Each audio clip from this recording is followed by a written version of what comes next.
Alright. Oh.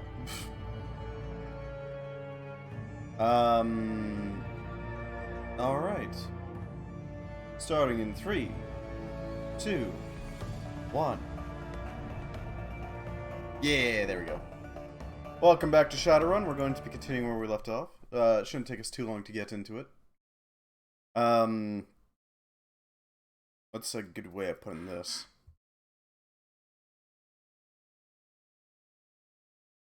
Right, we had to go talk with Raptor again. Get some more info out of him. Out of the dude. It shouldn't take us too long to go and, talk with him. Hopefully. Aside from that, we don't really have much we need to do in Hioi. I mean, maybe do another, quest, but that's about it. Come on, game, you can do it. Load up.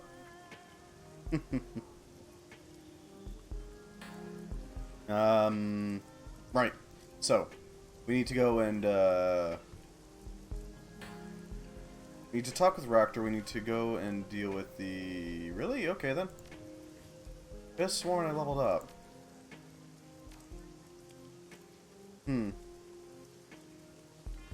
Well, I might as well go do the thing, then, I guess. I know, the thing. But still. Ugh.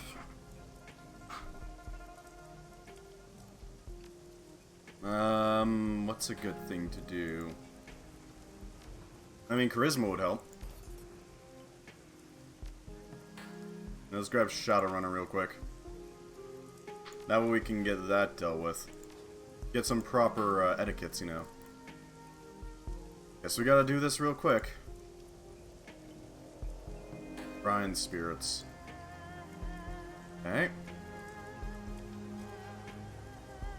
Sabotage, lethal force. Fight. There we go, that should theoretically do it. I hope.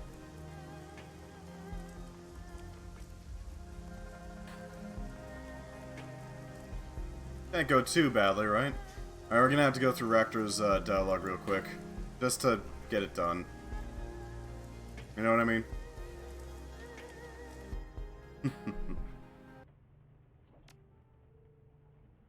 Alright, yeah, let's go through it all.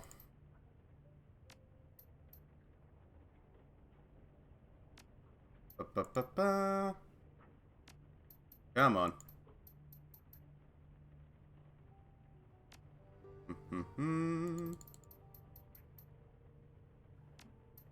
Come on.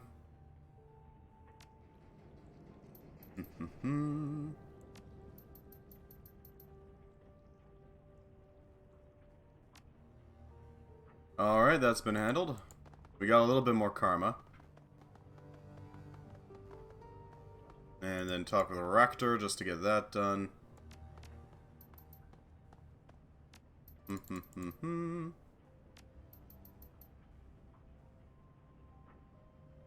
Ba-ba-ba-ba. There we go, just get through it all.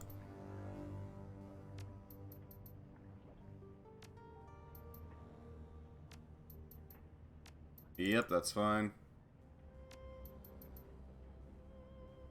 Come on. I know it takes a while to get through these things.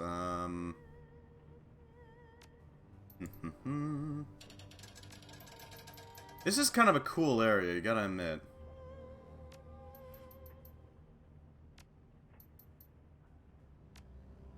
Because, like, what the hell is that giant motor? I guess it's like the bolt hole's old motor or something?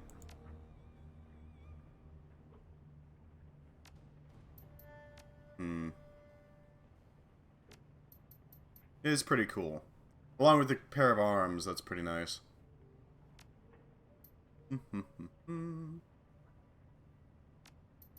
Yep, that's fine. Get through this.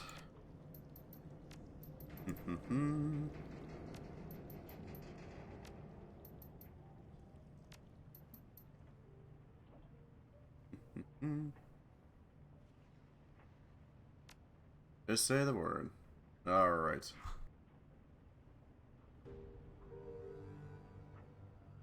Let's see. Finally, I think we got to the end of that. I got a few more questions for you if you don't mind. Let's talk about something else. What can you tell me about the colleagues who stole your work? We're finally back into the new stuff. Today, they call themselves Taylor and Hoddingham. He speaks through clenched teeth. Koschei drags a claw across the ground, and you can hear the squeal of metal on metal. Those aren't their real names, obviously. They shed their former identities when they left their old lives behind. What were they called when you worked with them in Grisham Aviacor? It doesn't matter. Those men are as dead to me as they are to the world. My old colleagues no longer exist. Taylor and Hoddingham are all that remain. They are targets now, nothing more. He idly brushes Koschei's armored chassis with the fingertips of his right hand. Oh, how wonderful it will be to find them. What a reunion we will have. Kinda went into a German accent for a little bit there. This stolen research means more to you than money, doesn't it? Yes, yes, much more. It was my life's work. It was important. Reducing it to a bargaining chip was a deadly insult, both to me and to all those who would benefit from my work. He said with almost religious fervor. He snorts. Religious. No, religious superstition is a relic of the past. I welcome the future. A future that my research was intended to help usher in. Superstition, you live in a boat with a pair of orcs. One of them uses magic on a regular basis. He wags his finger at you. You're putting your words in my mouth. I never dismissed magic as superstition. Magic is an observable, measurable phenomenon, as real as the laws of thermodynamics. What I said was that religion, in the classical model, is rooted in superstition. I stand by that analysis. Now tell me, my friend, are you familiar with the concept of transhumanism, the transformation of humanity as a species by technological means? Very. Huxley coined the term in the late 1950s. He nods. Yes, that's right. To seize the idea traced back even further, the 1920s in JBS Haldane, but it was Huxley who popularized it. And now, the transhumanist vision has progressed beyond philosophy. It is fact. Look around you. Cybernetics are a fact of everyday life. The synthesis of man and machine is the crowning achievement of meta-humanity as a people. I believe that we all are well on our way to a truly post-human future. One in which the synthesis of man and machine is perfected to the point that the terms become interchangeable. In such a future, the capacity for unlimited self-repair would be indistinguishable from immortality. As you can see, then, why the theft of my research came as such a blow. Our former colleagues hadn't just stolen from me, they'd taken my contribution to the future of our species and reduced it to a bargaining chip. I'd be pissed too. I am more than upset, my friend. I was livid. I still am. But all will be made right in the fullness of time. I'm nothing if not a patient man. I can wait. He rises, brushes himself off. And with that, I'm afraid that I'm going to have to bid you good night. I've taken enough of a break for one evening. There's still work to be done, and it would be lax of me to put it aside any longer. I'll see myself out. Good night. We should talk with Gould as well. Predator, shotgun mount, better repair. That should do nicely. Let's see what we got here. Hello, Gaichu. Been a hot second. The storage room that functions as Gaichu's cabin is a cramped, overheated mess. Piles of old ship parts, spare space with tarnished cookware, flats of instant noodles, and a collection of cast-off clothes, and reams of diagnostic manuals for obsolete computer hardware. To top it all off, there's barely any light whatsoever. All the bulbs in this room are missing. Gaichu is busily moving boxes around, apparently in an effort to carve out some personal space amid the junk he shares his cabin with. As you enter, he cocks his head and turns around. Welcome to my sanctuary. I apologize for the lack of light, but as I don't need it, Gaba took the bulbs for use elsewhere. Gaichu puts down the box that he's in the process of moving and politely bows his head toward you. How can I be of assistance? Just wanted to see how you're settling. Gaichu rolls his shoulders in a diffident shrug. I'm among those who can make use of my services, and who are not attempting to claim the bounty on my head. Is that not enough for now? Any thoughts about the last run? A good run, I think. Unexpected complications, perhaps, but all told we were quite successful. With any luck, the Red Dragon will be paid a visit by a knight-errant security, and soon. Despite the other team, we sowed enough chaos that I doubt that Ares will realize our deception. I think giving the other Shadowrunners the laser may have been the wisest course of action in the long run. The Shadows do not forget favors like that, and help in a time of difficulty is often the difference between life and death. Besides, I doubt we need another weapon. We are quite effective as is. Need to talk about our condition, being a ghoul. Gaichu inclines his head. As you wish. You're my benefactor, and as such I yield to you. Ask them. I'll do my best to answer. Aside from being blind, how has it affected you? Aside from my heightened senses of smell and hearing, I'm stronger, tougher, and more resilient than any mundane human. I can achieve feats of physicality that are normally restricted to adepts, those with extensive enhancements. Gaichu lifts one hand, fingers crooked to show off his elongated nails. Claws, really. These as well. As sharp as any small knife. I prefer my sword, but on a grapple they come in extremely handy. He draws one nail over the surface of his shoulder plates. A hair-fine spiral of armor peels off in the nail's wake. Do you still need to sleep? Gaichu chuckles, his laughter rasping out over his lips. Unfortunately, I do. I am not an undead creature of legend. If I manage to unlock the secret of rest without sleep, I'll be certain to inform you. I thought ghouls were all animalistic predators. Most are. In the vast majority of cases, the infected become the crazed predators everyone sees on the nightly Trid news.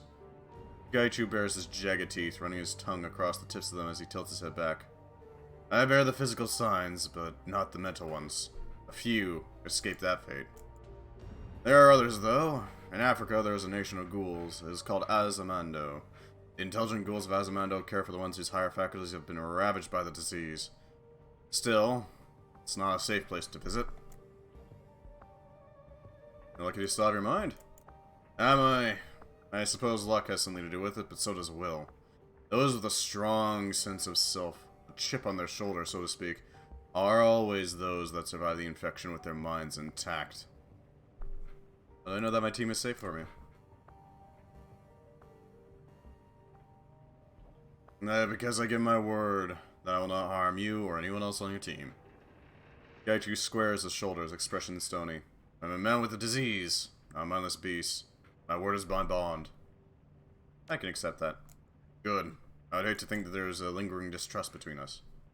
Seems like your condition is stabilized. For now it has. I will not suddenly become a ravenous beast lurking in the hold of your ship. At least, no more so than I already am. Gaichu bares his teeth in a wry grin, dipping his head a little. Why did he pick the name Gaichu anyway? It was given to me. This is what the Japanese call ghouls. For the most part, I'm vermin. Things shunned by polite society to be hunted and slain for a bounty. My old life is gone. Seemed as apt a name for the streets as any other that I could choose. Turns the tables of power. Gaichu dips his head in agreement. One does not defeat the enemy solely by strength of arms. One must turn one's own weaknesses into strengths. It is an old and valuable lesson, too often forgotten. He's got a good mood about it. Armor is ever the most Shadowrunners wear. And distinct.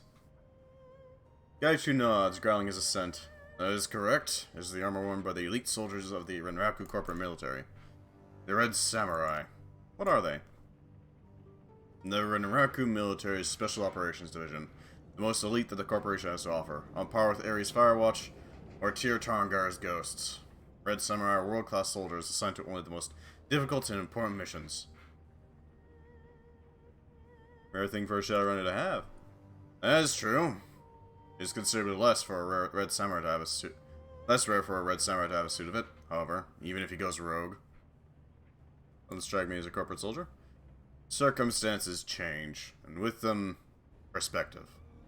I was a member of the Renraku military for my entire adult life, until my current affliction anyway. Hence, I still possess my armor, my sword, my training. They have served me well in both my previous life and in this one. Why do you end up running the shadows? Gaichu rasps out a coughing laugh that reverberates through the cramped room. What other employment is appropriate for a cannibal whose only previous experience is military operations? There are not many things I know how to do. This is one of them. Why not ask Renraku? In theory, Red Samurai who are wounded are given the best in medical treatment in cybernetics. If these are insufficient to return them to active duty, they're given a pension and retired. Practice, however, this is never the case. Red Samurai teams do everything together. Eat, sleep, train, play. They learn to think for each other, move as a single entity. One part of that team is broken, it affects everyone. Gaichu runs his claws over his scalp, sighing. The other members of the unit would be distracted, thinking about a wounded comrade, and would resent a new member for usurping the old member's place. So, the wounded invariably take the same course of action. For the good of the team. Ritual suicide. Seppuku. An interesting way to ensure unit cohesion. Perhaps in the UCAS or other Western countries it would not be necessary, but for us, laws of etiquette are different. Some call it extreme, but it is always done willingly. Or, almost always, I should say. In my case, I became infected while on a sabotage mission against Shiawase in Osaka. The unit was exfiltrating on foot from Nanawa Ward through the Arinshiku slums. We had not anticipated a ghoul nest on our route. My surprise got the better of me and I was bitten. Understand that since the passage of the Yamato Act, Japan is a pure country. Many humans are deported, and to be infected with HMHPV is to be less than an animal. You'll be killed on sight. Since this was, in effect, the same as being crippled in the eyes of the team, it was expected that I would kill myself. Sounds pretty fascist, because it is. Gaichu bares his teeth in a vicious grin. When I was younger, I would have argued that you simply did not understand what it means to be Japanese. I think now, however, that you are correct. The Yamato Act is a convenient way to encourage nationalistic fervor while avoiding the racial problems of other nations by simply removing non-humans. Because I was still capable of fighting, I questioned the necessity of suicide. Why should I die if I was still as effective as before? Was it not worth having, simply because my diet changed? One does not discard a quality tool, simply because the surface is stained. I made the decision to leave, while the unit was allowing me time to prepare for my expected suicide. I took nothing but my weapons, armor, and a small number of personal mementos. I knew that the unit would hunt me down and kill me. Ghouls are considered vermin in Japan. To have a red samurai become one and refuse to die? Unconscionable. How long did it take for them to find you? They found me 2 weeks after I ran. It was careless as I fled south. They caught up with me in Fukuoka, but I escaped. Barely. It was at that point I decided that I should leave Japan. Maybe they would not stop hunting me, but I could make it more difficult for them. How did you end up in Hong Kong? I was searching for a cure. I needed a place where I could disappear into the shadows. Found work. I made capture if a cure did not materialize. The Yamato Act meant that it was even more dangerous to be in Japan than anywhere else. Gaichu smiles thinly, leaning back on his heels. I went to China primarily because I still hoped to be able to return home. It felt less final if I fled to somewhere nearby. I went first to Shanghai, but Renraku's presence there is significantly more robust than in Hong Kong. I learned that my previous unit had not stopped hunting me after I left Japan, so I decided to move further afield. Gaichu unfurls his hands, claws pointing toward the ceiling. Hence, Hong Kong. Where else can anyone arrive and disappear without the city carrying one with? Seattle comes to mind? If Renraku were not building that towering arcology to dominate the skyline, I would agree with you. Since it clearly has that kind of influence in the city, it seemed unwise to make my residence there. Gaichu runs his nails over his chin. Besides, I've always liked Hong Kong. It has more character than the UCAS. Since arriving here, I've drifted between neighborhoods, selling my services to those who are unafraid of my appearance and condition. Gaichu frowns deeply. It's not been as profitable as I'd hoped. Did you grow up in a corporation? Yes, in Kaihanshin, the Kyoto and Osaka Kobe sprawl. It's less popular than Neo-Tokyo, but not by much. I grew up in East Kobe. My father was posted in a Renraku complex. Gaichu roots around a nearby box, running his fingertips over several chips, before deciding on one. He slots it into his PDA and a trid photo flickers to life in the space between you. A young man, obviously Gaichu, leans against a railing which overlooks a sprawling harbor complex of skyscrapers and cranes. His school uniform is ripped, and the beginnings of a black eye are forming. Abrasions cover his knuckles, and blood dots his pants. Despite this, he's grinning like he's just won the lottery. Vibrant. Fierce. But you haven't changed much? How do you mean? Unable to see which picture is being displayed. Look like you got in a fight. Ah, that must be on Mount Maya. If I remember right, I gave better than I got in that fight. 3 against 1, but they were out of shape and cocky. I used to cause a lot of trouble while I was in school. Father was constantly raging that I had no sense of responsibility, that I needed to take life more seriously. A cackle erupts from Gaichu, sound of mirth spreading across his face. The final straw was when he bailed me out of jail. Been in jail a few times, what did you do? My friends and I stole a delivery van. I had a shipment of Shiawaze SimSense decks. Brand new, very expensive. We were going to fence them and use the money to take a trip to Okinawa. Gaichu pauses, cocking his head. Are you familiar with what it's like to grow up in a corporate family? No idea. You have to understand. Children are trained to hate rival corporations. We do not regard theft of Shiawaze goods as illegal. We were simply doing our part to ensure Renraku's supremacy. This kind of behavior is ignored and even tacitly encouraged by company media. Unfortunately, we were caught by Shiawaze security, not Renraku. Your father approved even secretly? I doubt it very much. For him, the activity was not the issue. It was that I was caught and embarrassed both the company and him. He's very much a man who believes that there is a proper way to do things, and I had once again cut corners. What did father do next? Gaichu clicks his tongue a few times. He seems reluctant to continue. That is a story for another time. Unfortunately, I still have a lot of arranging to do, and I doubt anyone else will be willing to be alone with me in a darkened room. Come back later.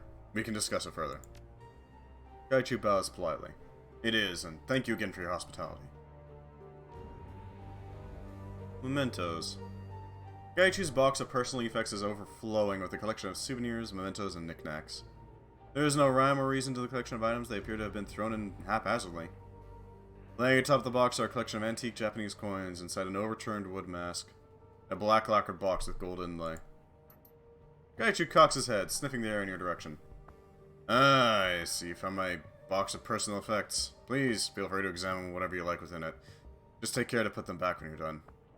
I don't own much, but the things I keep are very precious to me. They're all that remains of my former life. Wooden mask. It's extremely light. It's been painted a pale white, and the surface is almost as smooth as porcelain. Although it lacks the delicate sheen of lacquer, the face's traits are delicate, almost feminine, and feature lifted eyebrows, bright red lips, and delicately carved teeth. The teeth have been stained a deep black, barely visible past the slightly parted lips. The expression, while kindly, is ambiguous and uncanny. Viewed from above, the expression is one of calm contentment. Shifting the mask to view it at an upward angle causes the expression to seem melancholy, almost pained. What's this wooden mask, Gaichu? It's a mask from the historical no play, Akuta Atsumori. Faces that of a young samurai, Taira no Atsumori. Gaichu faces your direction, gesturing towards the mask. I had a collection of a dozen or so no masks when I was younger. That's the last remaining one, and my personal favorite. What's the difference between a normal play and no? No actors wear those masks to cover their faces. The angle they hold themselves at changes the expression of the mask, so the acting is highly rigid and controlled. The entire performance is highly ritualized. There is no measure of improvisation allowed, only refinement of the prescribed form. Gaichu folds his arms over his chest, dipping his chin in thought. The words are sung, like in a Western opera, and accompanied by a set of musicians known as Hayashi. The Hayashi keeps time with several drums, a flute, and a chorus. A chorus in the Greek theatrical sense, I mean. Unfortunately, it was an unpopular art in modern times. I expect this is because all the plays are conducted in classical Japanese, which is, not comprehensible to the general public. I've heard that the creators of No, a father and son in the 14th century, took inspiration from magical rituals at Shinto shrines. It is said that by placing masks upon their face, the actors become possessed by the spirit of the character they play. There are worse fates, I think, than to embody the spirit of a tragic warrior like Atsumori. What's the play about? A young man travels with a priest who raised him to a Akuta shrine, to commune with the spirit of his father, Taira no Atsumori. The young man's father died at the Battle of Ichinotani when the son was only a baby, and he wishes to know who his father was. The pair stay the night in a small hut. In the night, the hermit in the hut explains that he is the ghost of Atsumori. Atsumori has been granted a brief reprieve from his time in the afterlife to meet his son. During the night, they speak of the battle in which Atsumori was killed, the history of the Taira family, and their philosophy. Etsumori fades into darkness as he finishes the tale of the Tyra's downfall, just as his family itself fade into obscurity. So think we, yet oh that we might change this fragile dream of joy into the lasting love of waking life, says Etsumori before fading. It is a tale of sorrow, love, and the burden of war upon the dead and the living alike. The price one pays for war is not always in one's own blood alone, but in the shattering of one's own family. Poignant. Why is it your favorite? Gaichu smiles, expression distant. A measure of civic pride, I suppose. And I like the story. Taira no Etsumori died at the Battle of Ichinotani, just outside Kobe. The play takes place primarily at Akuta Shrine, which is located in downtown Kobe.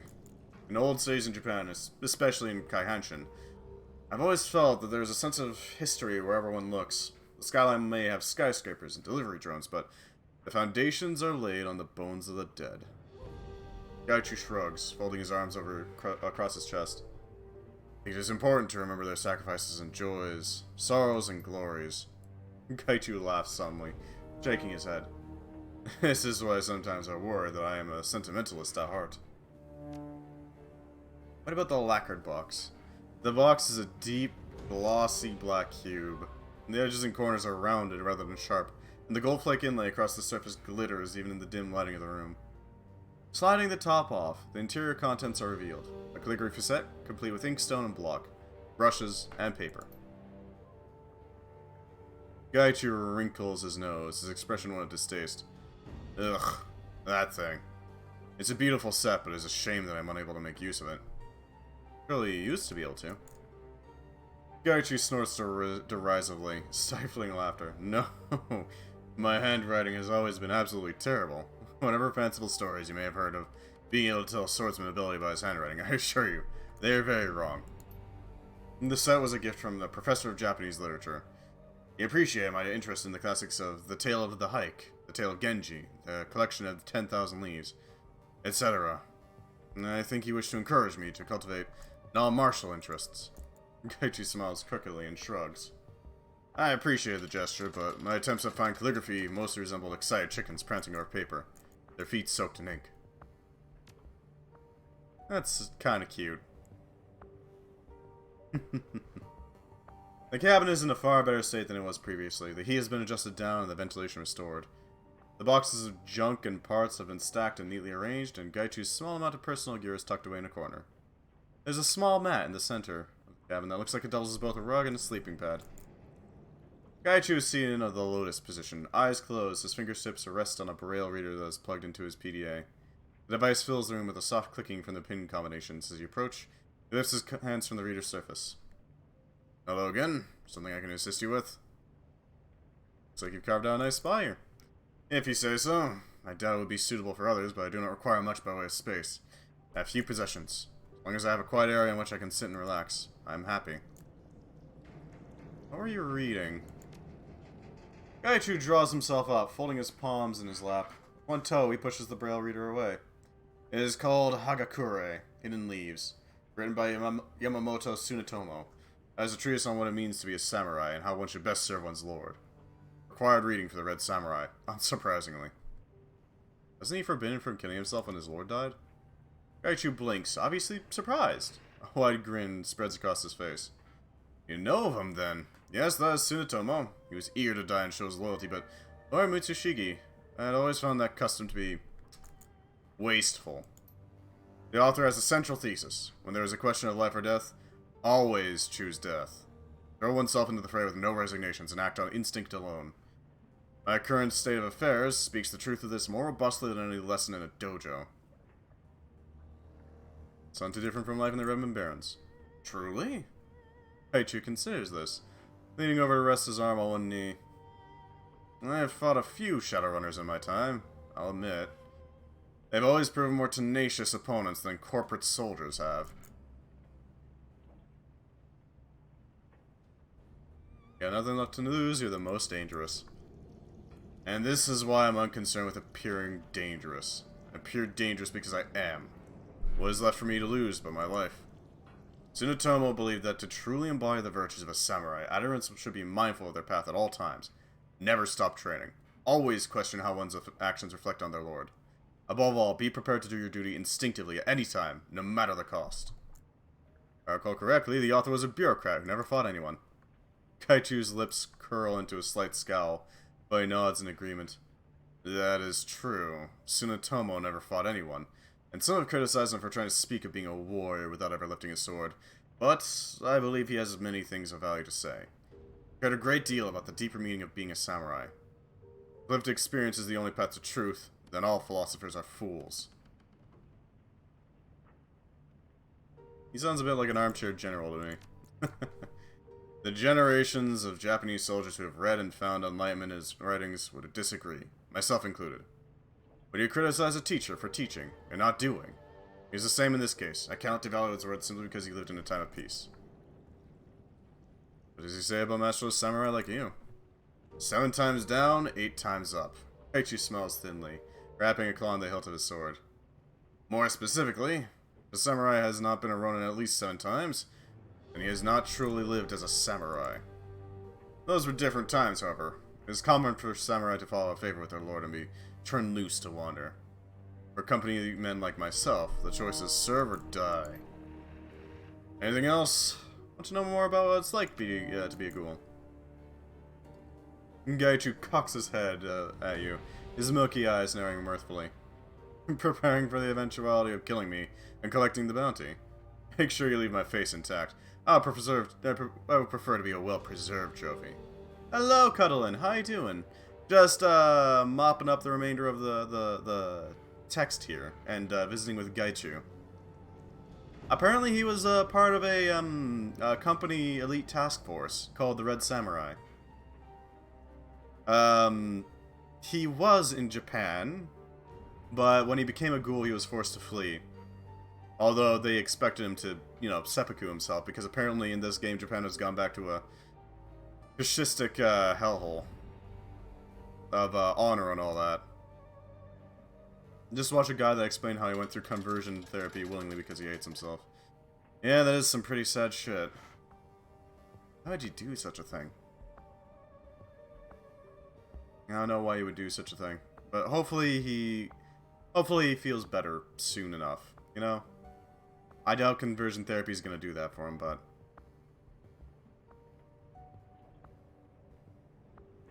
Don't worry, I'll have it stuffed and mounted on my wall. Gaichu bares his teeth in a rictus grin. He can hear a faint chuckle rumble in the back of his throat. Yeah, that one. Well, I mean, here's the thing. I'm pretty sure the Bible doesn't really have much in the way of, like, actual hate for homosexuals, to put it bluntly. It's mostly just the modern asshats that try to spread that thing. Because I used to go to Bible camp a long time ago, and I didn't really read anything along those lines. Yeah, people put that in. People like to say, oh, it's a holy book, and we need to follow its teachings, but then they add in their own shit.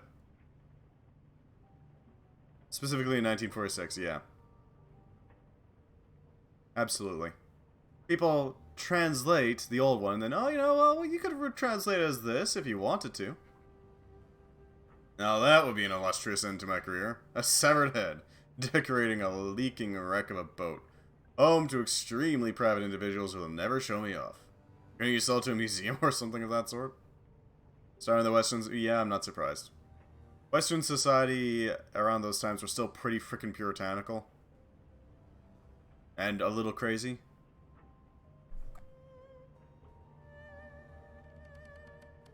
Oh, Jesus Christ. Yeah, we'll allow that. I'm unsurprised. Gaichu grows serious, leaning back. If you wish to know about what it is like to be me, ask away. See no reason to conceal the details of my condition. So, you eat people. What's that like? Gaichu blinks a few times and cocks his head as if to stare at the ceiling. What is it like to eat anything else? Or for a diabetic to take insulin? It is like that, a fact of life. I found that most people are revolted by the concept of eating the flesh of humans rather than the act itself. Taken in isolation of social concerns, humans are no more or less edible than most mammals. The flesh can be of poor or high quality, depending on all the factors you'd expect. Diet, lifestyle, etc. I prefer to prepare my meals as I would sashimi, like garnish and flavoring, but with an emphasis on the taste of the base meat. Do I enjoy it? No, not especially. Some Japanese are fond of pork and chicken sashimi, but I've never been one of them. To say that Christians are the most loving, I say there's no hate like Christian love. Yeah, I know that one. It's a little wild. Hell, all you have to do is look at the Westboro Baptist Church and you can see exactly that. On full ugly display. Gaichu shrugs helplessly, but as a fact I must accept. It is how things will be. I'll make the best of it. You feel bad about having to eat people? No. I was never a vegetarian, so why should I? Gaichu seems puzzled by the question, as if he's missing nuances of meaning. It does not matter where the meat comes from. Someone who died in a car accident is as valuable as someone I kill. Yeah, they still exist. Although, amusingly enough, the person who was set to do their social media managing actually kind of got moved away from them. Because they realized, hold on a second, people are actually kind of nice out here. Wait. I admit, I've eaten people I've killed, but that was a necessity. I was going to kill them anyway, why let their bodies go to waste? Probably gonna have to come out to my parents because I can't really take it anymore. I wish you the best of luck, friend. I'm sure whatever they say, you're gonna be strong enough to actually handle it, you know? I believe in you.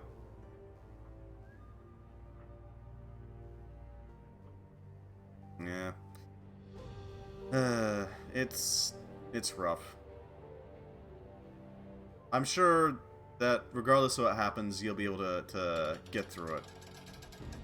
Yeah, I know. It's hard to keep a facade up or lie to somebody that you're related to by blood. I don't know why, it's a little harder for some reason. I don't know why. But, if that is what you feel you must do, then I wish you all the best, you know? Most schools smell like rotting meat. Why don't you? Diet and cleanliness. Most schools eat rotten flesh and do not bathe. I eat fresh meat and bathe regularly. Fair point. Are you immortal? Considering this, Gaichu leans over onto one elbow. I have no idea. I do not believe there have been any organized studies of ghoul longevity. Most strange of the human vampiric virus impart a semblance of extended life, but I do not believe the Krieger strain is one.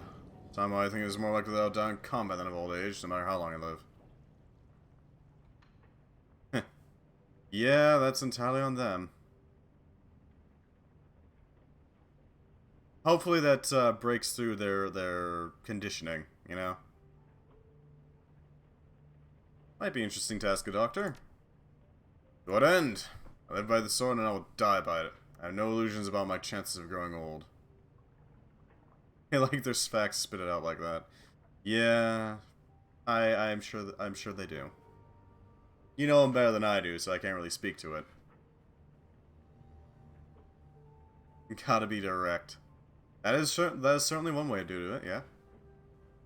Gaichu shakes his head in dismissal. How would I live out my days? In a rural country village, eating people who happen to expire on nearby roads? That'll not be my fate. What's the deal with your teeth? What deal are you referring to?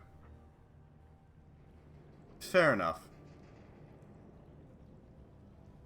I don't know your parents, so I can't really speak to it, you know? You do, so I'm sure... Yeah, they'd just be confused and lost for a while. Well, at the very least, if they're a little confused and lost, that means that you have an opportunity to, like, help educate them. Teach them exactly what it means, rather than have them just get frickin' told by their pastor. You know? You can explain that, hey, you know, being gay isn't really all that satanic. It's not that big of a deal. We can get through. We can not get through this. Oh God.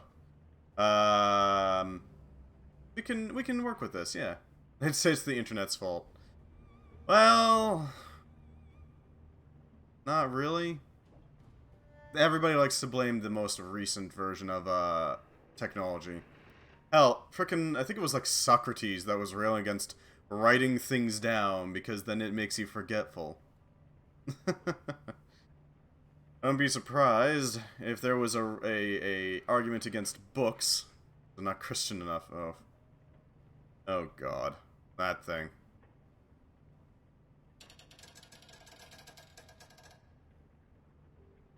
Man.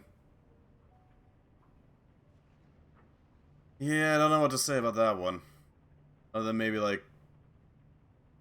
I wonder if there's any... I wonder if there's any, so she's disappointed because I don't identify with religion.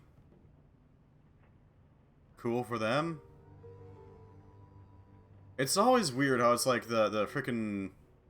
It's not the, Muslims. It's not the witches and pagans. It's not the frickin' Hellenites. It's always the Christians that are so goddamn, focused on what other people's religions are. It's weird, isn't it? You filed them down into those points? No, they're actually new teeth created by the infection.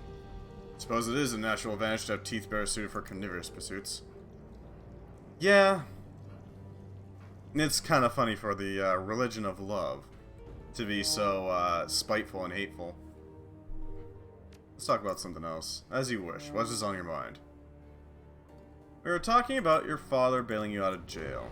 Yes. I do recall you asking about that. Gaichu's reticence is palpable in the long silence that follows. He does not continue. You don't want to talk about it, we don't have to.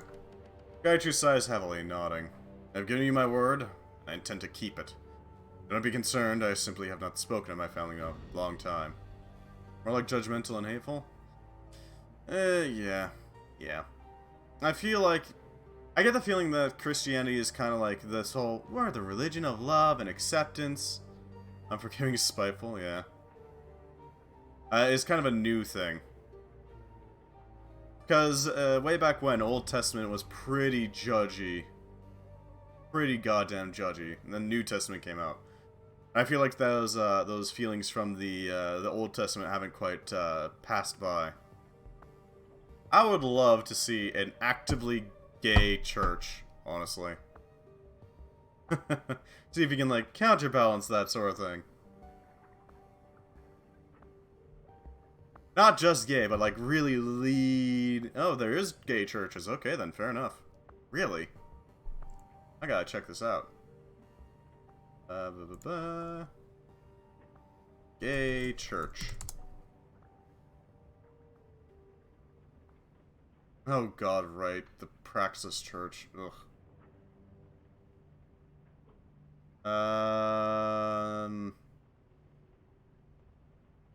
Yeah, no, I don't know.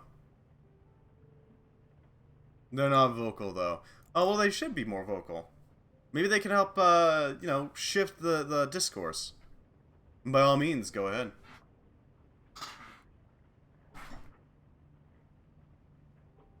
Yeah, I don't get them either. But then again, people constantly do things that are against their interests. Are you close? Got you. Not any longer. I have not seen my father for many years now, nor my mother or sister. I wish I could say that I miss them, but I feel that I hardly know them, even after so many years apart. Yasujiro gave me an ultimatum after my run-in with Shiawase security. He told me that he cut a backroom deal with a rival in Shiawase to keep me out of prison. The charges would be suspended if I finished high school and studied at Kyoto University, the intent of joining Renraku. If I did not, Shiawase would take me into custody, and I would spend time in prison. Typical corporate politics at work, the rich protecting each other. That is one perspective. Prefer to think of it as a man protecting the son that he loved, because his son was stupid and thoughtless. This is the act of a man harming his company to protect his family. I do not think that is a common quality in these times. And I always taken my family for granted. Raised in a Renraku family, going to Renraku schools, I always had a sense of place. A belonging where I was. The thought of all that vanishing, I simply could not imagine it. Suddenly, The reality of my actions became clear. I have money, but no rights, and now poof, I'm a criminal, and I have no more money, and then poof, I'm in jail. Yeah, pretty much. Well, that's the thing. People always do... Well, not always. People regularly do things that go directly against their interests as a person. It would be in my best interest to stop eating Dominoes. But I still do it. It would be in my best interest to... Actually, no, I got it pretty decently. I guess, like, protest against the healthcare problems in Canada. But I don't do it. Everybody has something that they do that is against their interests. It's just that some of these people do some truly heinous shit. People frickin' lick the boots of capitalism when they are poor. Hell, just look at that frickin' grind set thing that's going on.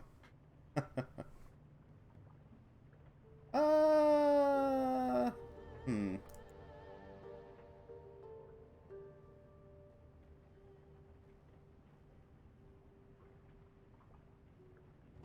If you could use a different word for that, that would be great, but... Yeah, I know what you're referring to there. I'd rather not have that word used in chat, if that's alright. But yeah, that does... That is pretty fucked up. It's usually the conservatives, isn't it? Gaichi runs his fingers over his bald scalp, smiling distantly. From then on, I tried to be the son he wanted, and he seemed glad of it. We grew much closer over the next few years. He took time off to visit me when I was living in Kyoto.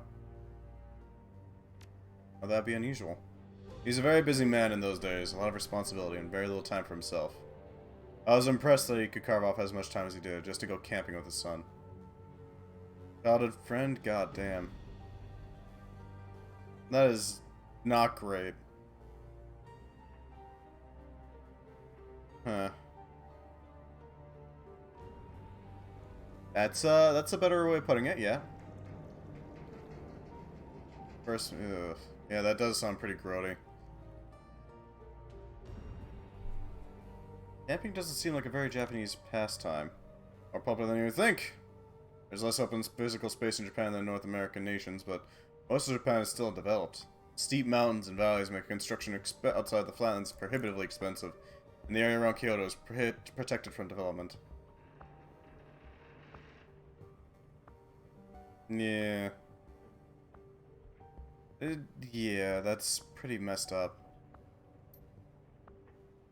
You may want to, like, think about it a little bit more. Figure out how exactly you feel about it. Just kept going and kept playing the entire day and hung out after that like nothing happened. That is unfortunate. Hopefully that was... I know this sounds screwed up, but hopefully that was the only time. Lord knows. Yeah. Made several trips to the area between Kyoto and Nara. Around the village of Ide. We camped in the mountains above it. We would hunt wild deer and boar there using my family's antique arquebus. Only time? Well, glad to hear it was only once. As messed up as that sounds. Jesus Christ, yeah. That's some creepy activity from a friend. Gotta admit. That is messed up.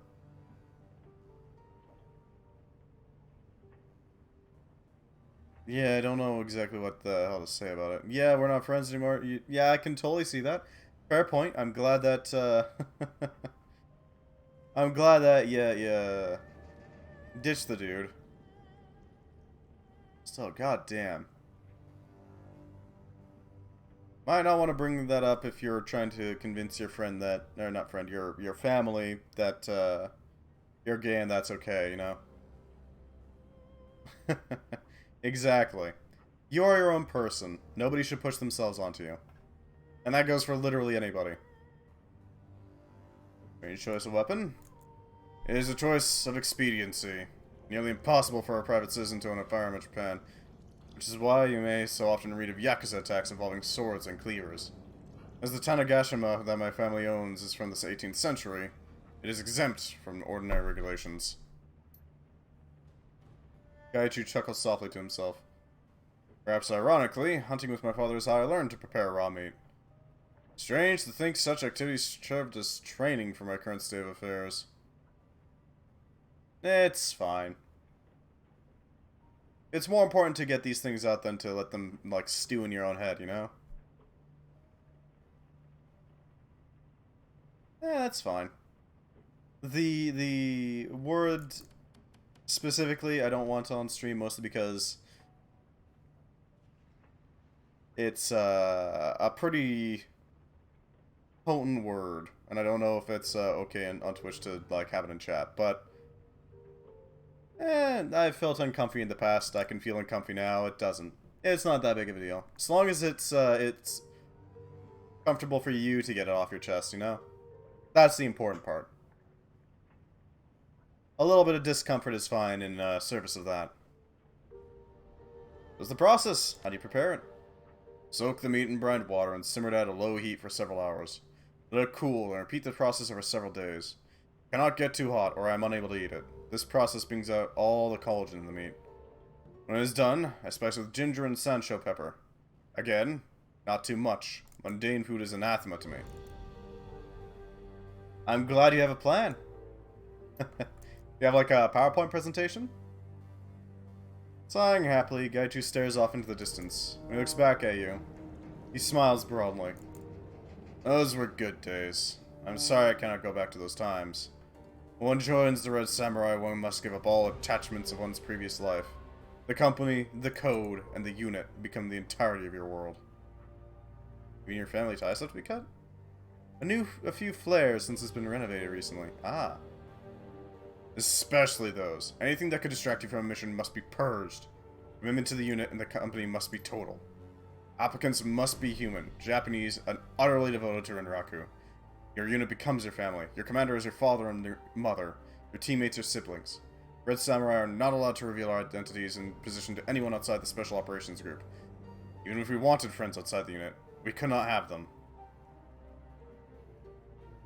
How do you end up joining the Renraku military? I'm gonna buy like 3 frames and draw something that made me happy about being gay. Oh, that's nice. That sounds like it'd be really fun. Like a couple or a show, yeah. Or a flag. Always remember to iron out your flags if you get one. Makes them look nicer, you know? Fair question, given my youthful indiscretions. Gaichu leans back. His blind eyes turn toward the ceiling. Are you familiar with the Kenpaite? Aren't they the Japanese political police? Oh, well, thank you. I would be honored. But it's your room, so entirely up to you. Yes. Much like the commissars of the Soviet Union, they are responsible for enforcing political and social orthodoxy. Not only concerned with the army, the Kenpaite also enforce certain laws with regards to the general populace. It's my understanding that they're Gestapo. Not entirely accurate, but more correct than not. It is an organization with very little oversight, broad powers, and simple recruitment methods. As such, power tends to get the better of most members. You gonna go to bed? Well, thank you very much. I hope your dreams are wonderful. And I will continue enjoying my cyberpunk magic dystopia. Hopefully we can get some more progress in this game. And when I was enrolled at Kyoto University, I studied global security and political science.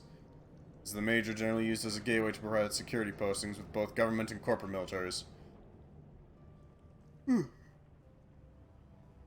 I knew I wanted to fight. I was a young man and my blood was always up. One of the requirements was that students join the Youth Brigade Kenpaite. The Youth Brigade is a bit like the ROTC in North America, the Young Falcons in the Sioux Nation, or the District Officer Program in the Republic of Korea. Members learn to be soldiers without actually joining an army. They perform community service and promote civic pride. Performance and prestige in the Kenpaite are used to dictate later job opportunities. A bit like a good internship. You have to be a good fascist to get a good job? That is an indelicate way to put it, but yes. I believe the purpose of the Youth Brigade is to teach students to glorify the state over the self. We do as we were taught. Such is the way of authority on the young. Gaichu shrugs indifferently. Do you regret it? Gaichu cocks his head quizzically. No. Why? It is a necessary step in my plans for my future, even if some of the behaviors that we were involved in were distasteful. The state of the nation was such that those kinds of behaviors were legal and condoned. I think I read about some Germans who tried to use that defense once. I believe I read that story as well, but I think you misapplied the lesson. In Nuremberg, those on trial had perpetrated crimes against other nations. The Youth Brigade acted only internally to Japan. When I was near graduation, I was approached by a recruiter with Rinraku Security. She told me I came from a good family and could have a promising career with the company. She offered to fast-track my application toward a potential Red Samurai position, 3 years with the Renraku military as a junior officer, and guaranteed placement in a Red Samurai training billet of my choosing.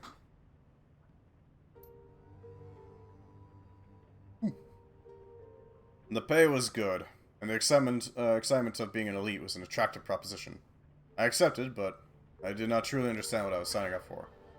As I told you before, they forced you to give up everything except the community and unit. That was made clear to me, but I did not truly understand it. So what happened? Exactly what you would expect happened. I signed the contract and became a soldier in Renraku's army.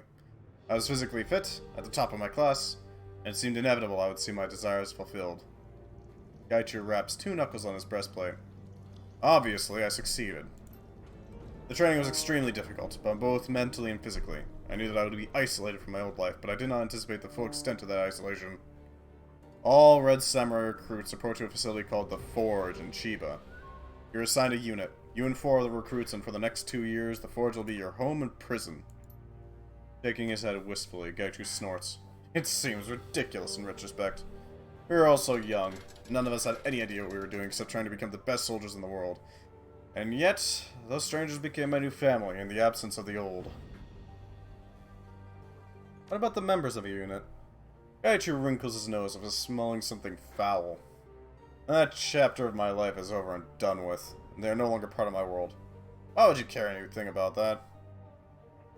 If they're still hunting you, I need to know about them. He stares at you for a long, silent moment. Finally, he grunts. Very well. That's a fair point. Gaichu looks down at his hands, picking something up from beneath one claw. He continues to look at his hands while he speaks. When I was younger, I would have more readily cut off my fingers than tell you what you ask. You must understand that secrecy is absolute among the Red Samurai. Your identity becomes secret, erased from any database that might connect you to the Red Samurai. You use only your code name when in the field, and your given name is known only to your commanders and your unit. Even other Red Samurai units have no idea who you really are. Finally looking up from his hands, Gaichu leans back against the boxes. Contact with the outside world is cut off completely. Even once training is over, your communications are restricted. Maintaining relationships outside of those you work with is frowned upon. Why do they do that?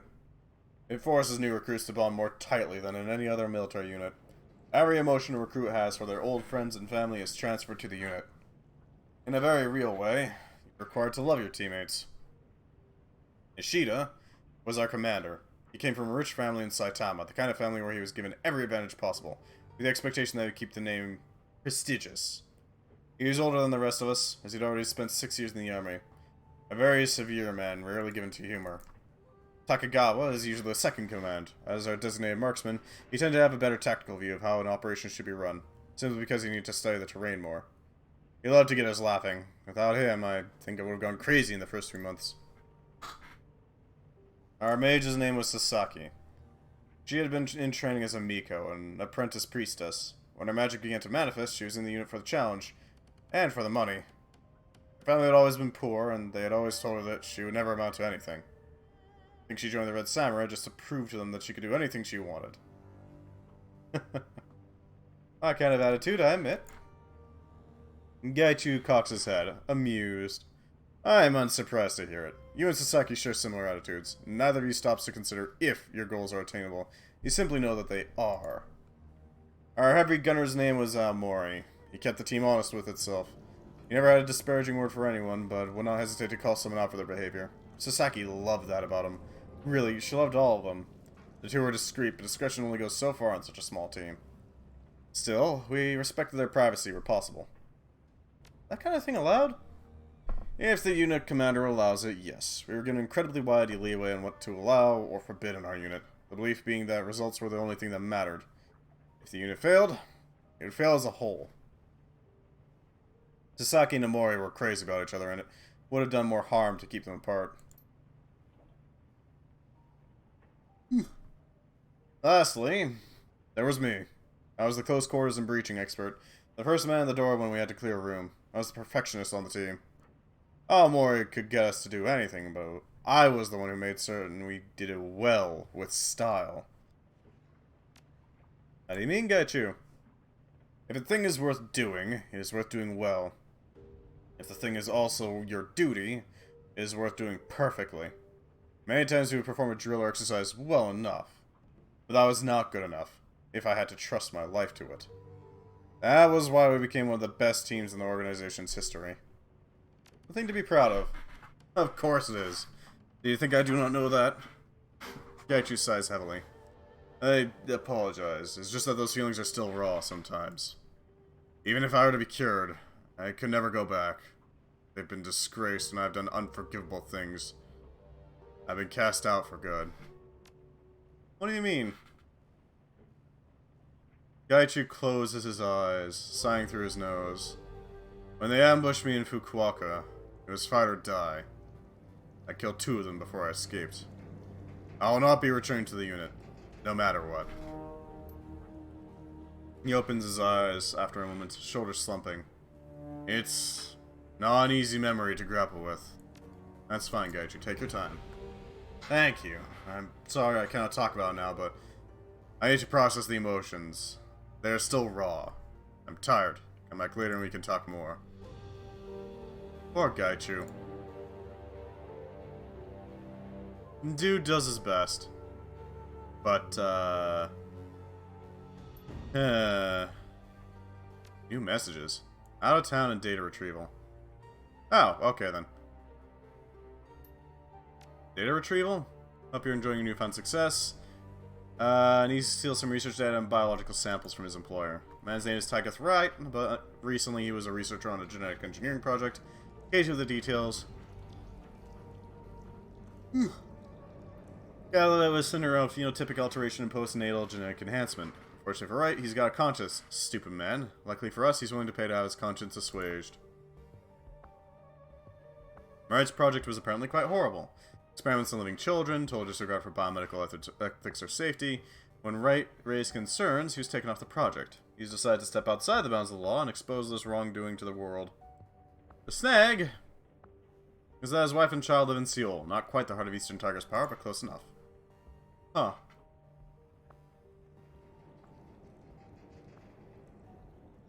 Well, hello, Revenge of Kindly.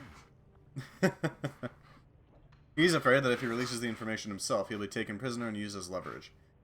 The idiot should have thought of that before, but that's not a problem. The samples and data are currently on an Eastern Tiger cargo ship. Okay, Storm slowed the ship down, so you don't have to go right away, but don't take too long. Alright, we'll go for it.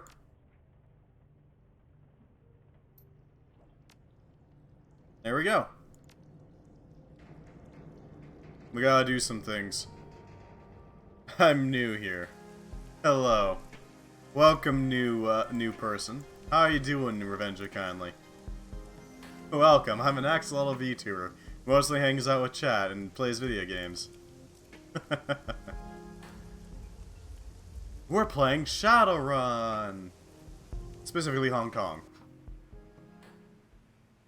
So what's new with you, Revenge of Kindly?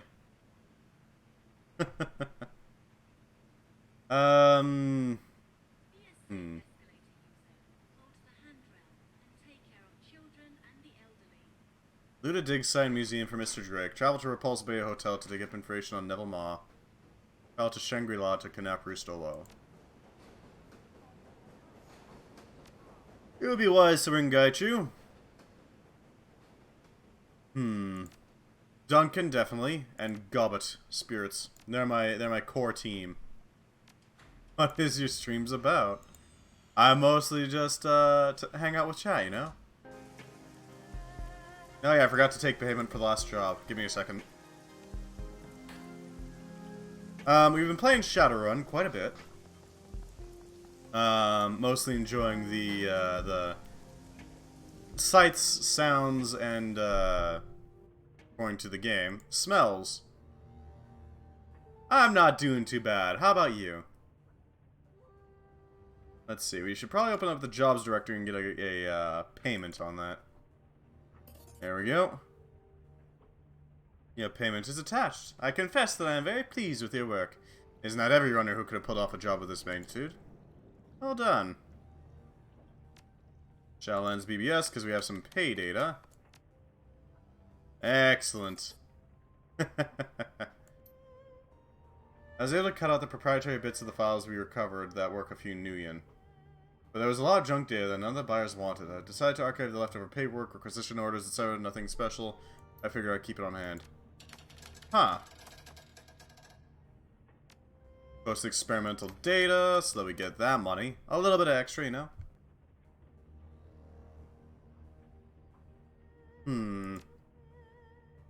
You doing good? Good. About those dreams. Gobbet's face winks on the screen. Her rats are perched precariously on her head, and she holds a laser pointer clutched between her thumb and forefinger.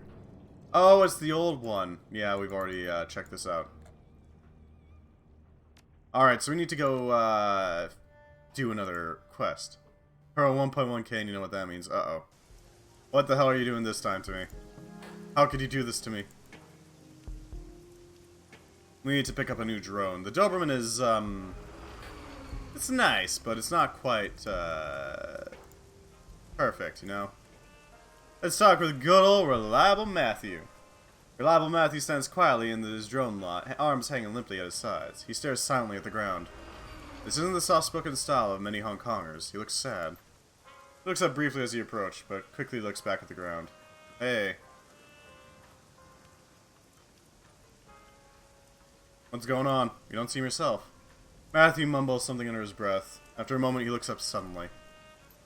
Can you do me a favor? I can't leave the lot right now. What's the favor? I was supposed to pick up my medicine this morning, but I overslept. Can you get it from Ambrose from me? An armored Ambrose? Sure. Thanks. The hell's up, Reliable Matthew? Okay. Well, let's help out Reliable Matthew. He's been reliable to us, like a good old friend. We need to provide him with his medicine, you know? So far, the story of this... Have you been here for the entirety of the game so far, Revenge of Kindly? Or would you like a synopsis here? Hello, Ten-Armed Ambrose. Hey, my fellow country person returns. You want some chips and dip? Help yourself, it's on the engine block.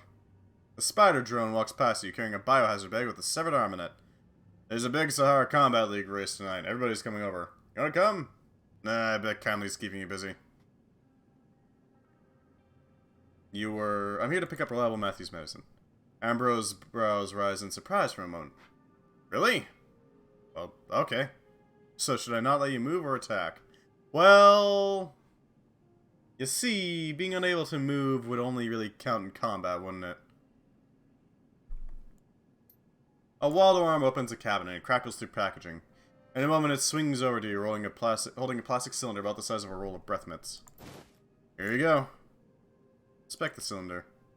It's a chip cylinder. The cylinder is lettered with holographic Hanzi. Cool blue jazz, non-smoker version. It has a stylized illustration of a laid-back lounge lizard of a man wearing a zoot suit and smoking a cigarillo.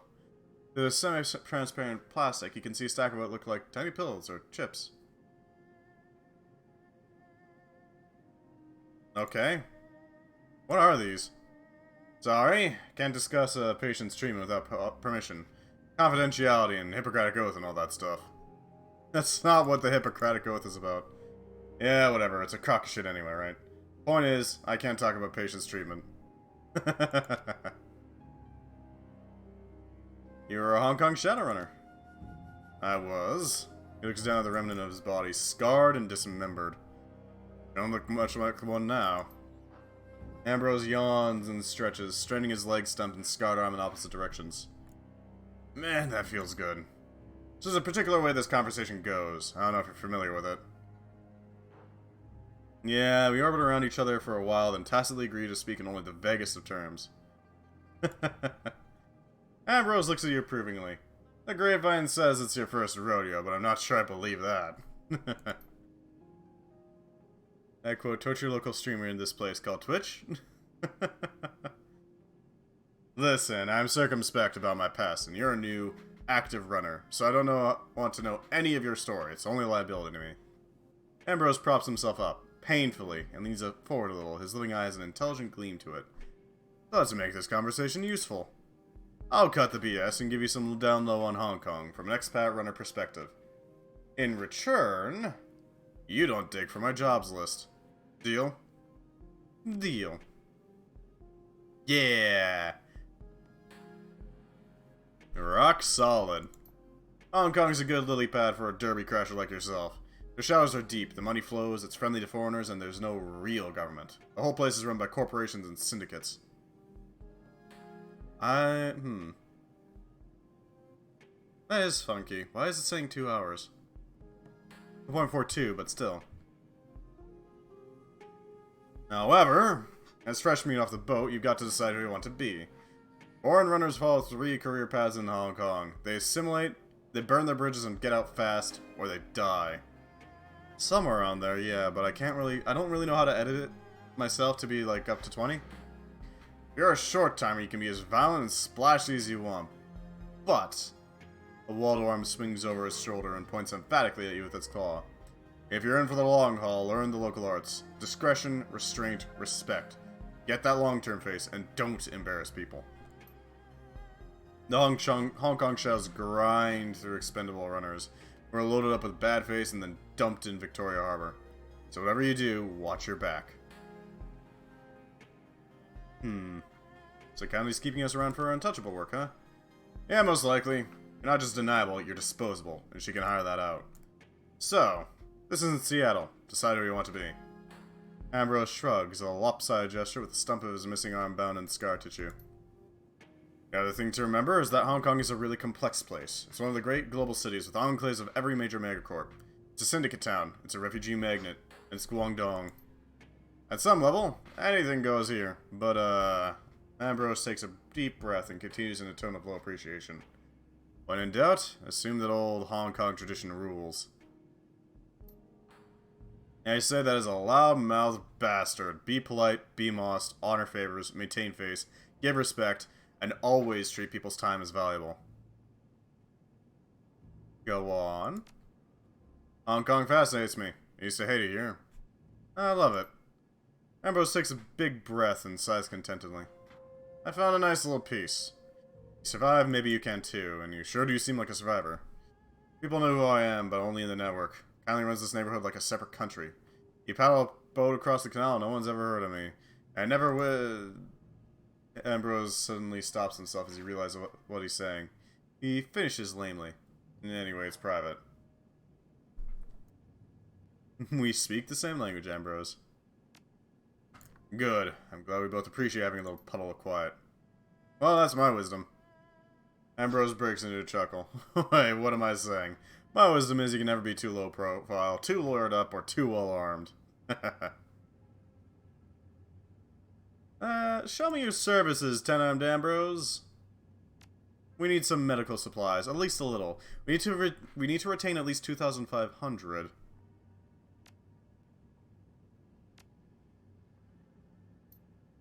Actually, let's go buy a drone first. We already got reliable Matthews meds, so that's what's important. I'd be willing to bet he's, a little depressed. But I'm sure he'll be just fine after he's got his meds, you know? I am enjoying, doing these Shadowrun CRPGs. Because it lets me do a bunch of really weird voices for these characters. Hi. Did you get my medicine? Yes, I did. Really? That's great. Give it to me. What is this stuff? It's my medicine. It makes me feel better. He waves weakly at the drone lot. Makes all this okay. Here, give it to me. Here you go. Matthew hastily takes the cylinder from you. His hands shake as he dispenses a single chip from it. He pulls back his hair as he slots the chip into a hidden data jack. Ah, he's using SimSense chips. He stands stock still, eyes closed.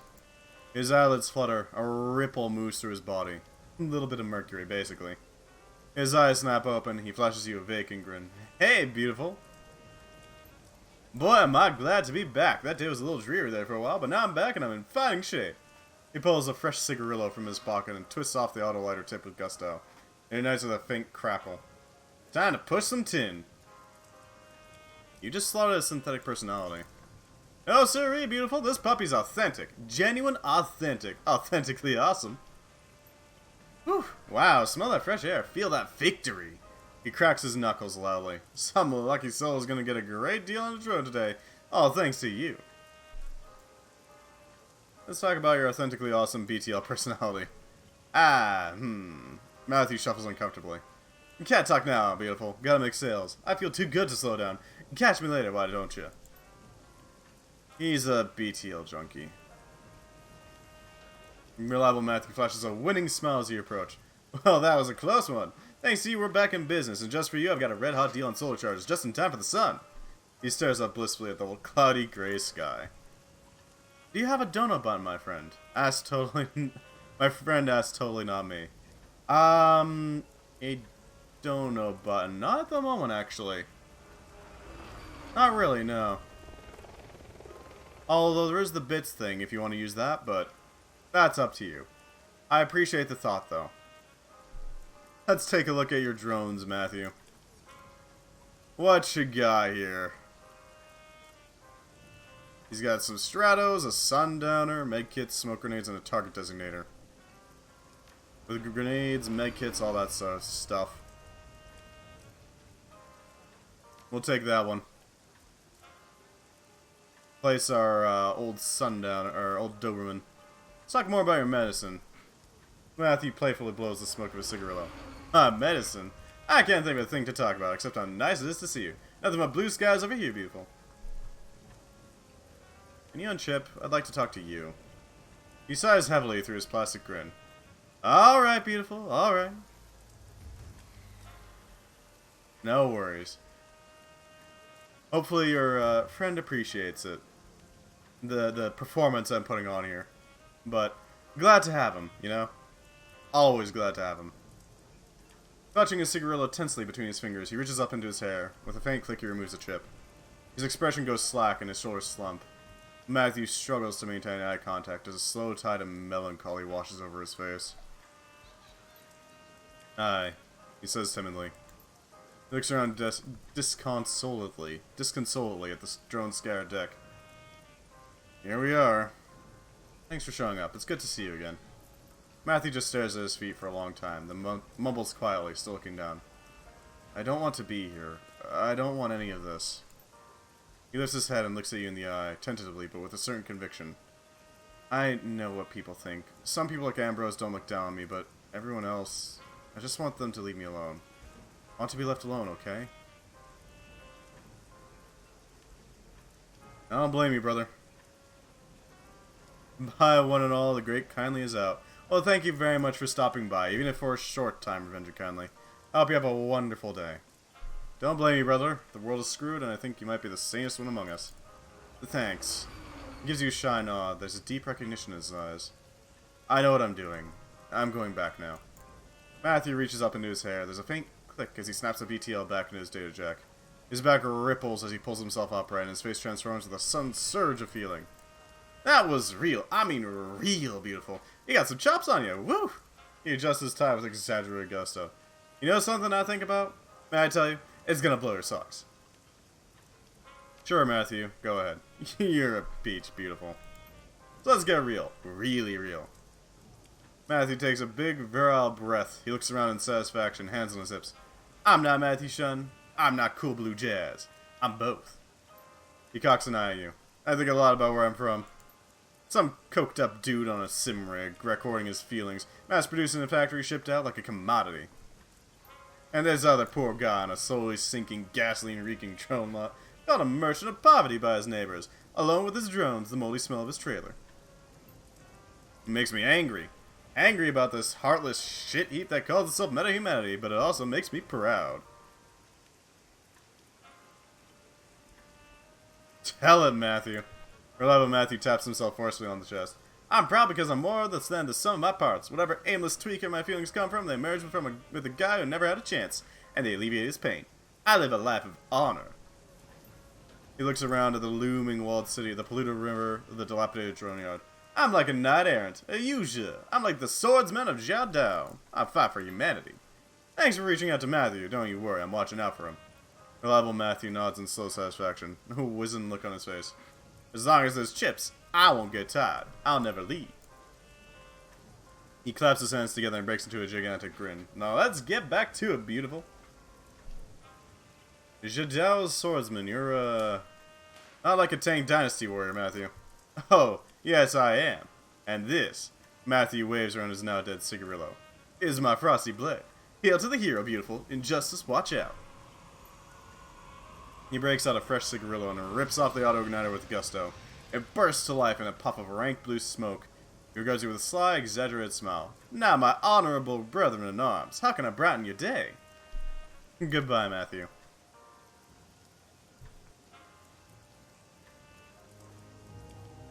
Poor dude. Hopefully he gets better. He deserves better. Reliable Matthew deserves some respect, you know? He's doing his level best, you know? Right, I need to pick up some med kits so that we can actually heal ourselves and others. As well as a Dockwing and Trauma Kit. Those things will keep us alive so we don't have a bug kind of kill us out on the mission. Hello, 10-armed Ambrose! Ambrose looks up from what appears to be a housework drone on the operating table. Grab up and get me the defibrillator paddles. I'm installing some headers on this guy's liver, and now we're gonna shock it back to life. Ambrose bursts into laughter. But seriously, hand me the lube. What can I do for you today? Have you been having dreams, Ambrose? Nightmares? Nightmares? Hell, that's my life. I curl up with a bottle of vodka and a handful of pills every night. But if you mean the toothy hunting horror dream. Yeah, I've been having it. Shit, it's just one more nightmare. Ambrose drops his voice and leans forwards a little in his wheelchair. Let me tell you, though, I've been doing a brisk business in sleep aids. Just today, someone asked me for some ketamine. Ketamine? That stuff is a horse tranquilizer. What the hell did they made them think of that? Can I have some ketamine? Hell no! If I had ketamine, I'd have taken myself. He chuckles. But seriously, it's not something that's good to self-prescribe. Eat a bunch of ketamine, it's not going to make you feel well rested. You think of any medical reason we'd all be having the same nightmare? Nope. Even if we were all doing something similar intensively, it shouldn't happen. Our experiences are all too different. I've heard of mages and shaman who are somehow connected to each other sharing dreams, but that's all. Ambrose waves his hand dismissively. Hell, what do I know? I'm not a doctor, I'm just a guy who prescribes to psychological modernista. If you want to know about dreams, that's crafty. My formal diagnosis is that something fucking weird is going on. Thanks, Ambrose. Why have you installed some robotic limbs? Ambrose taps his temple with one of his only remaining fingers. Because I'm already chromed to the gills. I don't look it, but I've got a full suite. Quad jacks, no-soft, radio, skill wire, tactical computer, a whole bunch of rigger wear. This is dirty t-shirt revealing a pair of tubes emerging from his side, running down to the wheelchair. Check it out, I've got an artificial liver in my chair. I want to keep my last essence. I've come to like my humanity. I don't want to turn into one of the Walking Dead. The Walking Dead? Oh, come on. You know the names, right? The Walking Dead, Toasters, Chromouts. I want to be one of those lug wrenches who cyber themselves to within an inch of their lives and stop feeling normal emotions. I haven't. Interesting. Seriously? You must live under a rock. Too much cyber bleaches your soul. I don't want that to happen to me. Ambrose shakes his head sadly. It's a crying shame. There's such amazing things we could do with unlimited augmentation. Ambrose scratches himself ostentatiously with a robotic arm. Listen, I like talking about my chrome more than the next guy, but not right now. Besides, it's a personal subject. Looking for something today? Show me your services. Medical supplies. We need a duck wagon trauma kit, as well as a couple of med kits. Nothing major, just enough. I'll do it. How about cyberware? You got any cyberware for us? Synthcardium, artificially enhanced myocardium, enables the user to perform strenuous activities at higher levels than would otherwise be possible. Passive +1 dodge, +1 throwing weapons, +1 movement, transist neuronets. Yamatetsu, Renraku skill wires. Chiawaze magnet arm. Originally designed for use in construction, this arm features an industrial magnet. When incoming grenades target the user, they are automatically plugged back to their source. That is rude. Superthyroid, an artificial gland that supersedes. On the topic of RimWorld. Yes. Optimizing anabolism and catabolism to supercharge the user. Passive +1 to all physical attributes. How much gameplay do you want out of this? As much as you feel you can give us, you know? A long run would be pretty interesting, I gotta admit. As for progression, I leave that up to your discretion, my friend. Cross-dermal sheath. Cross-applied technology subdermal armor incorporates self-repairing materials. Passive +1 armor. When triggered, regenerate 6 HP per round. Ares dermal plating alpha. Monofilament whip. Dear God. 7-tile whip that does bleeding damage. Silvertech. Data jacks. Laser designator. Bone lacing. Eye data jack. Kevlar. Vision magnification. Encephalon. That could be really nice. A processor that boosts the user's knowledge-based skills. Induction data jack. Huh. I want that Encephalon. We're probably going to pick it up after this one. You mentioned Essence. Tell me about it. Sure, what do you want to know? Ambrose taps his wheelchair with his 3 fingers. Eagerly. It's fascinating stuff. What exactly is Essence? Ambrose gives an exaggerated shrug, pursing lips. Well, I'm not sure. It's life force. Sort of. Essence is like the ability of the spirit to recognize and stay connected to the body. Augmenting the body reduces our essence. When our essence is exhausted, the spirit quits the body, and we die. There's this popular idea that essence is disrupted when we attach non-human things to our nervous system, but that's only kinda true. If you install a data jack or a bionic arm, that's definitely a lot of neural interface. However, if you have bone lacing, or dermal armor, those don't have much neural interface, right? There's still murder on your essence. The body still recognizes them as alien and invasive. So, there's something more to essence than just a neural interface. And there are all sorts of weird theories about essence as bio-spiritual integrity and stuff. I would at the very least want to be able to stand. I know, right? This dude's lost his limbs, but he's already been chromed out, so he's got a lot of implants on the inside. And I tried to read some of the medical papers, but it was like trying to drive a go-kart through a blackberry thicket. Hell if I know what it really is. Any way to restore it? Nope, but there's a lot of research going into it, like hundreds of millions of new in a year. The person who figures out how to restore essence is going to change the world. Think about it. You might be able to achieve full biological regeneration, or even resurrection of the dead. I wouldn't need replacement parts. I would just be able to grow my own body back. That'd be something else. I install cyberware below 0. No, no, no. You drop below 0 essence, you die. Ambrose shakes his head emphatically, face grim. Every hardcore street soldier asks that. Trust me, there's no way to do it. However, seems like people can cultivate the ability to carry those more cyberware. Dearest thinks that it's really just making the essence you've got go further. Ambrose taps his 3 fingers on his paunch thoughtfully. As long as we're bullshitting, though, there are a lot of rumors about cyber zombies, corporate experiments in deep augmentation going to negative essence. Hell, there's even some convincing evidence posted by runners that those experiments exist, but no credible medical entity has ever recognized proof. If that tech is out there, it's light years beyond anything you'll find on the streets. Do I think the corps are doing the research? Of course, why not? But does it work? No idea. On to get some clone limbs. Those don't take essence. I've got the ACHIS. ACHIS. Acquired Cybergenetic Hyperimmunity Syndrome.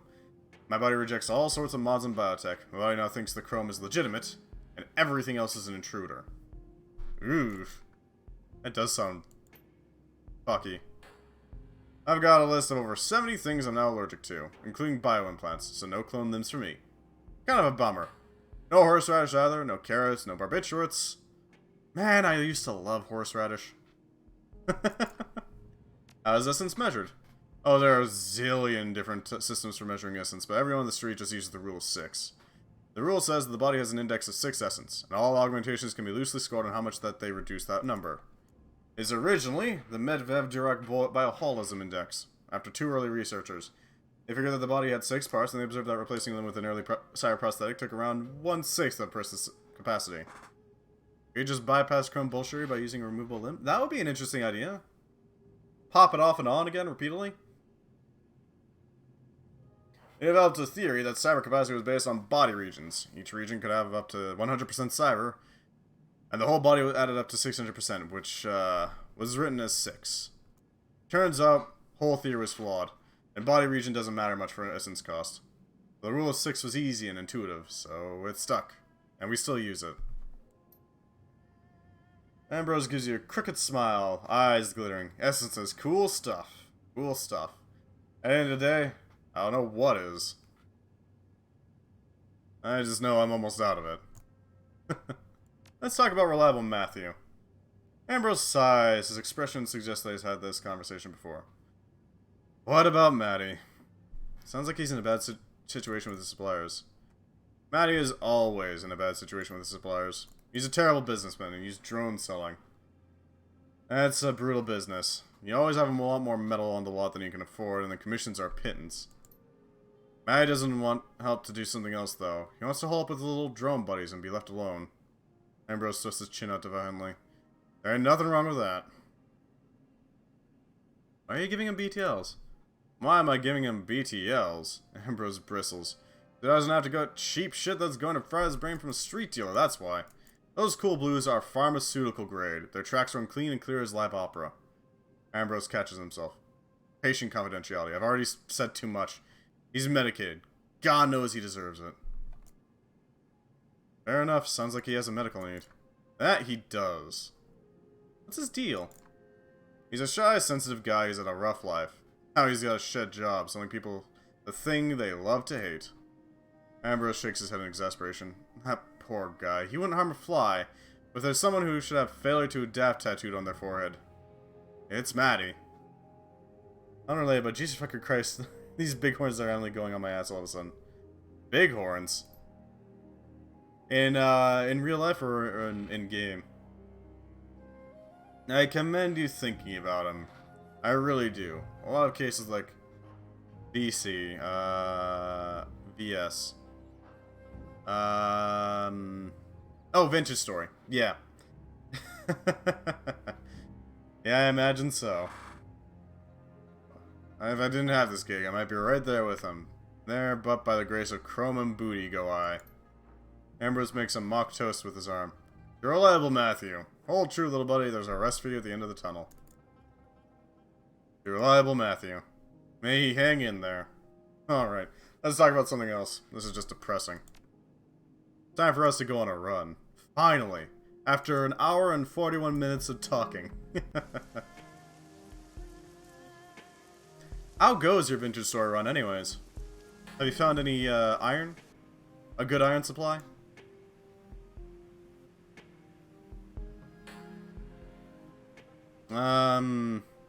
Outskirts of Typo. Let's do something easy, you know? Gaichu, because it would be nice to have a ghoul with us. Duncan and Gobbet. I found iron and then died in a dark pit inside a cave. Oof. That is unfortunate. But you didn't mark it, right? This job is a golden opportunity in more ways than one. A raid of the in-development museum, the Emperor's Tomb.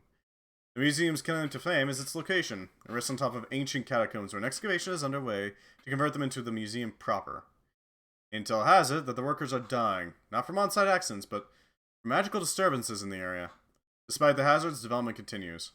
1 step forward, 2 steps back sort of stuff. Yeah, I know that feeling.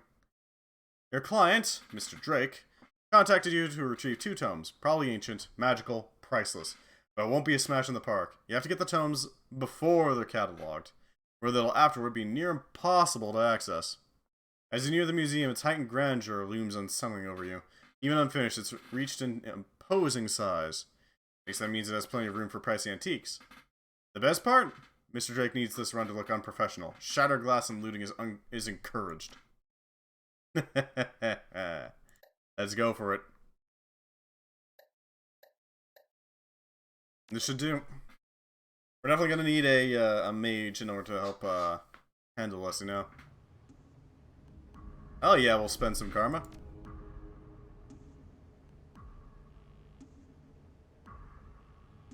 Available 5.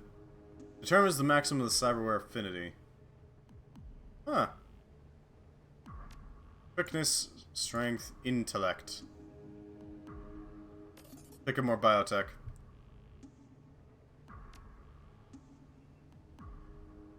Willpower. Charisma, conjuring, and spirit summoning. Dragonlance visible. Unlocks additional shamanic spells. Spellbook slots, totem choice, spellbook slot. Huh.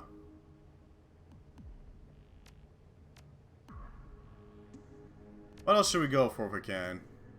We don't need ranged combat because that's just irrelevant. Strength is nice, but not useful.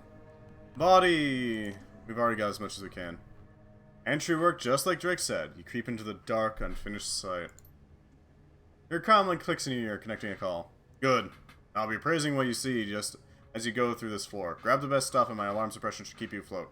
Just don't get too ballsy. If the books haven't been cataloged yet, they'll still be in the basement. The tomb. I'll be in touch. The earpiece clicks off. Call disconnected. You didn't even stay on the line long enough for you to get a word in. Your team powers up the nearby generator. Work lights along the new marble flooring sleepily flicker to life. Everyone surveys the site. Gaichu tilts his head toward the light. The work lamps act as lighthouses for his blind eyes, exposing the layout of the hall. He takes in a breath of the dusty air. There is nothing alive in these walls but us. A welcome change. Welcome, but don't you need, food? I'm always hungry, but the less meat I'm surrounded by, the more I can focus. I'm trying to watch my waistline too, buddy. Lost 2 kilos since I stopped shoveling down Mr. Lou's juicy pork buns. He places a hand on her stomach. Man, just talking about it is making me hungry. Let's get going. Gaichu. Gaichu. He's got a little bit of dietary need, you know. Dragon scales, mummified head, replica Utahraptor. Dragon scales, 1400 million. There we go. That's a good haul so far. Ancient vase, Neanderthal skeleton, valuable urn, royal flower pot, king's ashes, replica royal vase, authentic Utahraptor, easy sword jawbone. Not useful. Just don't get too ballsy. What's over this way? You could have something useful. I don't know. Check bookshelf. The bookshelf is made from your standard stained wood. It's filled with books by famous poets, both English and Chinese. Look at the books. You find several books that aren't organized properly, and they don't appear to be poetry. Moving the books and thumbing through them reveals nothing unusual. Gaichu, can you help me out with this bookshelf? It's attached to the wall. A solid build. Gaichu knocks on the side of it, sniffs the air. He throws the books from the shelves and then breaks each shelf in half, exposing the back of the bookshelf. A knock on the back panel reveals a hollow space behind the fixture. Gaichu's sword plunges through it. Returning his blade to its sheath, he gives the panel a kick, sending splintered wood into a chamber behind the now obliterated bookshelf. After you. Nicely done, Gaichu. That works. Welcome, Lao Zhang. Bypass login system. The section of the OS has a security hole that lets you bypass the password without cracking it by spoofing the user credentials. What do they got? Business-related files fill the sum menu. Most of them about contracts, construction plans, and financial projections. Among the files are several saved emails. 3 of the most recent ones stand out. Museum details. Chew. Per our previous discussion, I've attached to this email the revised museum blueprints. The prints outline various changes to the structure and building materials that need to be implemented as soon as possible. Some backtracking may be necessary, but it will cut supply and building costs by over 13% without compromising the museum's size and grandeur. I know you're against it, but production output will have to increase in order to meet our end-of-year unveiling. I'll leave it up to you to figure out the details, but if I find that you and your team are slacking off again, more cuts will be made. As to the loss of your worker, Mr. Fay, I offer you my condolences. However, we both know construction is dangerous work. Accidents are commonplace. You can look at this as an opportunity to hire someone more competent, and who won't get himself killed. On-site accident. Zhang, I processed your informal request yesterday morning. Given a public persuasive pittance, the Fay family agreed to forego public retribution regarding the loss of Mr. Chan Fay. Mr. Fay is the 4th laborer lost to hazardous working conditions. Public image is very important to the cooperation, and it's unlikely another transgression will go unnoticed. As your lawyer, I must advise you to double down on your construction safety protocols or to seek an alternative to monetary bribes. Money will buy silence in the short term, but we ultimately want a more permanent solution. I'll forward you the contact information of a Ganjan funded organization that can assist you with such matters. Killen Legal Practice. Retracting investment. Dear Mr. Ping, I can assure you that the most recent rumors regarding construction infractions, worker fatalities, and malpractice are all untrue. Complete fiction invented by the local gossip circuits to stir up trouble for hardworking men like myself. They've taken every possible precaution with this museum and have spared no expense. Should you need proof, I'll send you my lawyer's contact information. I promise you'll find no infractions filed against me or Ganjan Enterprises. Your investment is sound. Access the office room controls. Ambience, candlelight. Ambience, business casual. Restricted access, Lao Zhang. Huh. The room's lighting fades to an orange hue that flickers rhythmically as electronic candles activate by the doorway. Huh. Oh my god. The room's lighting intensifying shifts through various colors. Yeah, no candlelight. Into room member, or root menu. Access the office room controls. Right, that's the thing that we were just at. Remote building controls. Okay, then. The local matrix network probably hasn't been hooked up yet. Which is unfortunate, which means decking is going to be a problem. The Lady of Charlotte, 1888. Is there anything useful back here? There's gotta be something, right? Hidden stuff exists, therefore it's gonna be useful. Inspect. These firearms are relics as well, maybe of value to a history professor. What is that?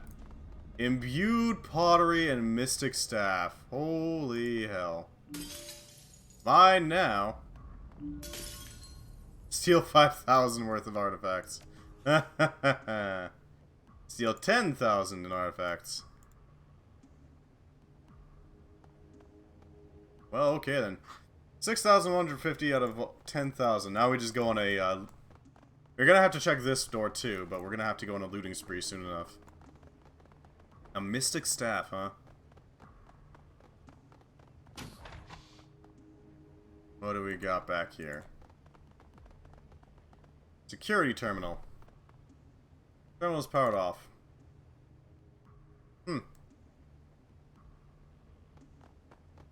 Alarm threshold 4 out of 10. Okay, so we can still steal quite a few. We're going for the highest price items. 650. Oh, that is absolutely one of them. 1,200 will definitely bring us up. 800, 980. 980 is higher than that. 300. What else do we have here? Maybe over here somewhere? Could have something useful. Mummified head. Replica Utahraptor skull. We can grab one more, and we should be good. Let's go for the ancient vase. Yeah, ancient vase. Alright, take the jawbone.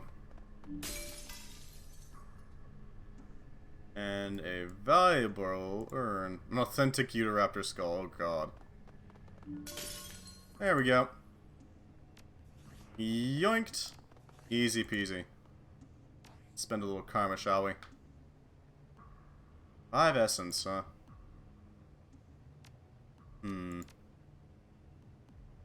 What do we got here? Not enough, huh? Unfortunate. Yeah, we can pick up dodge. There we go. Make yourself a dodgy bugger, you know? Now, we should be able to get down to the dungeon below now. There we go. What do we got here?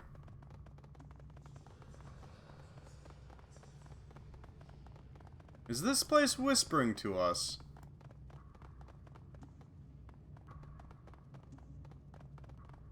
Creepy.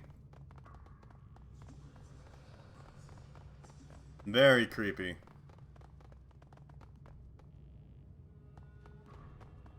What the hell are we looking for here? There's something here. I don't know what it is. But can we get Gobbet to interact with it? Do you see that? I see. Oh. A gargoyle and a mummified corpse. Huh. Well, let's activate our sundowner. And get behind cover. Gaichu, yeah, I'm gonna need you to go here. Gabi, you get behind here. Alright, Gaichu, I need you to go ham on him. Well, we should be able to take him on. Go straight for it. Surprise, motherfucker! Nice whiff. He tried his best. Launch mortar. Okay then. This thing is pretty hefty, actually. It's also got smoke grenades, Renraku flashbangs, and more smoke grenades. God damn, that is a hell of a gun on that thing. Sapped willpower. What the hell just happened? Where'd Gaichu go? Noxious breath. What the bloody hell is this place? Okay, Gaichu, go ahead and just murder it. Preternatural corpse. Okay!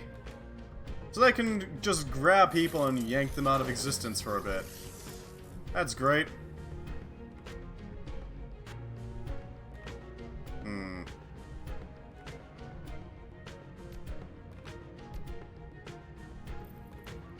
Not enough AP.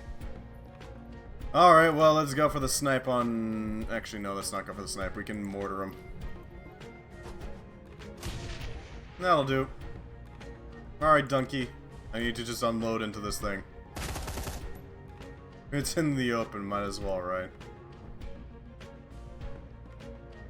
Out of ammo. Reload.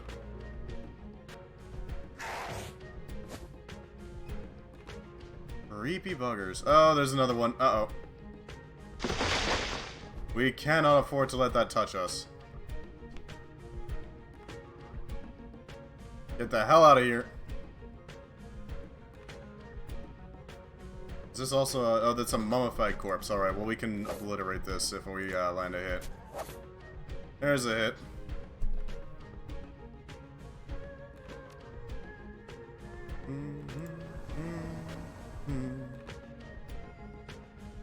Yeah, we'll just drop a bomb on it, make it a little softer for Duncan here. Preternatural corpse, huh?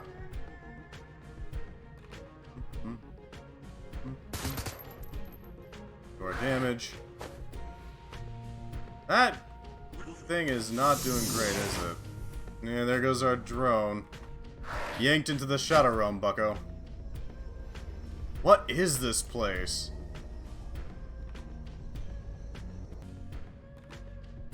Uh-oh, that's a threat. We are gonna die if we get touched by those things.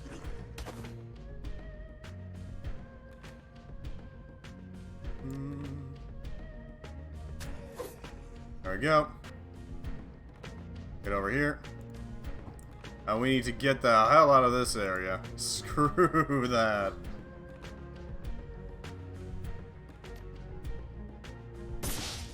Jesus Christ, this thing is nasty.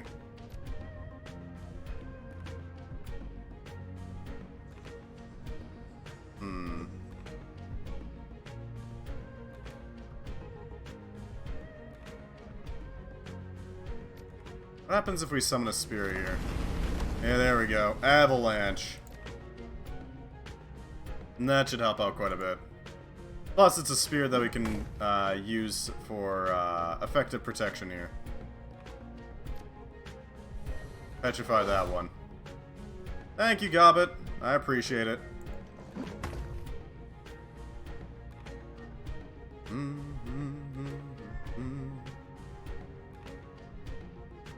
Yeah, let's go for the accurate shot.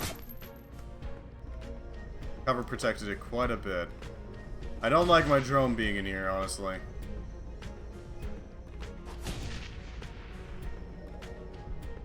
That ain't kosher. Okay, that thing's got reach. Noted. Big whiffs. And that last thing is gonna be... What is that place? Some sort of like Shadow Realm? Yeah, let's make that thing a target. Gaichu, go for the kill.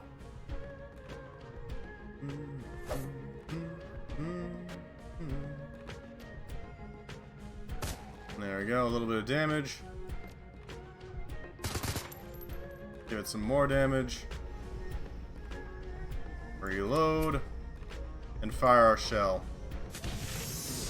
We're back in. There we go.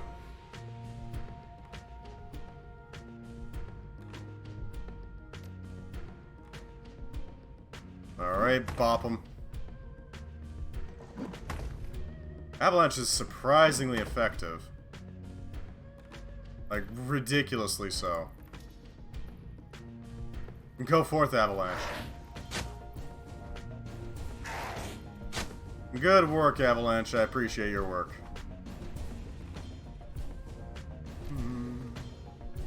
I want this thing destroyed ASAP. I need you to heal Gaichu so that he can actually survive combat, you know? Boost Duncan's aim so he's got a better shot at doing damage. There we go. Firepower round. Okay, next target, we need to go deal with that gargoyle over there.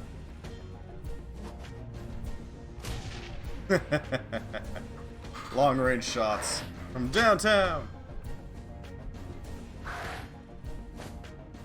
Hey, whiffed, nice. You go for a Duncan, you know what to do.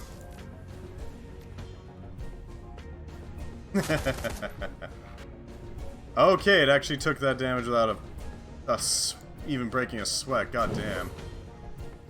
Ooh, that ain't good.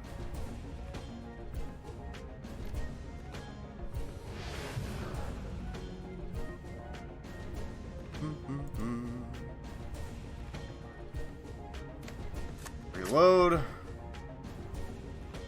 Send our Sundowner to cause some more damage.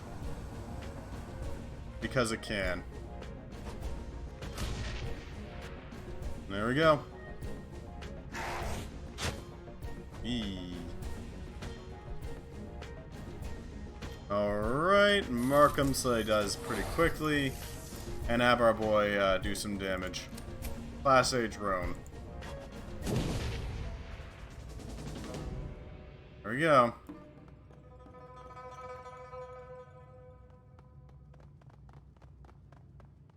What a creepy place. Oh, we can jack into this. Potentially grab some pay data.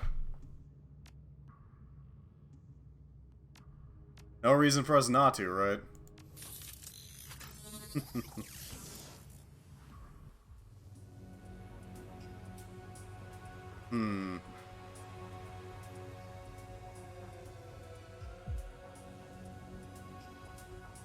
Okay, I think I know how to get in here.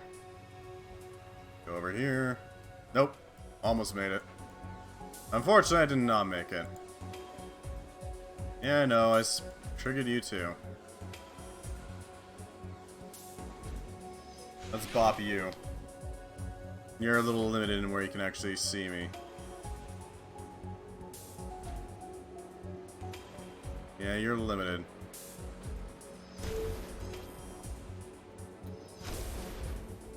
And then summon our boy to help us deal with this problem. I got a little, excited, let's say. Okay, this thing is absolutely useless, actually. Never mind. Huh.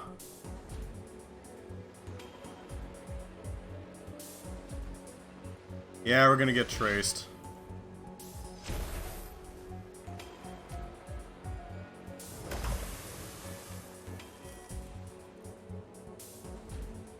That's the thing we're gonna have to do.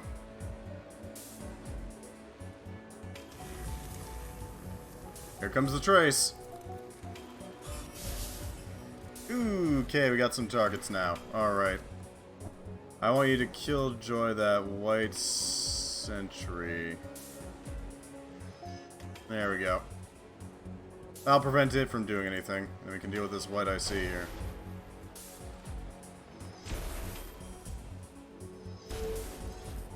Take cover. Gotta make some space, you know. Big whiff. What's he doing? What a strange IC.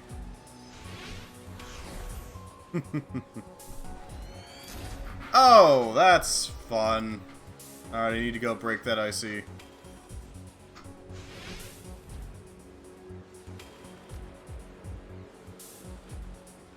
Rode that one.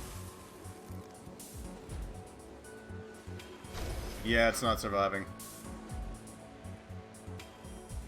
That one's currently protected, so I don't want to fight it at the moment. It is unwise.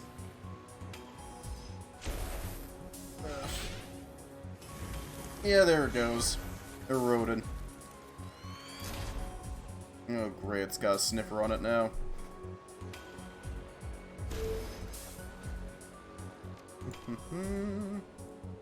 Break this.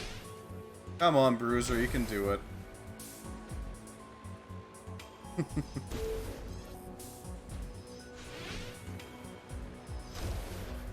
Okay, our Bruiser is about to break. Ugh. Might as well get some use out of it. There we go. That'll help out a little bit. And there we go. The attacker IC is gone. Now we have to basically punch our way through everything. Get that. And secure the damage. Go forth, Bruiser!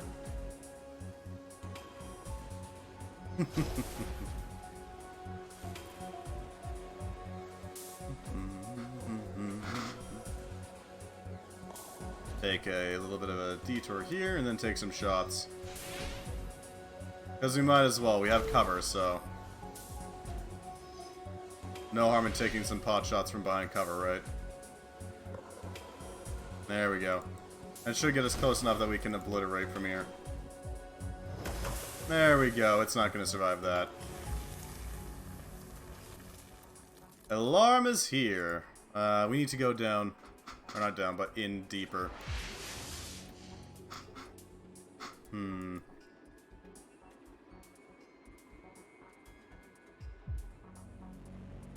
still don't have to worry about Watcher. Data store shipping. Deciphered spells. Ow! Well, that's painful.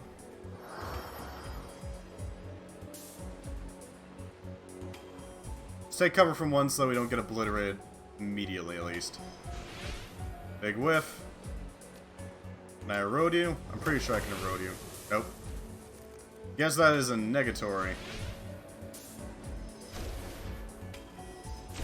Some IP damage, at least. It's basically like throwing snowballs. Big whiffs. There we go. And I'll open up that line. Yoink. Mine now. The good shit, you know? We need that good material. Cover some IP. Head over here.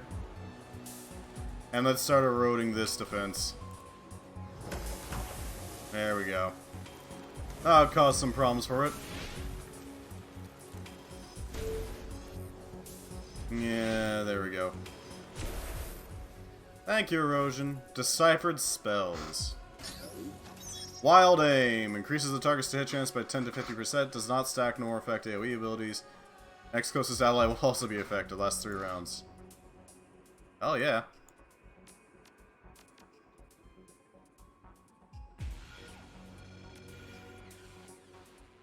Not bad, not bad. We found some knowledge, you know? And it's supposed to look like an amateur job. Who really cares? Smash and grab, basically.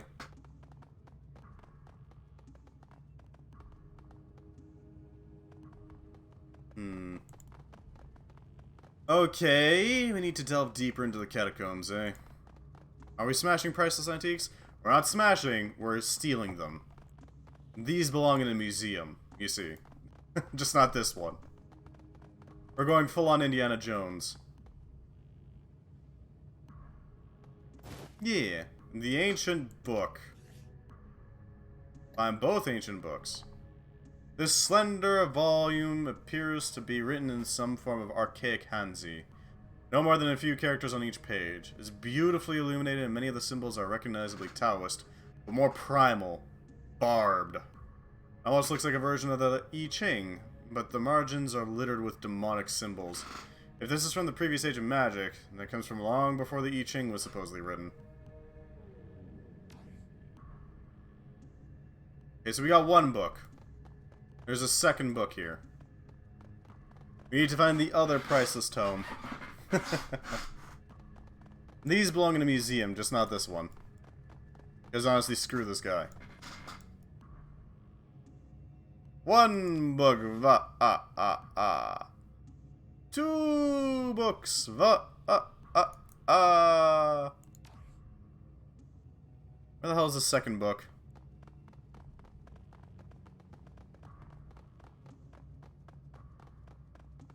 There's gotta be a second book around here, right?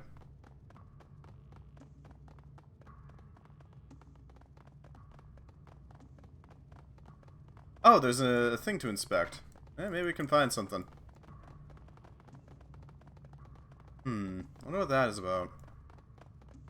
Do not enter, thank you. Making some tortilla wrap things out of leftovers from the pub. That sounds like a pretty good idea, yeah. Pretty solid. What sort of leftovers did you have to work with?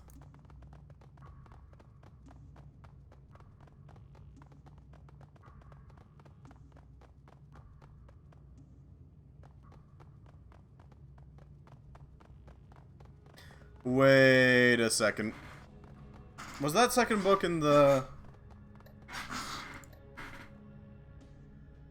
Shadowrun Hong Kong book locations? The Dig, main mission, from the second book, blah blah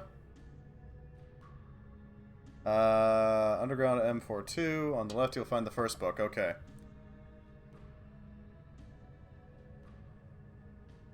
Okay.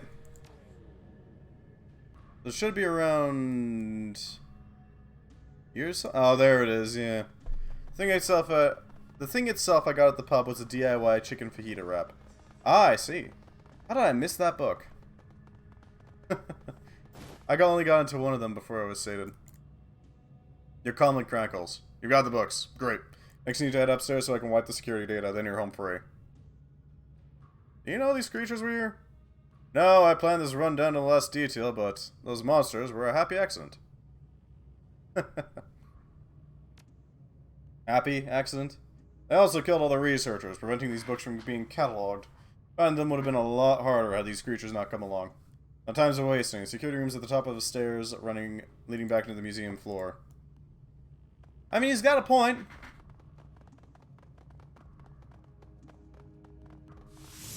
Uh-oh. What the hell are you?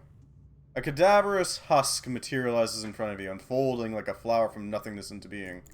It stands with a surprisingly upright posture, and you can see that its robes were once of fine quality. It raises a hand to block your path. Stop. The thing's voice comes out in a hollow rasp. It seems you can move freely through this realm, coming and going, taking what is not yours. What are you? I was once a man, now I am a dead man. Return the slab. Return the slab, or suffer the curse. I cannot leave. They think I can get you out of here somewhere. Somehow. You can. Slowly, painfully, the mummy inclines its head. It reaches into the folds of its robes and produces a ring of fired porcelain. The creature extends its arm, presenting the object as an offering. Take this talisman and place it among the other artifacts you have removed. Once you have moved it beyond the binding threshold of this excavation, I will be free. Alright. Thank you. The mummy inclines its head. I will be forever in your debt. Who knows how the hell it will repay this debt given it's dead. What the hell? This heavy tome is filled with the cramped, spidery black script of an unrecognizable writing system, written on what appears to be ancient papyrus. Occasional cuneiform seems to be mixed in. This book is cold to the touch. He's in 2 doubloons worth of debt, exactly. Or wait, is that a fetish? They're items that shamans can use to summon spirits.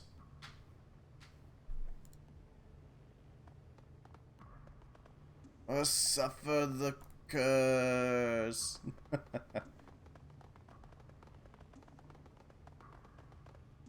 Alright, let's go, Terminal's powered off. This is the one. Flip the switch on the bottom right, then plug in my data chip. The script will doctor the security lock so we can sneak you out. It's executing now.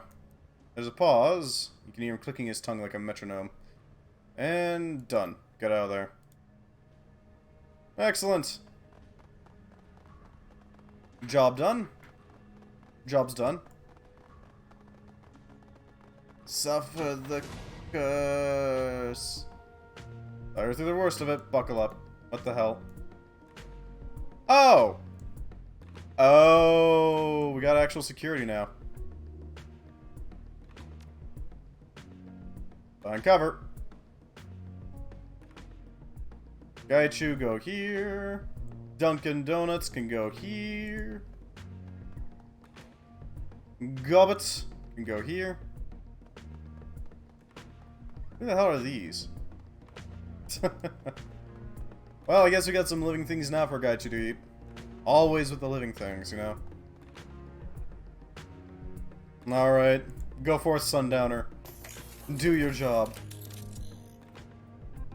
Phew. -6 action points. Oh, he is so dead. Excessively dead.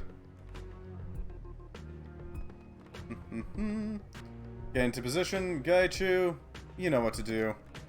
Obliterate. Heaven's Stance. He is very fast. And Gaba can get into position while he's doing that. Ooh, that looks painful. Well, down goes Gaichu. He did his best.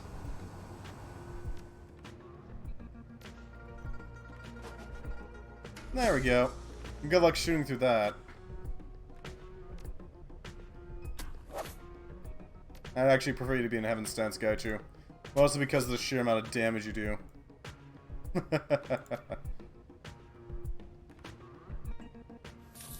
Mark him, just so we can get it. Okay, never mind.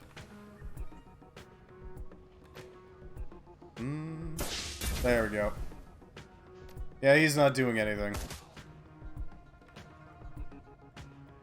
What does she have? A Force 4 Nature Elemental, eh? Well, let's call forth a friend, shall we?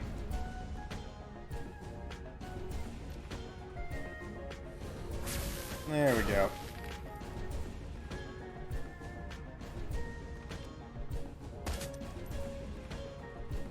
Okay, they can absolutely shoot through the smog. Good to know. Unfortunate, but good to know. Go forth, Sundowner. Catch their attention.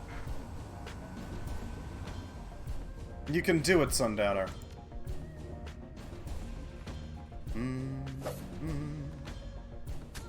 There we go, that's some damage.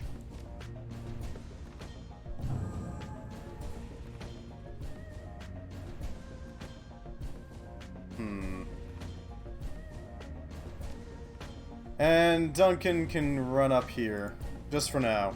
That'll give him some targets, basically.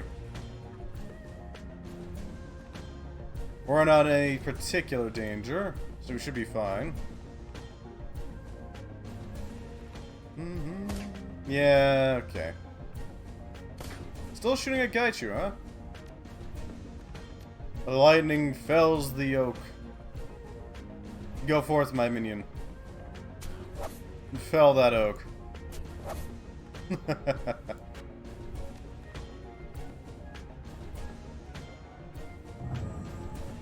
Go forth, my minion. He'll be fine. Pacified. Target ignores all enemies, eh? There we go. That'll do some damage. And Sundowner, I need to delete some HKPF captain. Some nerd, you know? There we go. A familiar voice pipes up in your communicator. Change of plans. Search these boys for a key fob. The need to access the side door. What side door? In the lobby. My program didn't work as well as I'd expected. I've been monitoring the exits on my cameras, and the HKPF up the front locked down. Since you can't go at the front now, you've got to exit out the side. That key will get you through the locked side door. Just take you out to the east service exit. Let's grab that fob and get the hell out of here. Okay. They're in the side door. Cool.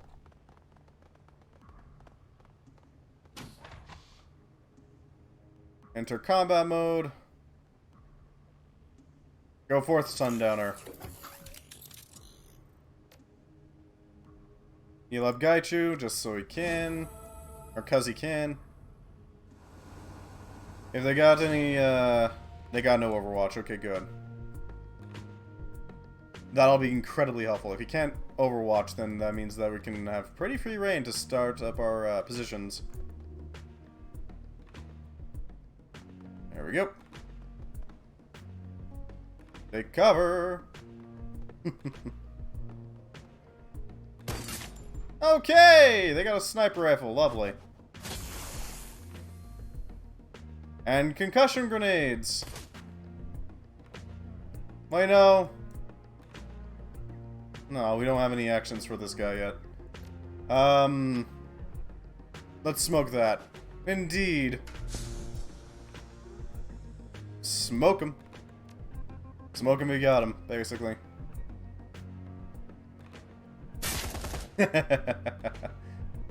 What? What? No cover? What, no cover? No cover? That's surprising. Yeah, that's nice, buddy. Nice shot, but you missed. Okay, that one hit. That one also hit. There's that. Mark this guy because he's a harder target to go for, basically.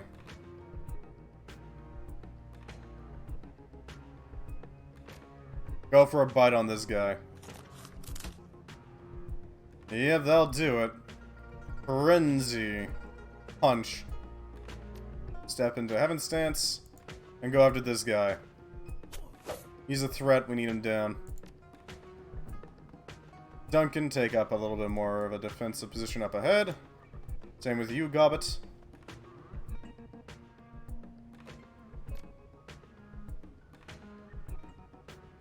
And drop a concussion over here.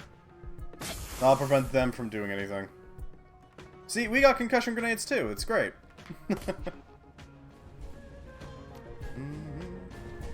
Yeah, that one's not going to live long enough to actually be a threat. Not a serious one, anyway. Hey, Goblin, mind giving Duncan a little bit more aim? That'd be great.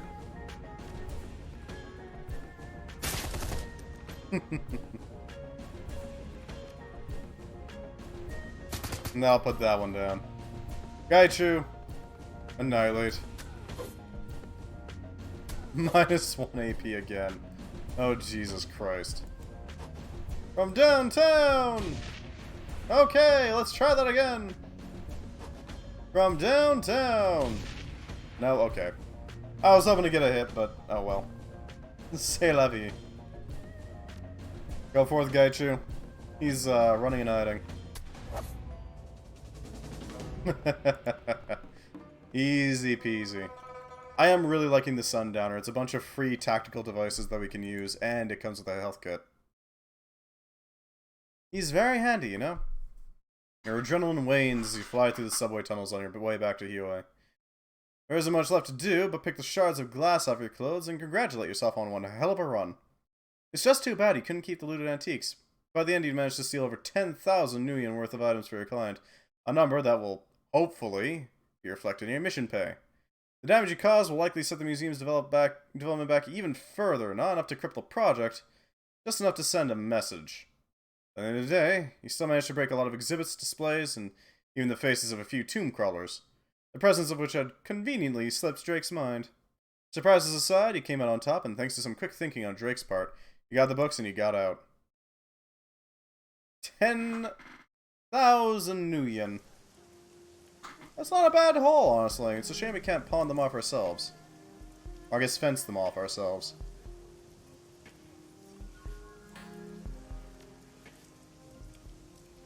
We should probably go and grab our, some new cyberware. Something to work with, you know?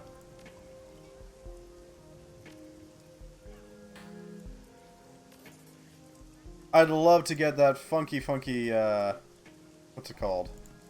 Right, the funky, neuro thing. The brain implant, basically. We need that money, so travel to MV Nelchi and steal the samples. We should probably steal the samples next. The funky brain thing. Yeah, there's a, I think it's called an encephalon.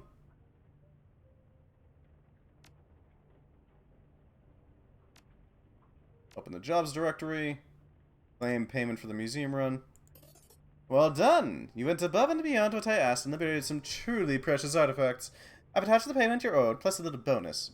I trust you keep quiet about what exactly was liberated from Liu's little museum. I'll come collect the books from kindly Cheng. Oh, that's from Mr. Drake. I also can't remember names for the life of me. Yeah. It's unfortunate, but... Oh yeah, the Shadowlands BBS.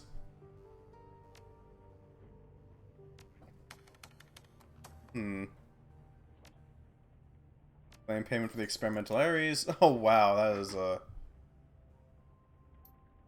not amazing, but it's something. There we go.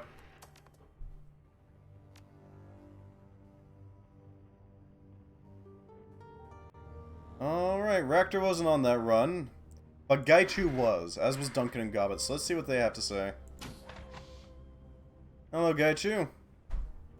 The cabin is silent, aside from the occasional swish of air as Gaichu steps through sword forms. He holds each stance for a few seconds, practicing a giving and swing a few times before switching to the next. Hello. A single bead of sweat rolls down Gaichu's temple as he holds his position.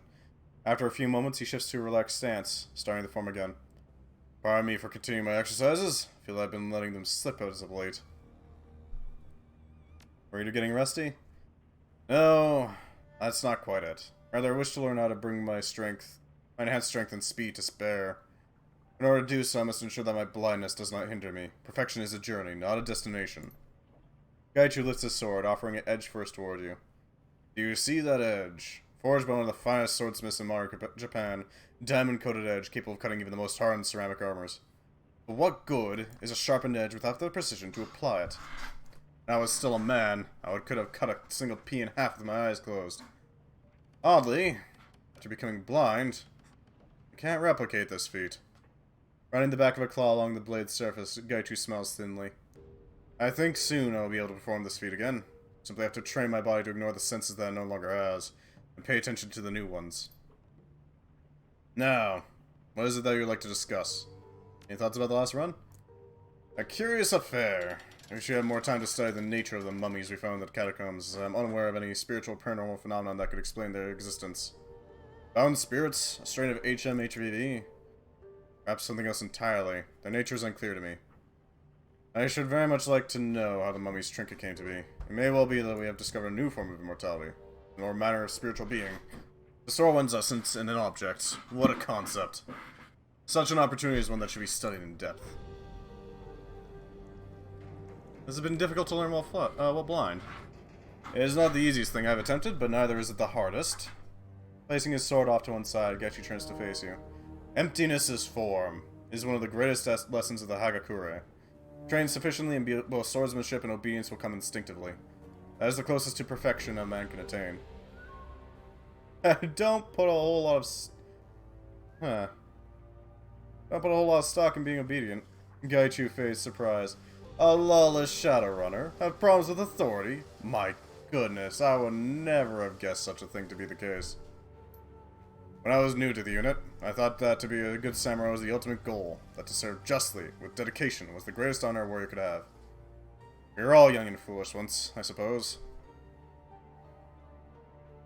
That kind of ideology only serves the powerful. There are those that require a rigid structure and hierarchy in order to prosper. For them, that kind of regimented life is the best. It is no surprise that they serve the powerful.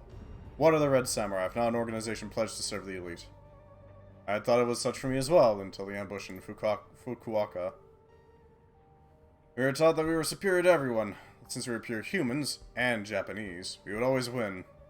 I believe that most never questioned the validity of this claim, even when confronted with direct evidence to the contrary. What about your old unit ambushed you? Very well. Gaichu draws his nails over his scalp, sighing. My time in Fukuoka was tense. Since leaving Kaihanshin, I had been careful to stay out of sight by moving on foot or in the back of an automated delivering van. I was running out of food, however, and needed to be in a city for that. Fukuoka is just big enough to get lost in, but not so large that a ghoul sighting could go unnoticed.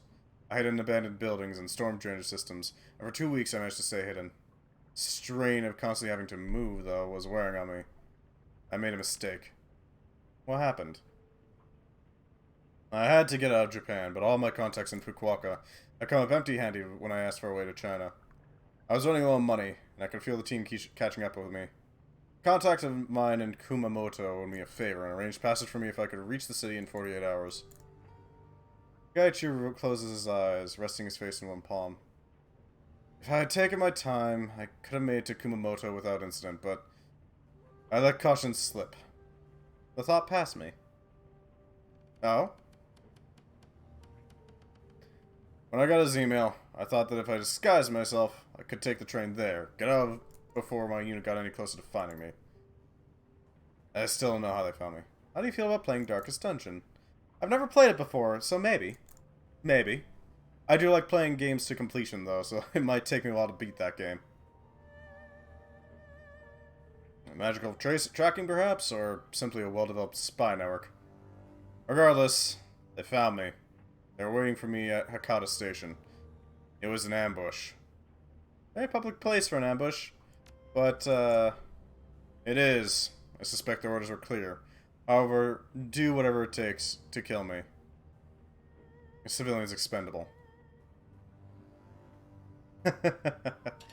Maybe. I don't know. It's possible. For units like the Red Samurai, ordinary laws do not apply. The mission success is the only concern. I had taken steps to disguise myself as best I could, relying on the sheer number of people to conceal my presence. I suspected the team might attack while I was in public, but I did not realize just how expendable the civilians were. When they blew the C4 charges over the station's western entrance just to box me in, I realized how much I had underestimated them. I assumed the train had derailed, honestly, but then I smelled the telltale acrid vapor of the explosives. Once you smell it, you never forget. The plastic explosive that we used has a particularly sharp odor, like old cheese. Something to do with an olfactory taggant added to help track it if it is stolen. I remember stumbling through the dust and debris, trying to find my way to the rail platforms. They attacked from all sides, using confusion to strike me once. I could hear Ishida and Takagawa behind me. Aomori and Sasaki charged out of an access corridor just ahead of where I'd been standing. Sasaki threw a wall of fire down behind me, cutting off retreat while Aomori started firing. Like you didn't have much choice but to defend yourself. Gaichu nods, lips pursed. Yes, that is so. Training took over. I knew I had to survive, and I was not thinking of anything but survival, so I charged Sasaki and Aomori. They were only 15 meters away from me. The only advantage I had was that they were as blinded by the dust as I was, but I could still hear and smell them. Sasaki threw a lightning bolt at me, but I managed to roll under it. As I came up, Aomori's light machine gun was swiveling down. I felt time stretch out as I stared down the barrel. I caught Aomori in the throat with the tip of my sword. It was a maneuver I practiced hundreds of times before, but there was no resistance as I cut through his trachea, and he fell as I rolled to the side. I could hear him choking for breath as he dropped. Gaichu exhales a humorous laugh and shakes his head. It's strange to think how clear the memory is. Even now. He was your friend. That kind of thing will stick with you. Gaichu snorts, waving a hand dismissively. Spare me the tuning in psychiatry.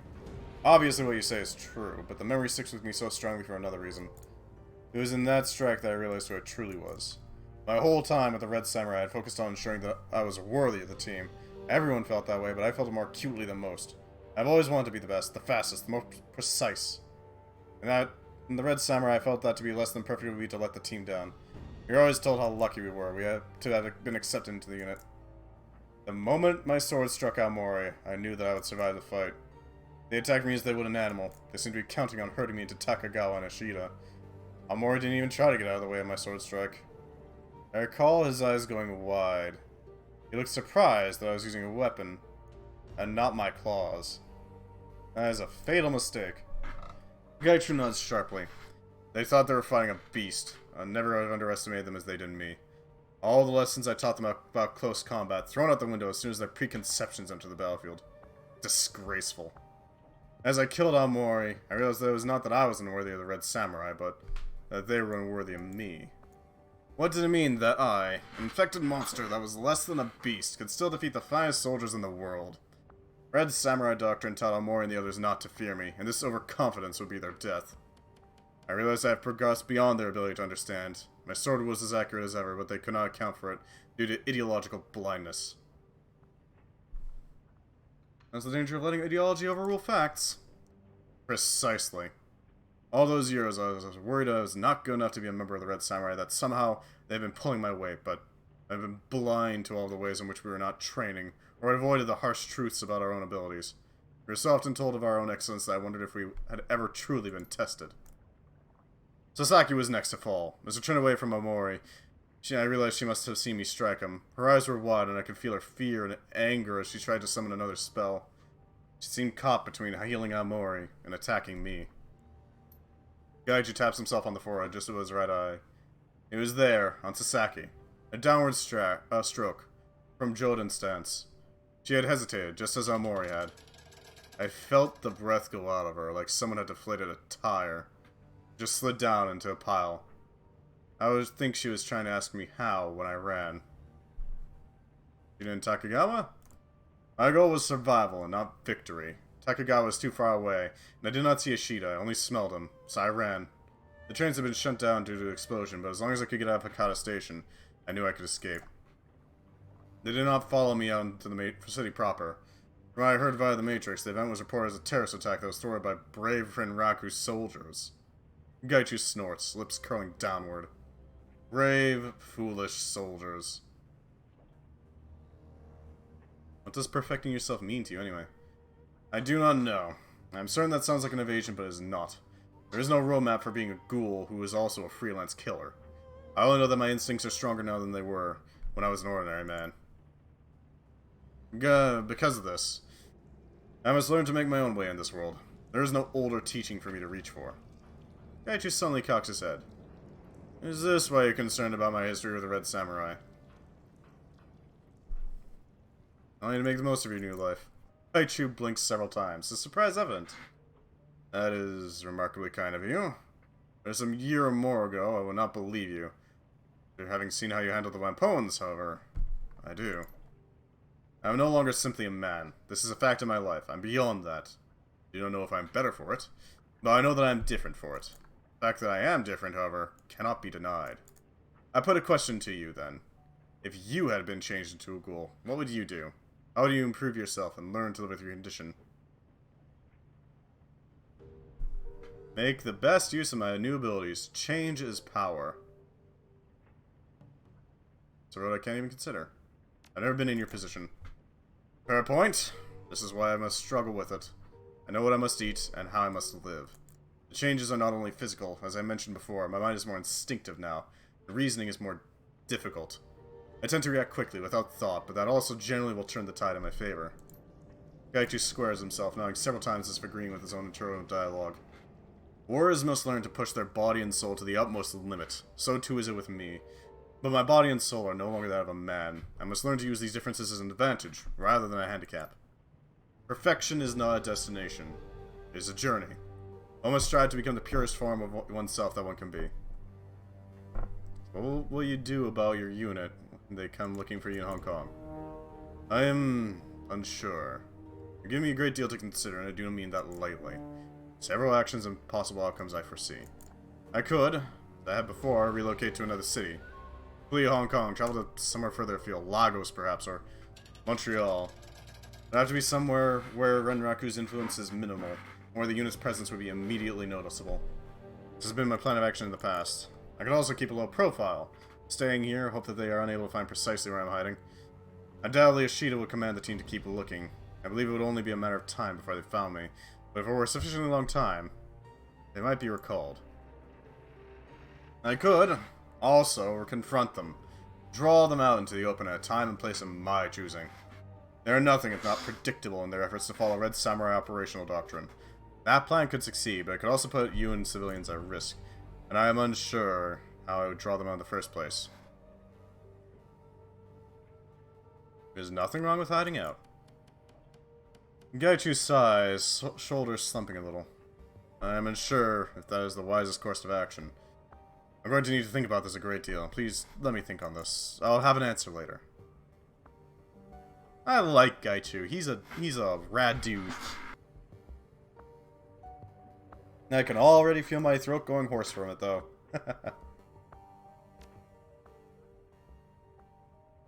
How about Duncan? You got anything interesting to say?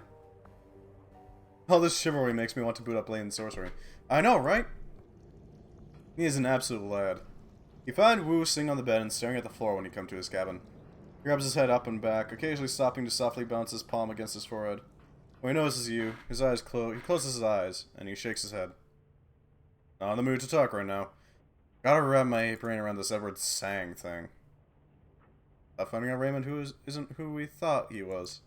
I've sort of wanted to own an Estic. Oh, really? Just for, like, the novelty of having one, or for, like, any specific reason? Yeah, that's pretty much what I was thinking. 16 years. We lived with him 16 years and we never knew the man. 16 motherfucking years. Just gotta think. Work through this. Alright, Duncan.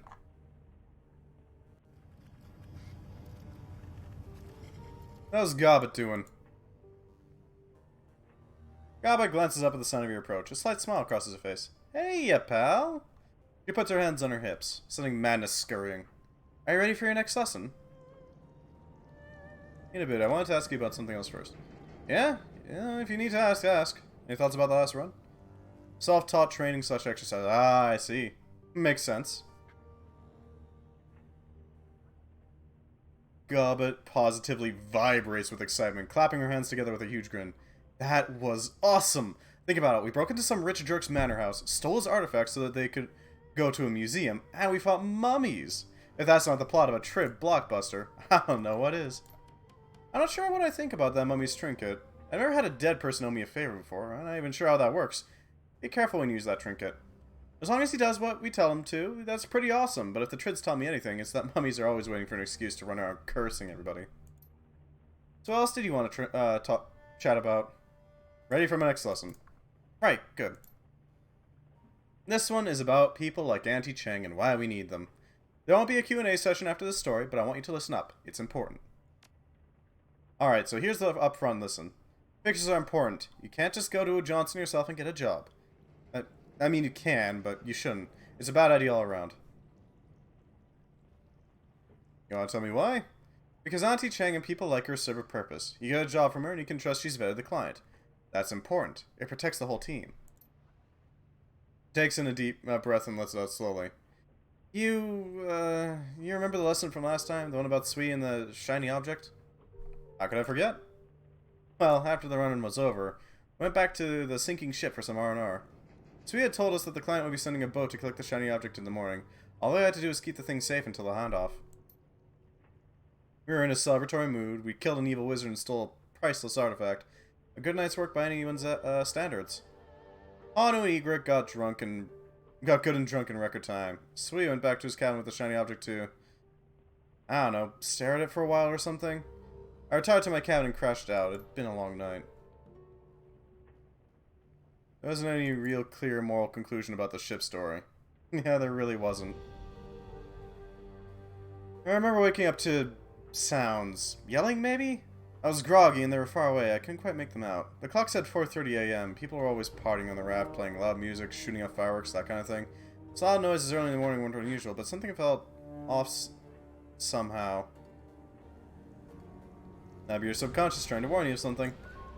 Two nods. Yeah, it's a lot like a panic attack, really. That full-body certainty that something is wrong.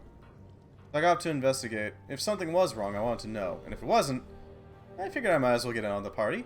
I stepped out into the hallway and my foot slipped. I came down hard, landed on my ass, and found myself sitting in a pool of blood.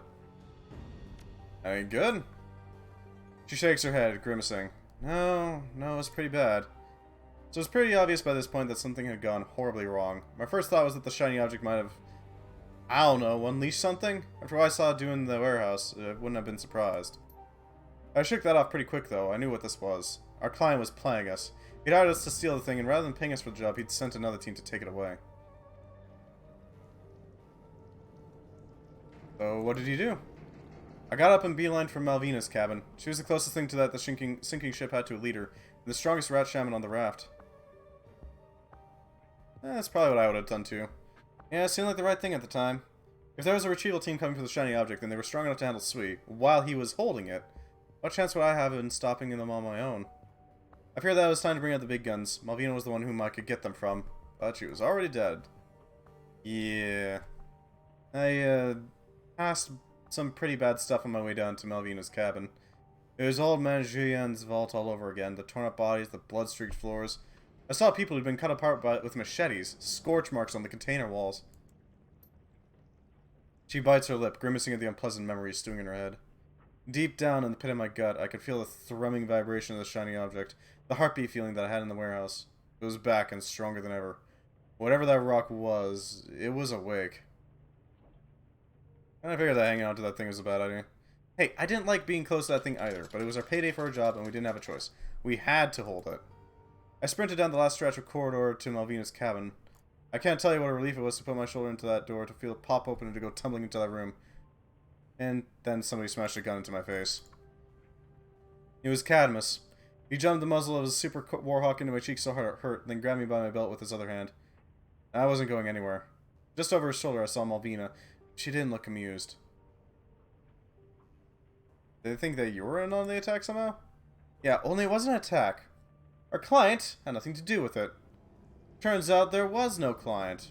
Sui had lied to us, and by helping to steal the shiny object, I'd unwillingly given him what he needed to foment a mutiny. Oh! Okay, so Sui was an ass. She pauses for a moment, gathers her rats in her hands, and lifts them to her shoulders. They scurry over the leather of her coat and disappear into her hair. As it turns out, betrayal hurts, Seattle. Malvina felt it, and I felt it too. So he had been a friend. I just risked my life to save his, like 4 hours ago, and he tricked me into helping him do something unthinkable. All this over a heap of junk floating in a bay.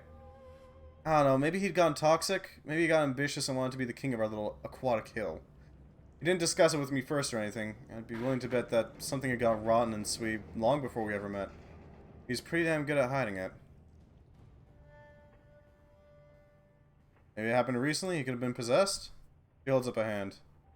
I don't know why he did it, and frankly, I don't care. The only thing that's important here is that he did. What did he do? What could I do? I didn't have a whole lot of options. And Camus is kind of on edge, like red-faced and screaming, so I opened my mouth and I fast-talked my way out of it. I started off by doubling down my loyalty to Malvina, Camus, and the status quo on the sinking ship, swearing my undying friendship. You know the drill. I did a good job of it. They still looked a little iffy. Iffy with a warhawk is bad, so I volunteered to prove myself by stealing the shiny object back from Sui. Follows, I guess? He only had it because of you, right? That was the idea, yeah. I mean, I didn't have a choice. I inadvertently helped to arm the bastard who was tearing our friends and neighbors apart. I don't think I could have cleared my name without taking his weapon away again. It was a hell of a night. I don't want to get into too many of the gory details. Friends died. Hell, friends killed each other. It was brother against brother, all that jazz, and Sui's indiscriminate use of the shiny object let a lot of things into this world that shouldn't have been. Did you get a good view of them this time? Yeah. I wish I hadn't, but I did. I don't really know how to describe the things. They were like animals, but wrong. Too many tails. Bones in the wrong places. Huge open sores. That kind of thing. They were spirits manifested in physical form, I think. Most of them took the form of rats, swarms of insects, rotting things, all the old pestilence tropes. Sometimes there were colonies of things, all tangled together and moving as one. Not the sort of thing that I ever want to see again. So anyway, long story short, I got this shiny object back from Sui. Wasn't easy, but I got it. How do you manage that? Lies and misdirection. Trickery. Rat helped. Some of the things that Sui let loose actually came in handy. He summoned so many of them that he couldn't hope to control them all, and that gave me an opening to use them to my advantage. I managed to trick my way past Sui's supporters and the astral menagerie that I had summoned. Wasn't easy, but I did it. Then I stole the shiny object, and all was right with the world. And yeah, I'm intentionally glossing over the details. I had to do some things that I'm not proud of, and people died because of it. But I got the damn thing, and I got it back to Malvina. What happened then? Long story short, Malvina put the shiny object to better use than Sui ever did. She took to the thing like she'd grown up using it. We still lost dozens of people, but Sui's side lost more. Camus was critically wounded, but he pulled through. After the skirmish, Malvina held an assembly. She told everybody that there'd be new rules for life on the raft. And who refused to follow them could leave. And if you broke them, you were done. The rules of the sea and all that. After the pronouncement, she turned on surviving mutineers. Hanu was one of them. He'd been in on Sui's plan the whole time. She didn't kill them, but she did exile them from the sinking ship. And for people in our economic bracket, that was as good as a one-way trip to the walled city. I'm willing to bet they're all dead by now. In the wake of Malvina's ultimatum, 5 survivors left the sinking ship. I was one of them. Why did he leave? I had to go. We may have washed the blood off of the decks, but the energy of the sinking ship had changed. It wasn't the carefree haven that I loved anymore, and as sensible as Malvina's rules were, I wasn't up to living under them. We parted on good, but sad terms. As you'd expect, we drifted apart over the years. It's funny, I didn't even thought of Malvina or the sinking ship in years. Not until I decided to teach you your previous lesson and it all came flooding back in. He pauses, turning to you. That's the story. It's finished. But I want to circle back on the lesson that I gave you up front, because it's important. We need Auntie Chang to bring us work. That's obvious, but we also need her to keep us honest. To be sure that we, on the team, are playing straight with one another. Auntie Chang's reputation rides on the legitimacy of the jobs that she brings us, and that, more than anything, is why we need her. If we didn't have Auntie Chang or someone like her, we'd eventually tear ourselves apart. It happened on the sinking ship, it could happen again in Hioe. So anyway, that's the lesson. If you got follow-up questions, go ahead and ask them. What did she do with the shiny object? Well, first she used it to get rid of the things that Sui had let loose. Then she put it away for safekeeping. probably still there on the sinking ship, ensconced in some shrine or other, held under lock and key. At least she's keeping it safe. She shrugs. I'd have preferred if she ditched the thing, but in the end, that wasn't my choice to make. I've heard she's still in power over there, so I guess that worked out okay. And Sweetie? That walking colostomy bag was already dead, eaten by his own monsters after I took the shiny object away. Turns out, he wasn't much good at controlling them without it. Didn't even live long enough to watch his mutiny fail. And Seattle, thanks for listening. These lessons are for your benefit, but I think they help me too. And it's nice to be taken seriously every now and again. No problem, Gobbet. I look forward to the next one. Her face lights up. Yeah, me too. I'm gonna move on. I've got Gobbet things to do. How's Isabel doing? She hasn't been on a run with us for a while, but... As you step into Isabel's cabin, she turns to face you. The desk that she's been working on is a mess. Food wrappers and computer expansion cards lie together in a heap. Isabel herself doesn't look much better. Her eyes are badly bloodshot and her lips have been drawn into a deep frown. You're back. Hey. She shoves a box of assorted mounting screws aside with her foot. What do you need? How are you holding up? Not great. I'll manage. Anything I can do? I seriously doubt it. I appreciate the offer, though. When I unlocked those old memories, I told you that they were crystal clear, right? Every detail was perfect. It's still that way, and I think that it'll always be. If the memories aren't going to change, can you adapt to living with them? Honestly, I don't know. It's like having an eidetic memory. I'm stuck with a perfect record of every shitty thing. What became of Isabel? So we did her mission, which involved going into a con and, a convention, and, finding some guy called Rhombus. Turns out, Rhombus was her ex-friend, and he had sealed a bunch of, shitty memories in a, storage implant that Isabel has, and locked it behind an encryption on her request. Well, we got the encryption key, and she unlocked those memories, and immediately got all the trauma and bad things that she had in the walled city come back with perfect clarity. I'm stuck with a perfect record of every shitty thing that I saw and felt during my childhood in hell. It's not an easy thing to live with.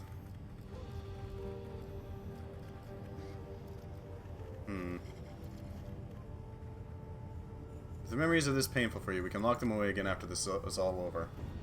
That's what I'm hanging on to. The fact that I can ditch my childhood again and forget the things that I saw. All the more reason to get through this business with the walled city quickly. And speaking of which, if you wanted to ask me questions about that place, you can go ahead. I think I've had enough time to process what's in my head. I should be able to give you some answers. Not all the answers, mind you, but just something.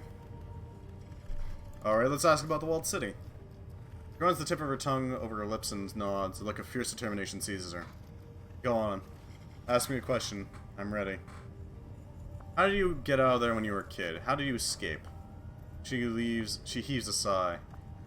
Gobbet let me out.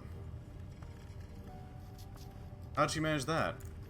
The Avatar raises a hand. Go ahead and ask her. I'm sure that she'll be happy to brag about it, but I think that we have more pressing matters to discuss.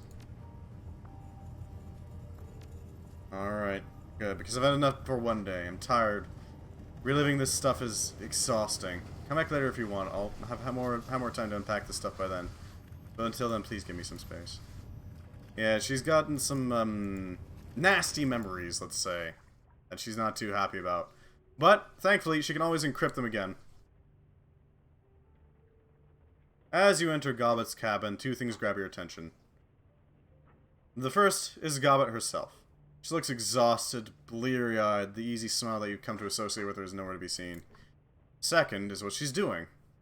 Gobbet appears to be in the middle of a valiant attempt to stuff a whole roasted duck into a saucepan half its size.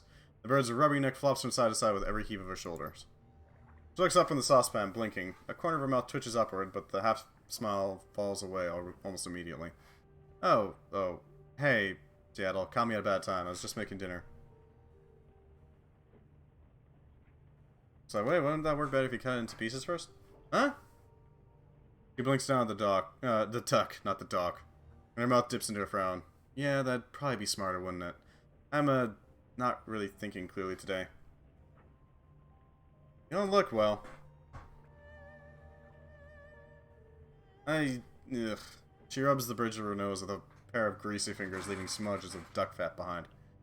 It's weird. Ever since our last lesson, I felt, I don't know, preoccupied with the sinking ship. I don't really do the whole haunted by the demons of my past thing. I mean, that's fine for some people, but I'm allergic to drama. Generally, when thoughts of the past get me down, I remind myself that it doesn't matter, laugh it off, and go have a snack, but this is... I don't know, it's weird. Ever since our last lesson, I haven't been able to get the sinking ship out of my mind. She looks down at the pot full of mangled duck on the counter, closes her eyes. I guess I'm just worried about Cat and Mal. Which is weird, because why would I be? I mean, I haven't even spoken to them in years. Hell, if anything, they should be worried about me. I'm the one who gets shot at for a living. Isn't far, is it? No, I don't want to do that. At least, not without a good reason. It'd be awkward, and I'm sure that it's nothing anyway. Actually, check that. I know what this is. It's my own personal version of the same thing that we've all been feeling. The psychic sewage that's being dredged up in all of us by whatever is happening in the walled city. I'm sure that you've had some flashes of memory from the Barrens in your bad dreams, right? Images from your past come back to haunt you, but you aren't going to drop everything and go running back there, because that would be dumb. So tell me, why should I? Because the sinking ship is like 15 minutes from here. Couldn't hurt to check. Look, I don't want to go back there if I don't have to. If thinking about this place is enough to mess with me like this, I don't want to know what being there will do. But I'll tell you what. I'll drop Malvina a line just to check in. Make sure that this is a me problem and not a them problem. If there is something going on, I promise you'll be the first to know. Alright, that's the way you want to play it. It is. Now, anything else you wanted, or can I go back to my duck? How about Isabel? She told me that when you let her out of the walled city when you were kids. Care to fill in the details on that? Yeah, guess I'm not surprised. Iz has never been big on padding a story with unnecessary detail. Want to tell your side of it? Because I've got a vested interest in it these days. Yeah, sure. Why not? I'll share. Taps her chin thoughtfully. To start, I guess they're gonna need to know what the walled city was like when me and Iz were kids. She didn't tell you anything about that, right? Other than that you'd saved her. Didn't think so. She reaches down, absentmindedly strokes Manus' silky coat. That trips happily at her caress. Well, for starters, you should probably know that the walled city wasn't always as bad as it is now. It was always dangerous, but 10 years ago it was just a run-of-the-mill slum. Still safe enough that walking in didn't qualify as a suicide attempt. Figure what I saw in there had to be the bottom of a downward spiral? The bottom? What you saw? No, Seattle. When you went into Lotus Den, you were on the outer perimeter of the walled city. What you saw earlier is the best that the walled city of today has to offer. As you go deeper toward the center, it gets a whole hell of a lot worse. Anyway, back when I was a kid, it was pretty much exactly all like what you saw in the Lotus Den. Not exactly Victoria Harbor, but survivable if you knew what you were doing. Back then, I used to play in the walled city. Rat would lead me into all the nooks and crannies that grown-ups are too big to fit through. There was this other young shaman in there that I used to play with. His name was Happy or Lucky, something like that. He followed Pig. Nice guy. Good card player. Obviously, none of this was a good idea. A teenage girl going to the walled city by herself? That's a recipe for disaster. I didn't realize any of this at the time, though. I loved playing in the alleys and crawl spaces of the walled city. It was fun. Is that how you met Isabel? Yep, inside the wall. There are these districts. You were in one earlier when Cheng sent you after Strangler Bao, the Lotus Den. I remember. Well, Isabel and her family lived in the Mansion District. It's sort of a holding pen for refugees from the Middle East and Africa. Basically, anyone who is an Asian, European, or Goblinoid. It's less pleasant than it sounds. Why is it called that? The locals named it after Chungking Mansions, out in Sim Sha Sui. Sort of an inside joke. The mansions are the unofficial African quarter of Hong Kong. Most of the free enterprise zone's African immigrants settle there if they can afford it. The destitute refugees like Iz and her family don't get to go to Chungking Mansions. They get herded to the walled city, and once they're inside, the Mansion District is where they end up. Forced relocation, huh? Guess some things never go out of style. No, they don't. And once the refugees arrive in the Mansion District, their prospects don't exactly improve.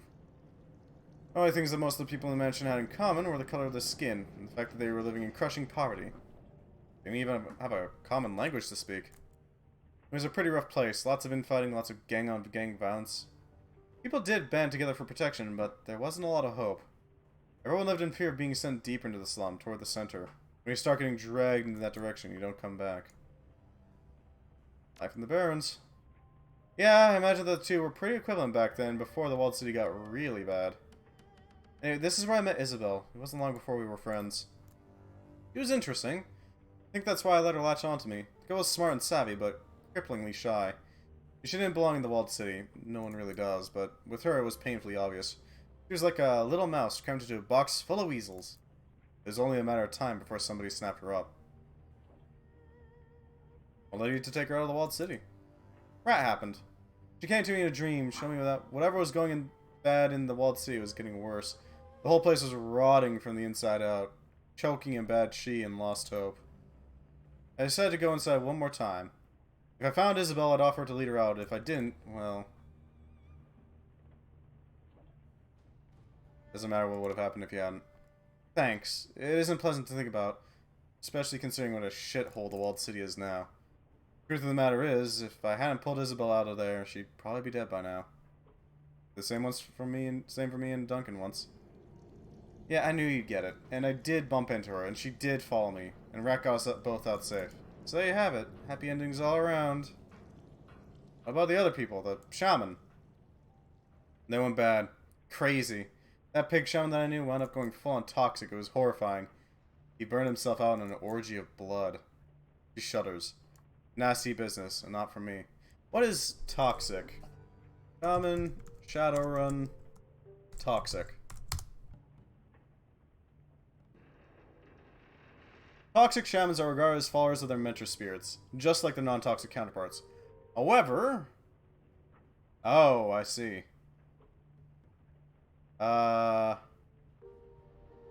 Due to external influences like excessive pollution or the mentality and will of their shaman, the influence a mentor spirit exerts can differ drastically from a typical shaman. A dog shaman, for example, typically displays characteristics of loyalty and protectiveness towards those it associates with its pack, so to speak. A toxic one, on the other hand, might act instead as vicious and treacherous, foregoing its associates to follow an agenda all of his or her own. This doesn't mean that the shaman is acting in opposition with its mentor spirit, but rather has adopted the mentor spirit's darker aspect. In the example above, the toxic dog shaman is still acting characteristic of a dog, but now more akin to if the dog spirit were rabid. Oh. Okay then. That is horrifying. Oh, toxic, what does that mean? When a shaman goes toxic, he goes bad. It's like if you invert the usual meaning of a totem, that's what a toxic shaman does. Dog shamans are loyal and friendly, like all good dogs are. A toxic one is rabid. They're both dog, but they're different aspects. And your pig shaman friend went toxic? That's what I heard. You don't want to know what happened to him. What he became. It was pretty bad at the end, before the locals overwhelmed him. A lot of people died. What does pig shaman do? Shamans... Shadowrunner... Shadowrun pig totem. What is a pig totem?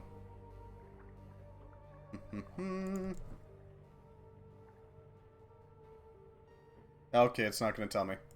Cool. What about Isabel's family? She said that they were still in the walled city. Why didn't you bring him with you? Think that I didn't want to? She sweeps a loose strand of hair out of her eyes. Look, it was going to be dangerous enough to get Isabel out on her own.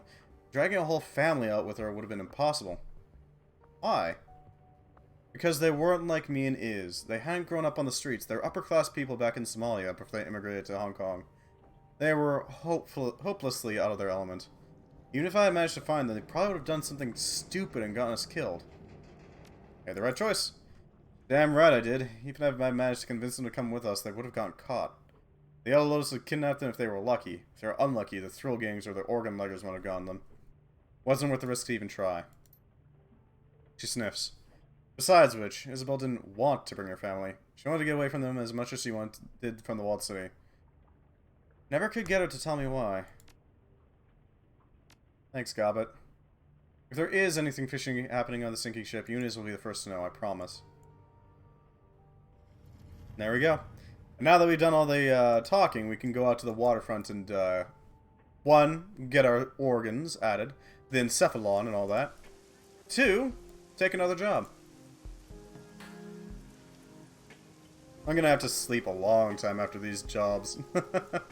Get all the hallucinations and all that. I get the feeling the game intends for you to sleep after every mission. But, I'm not.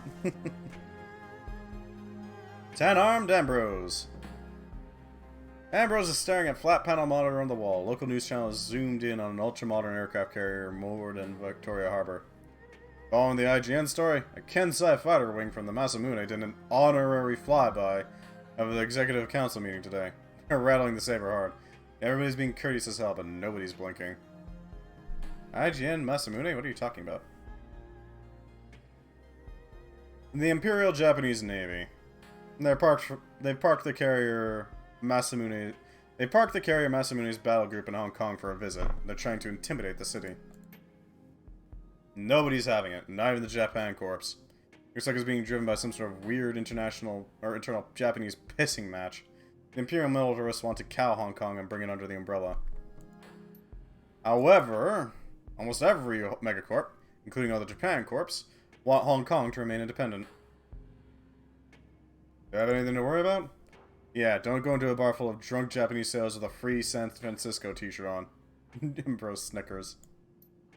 This whole IGN drama is going to go on like it always does. The Japanese Navy will eventually realize no one is even paying attention, then they're going to steam off in a huff, maybe blow a few smugglers out of the water. Happens all the time. Is there any chance that they'll take over the Enterprise Zone? No way. Not in a million years. Imperial Japan Part 2, exactly. Electric Boogaloo. This kind of rooster show goes down all the time. Worst that'll happen is a bunch more posturing, like the IGN has an accidental fire incident with a coastal boat. Somebody test fires an anti-ship missile. The Port Authority finds the Masamune's paperwork lacking and charges them exorbitant harbor fees. Noise like that. They're a bunch of square-headed idiots with muscle cars revving at each other.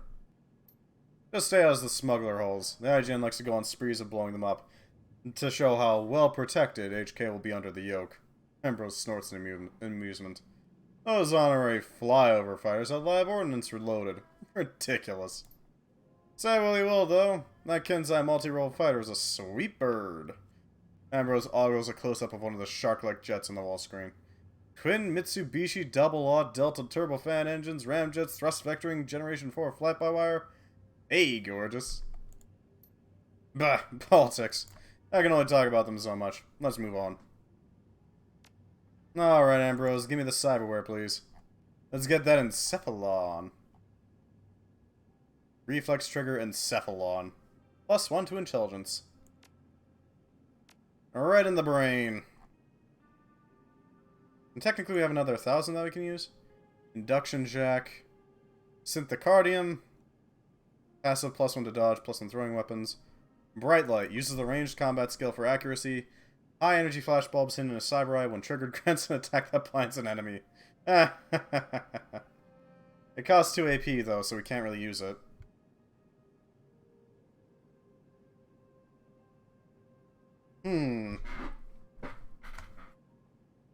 Vision magnification isn't useful for us because we're not a ranged user. Shiawaze bone lacing.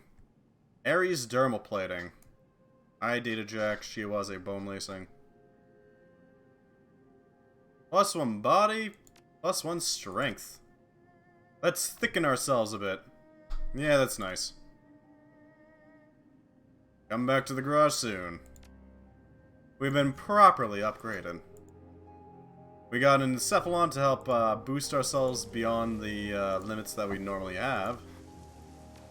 We got our bone lacing. Bone lacing's ready.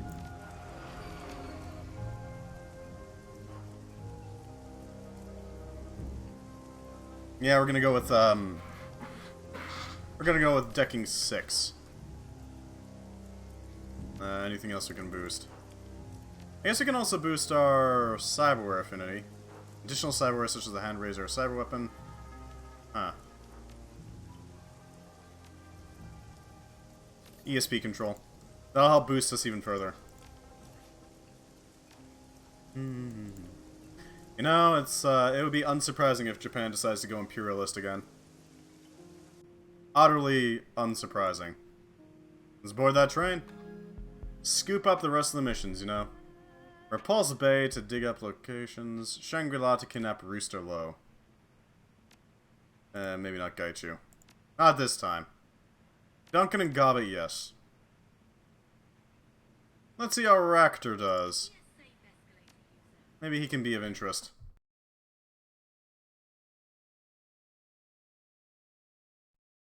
Gaichu strikes me as the type you bring on, like, murder runs.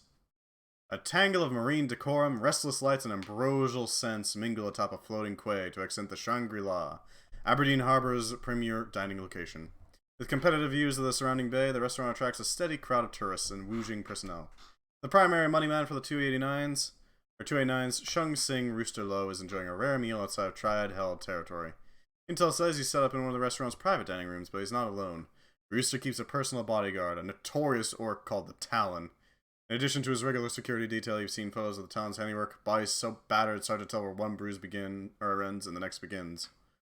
Your mission? Locate Rooster. Extract him from Shangri-La and deliver him to your client alive. Simple, fast, low profile. Of course, even the simplest runs can go sideways.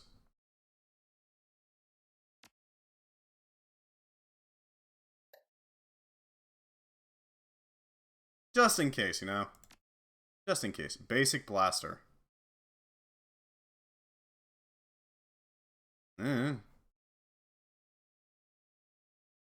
Spellcasting 5. Okay, then. There we go. And that should help out a little bit. Hello. Stepping into the interior hallway of the Shangri-La, you're confronted by a massive wall of troll. The restaurant's front door security. He speaks with surprising elocution. Welcome to the Shangri-La. We strive to provide our patrons with an exquisite dining experience. If you have any questions or require special accommodations, don't hesitate to speak with our staff. Looks like I got my pick of tables. I'm sorry, but this is not a seat-yourself establishment. If you'd like to choose where you sit, I suggest you make a reservation for one of the private rooms upstairs. He looks you up and down and frowns. Please keep in mind that any disturbances will be promptly de-escalated by our security. We reserve the right to bar service to unruly patrons. Thank you and enjoy your meal.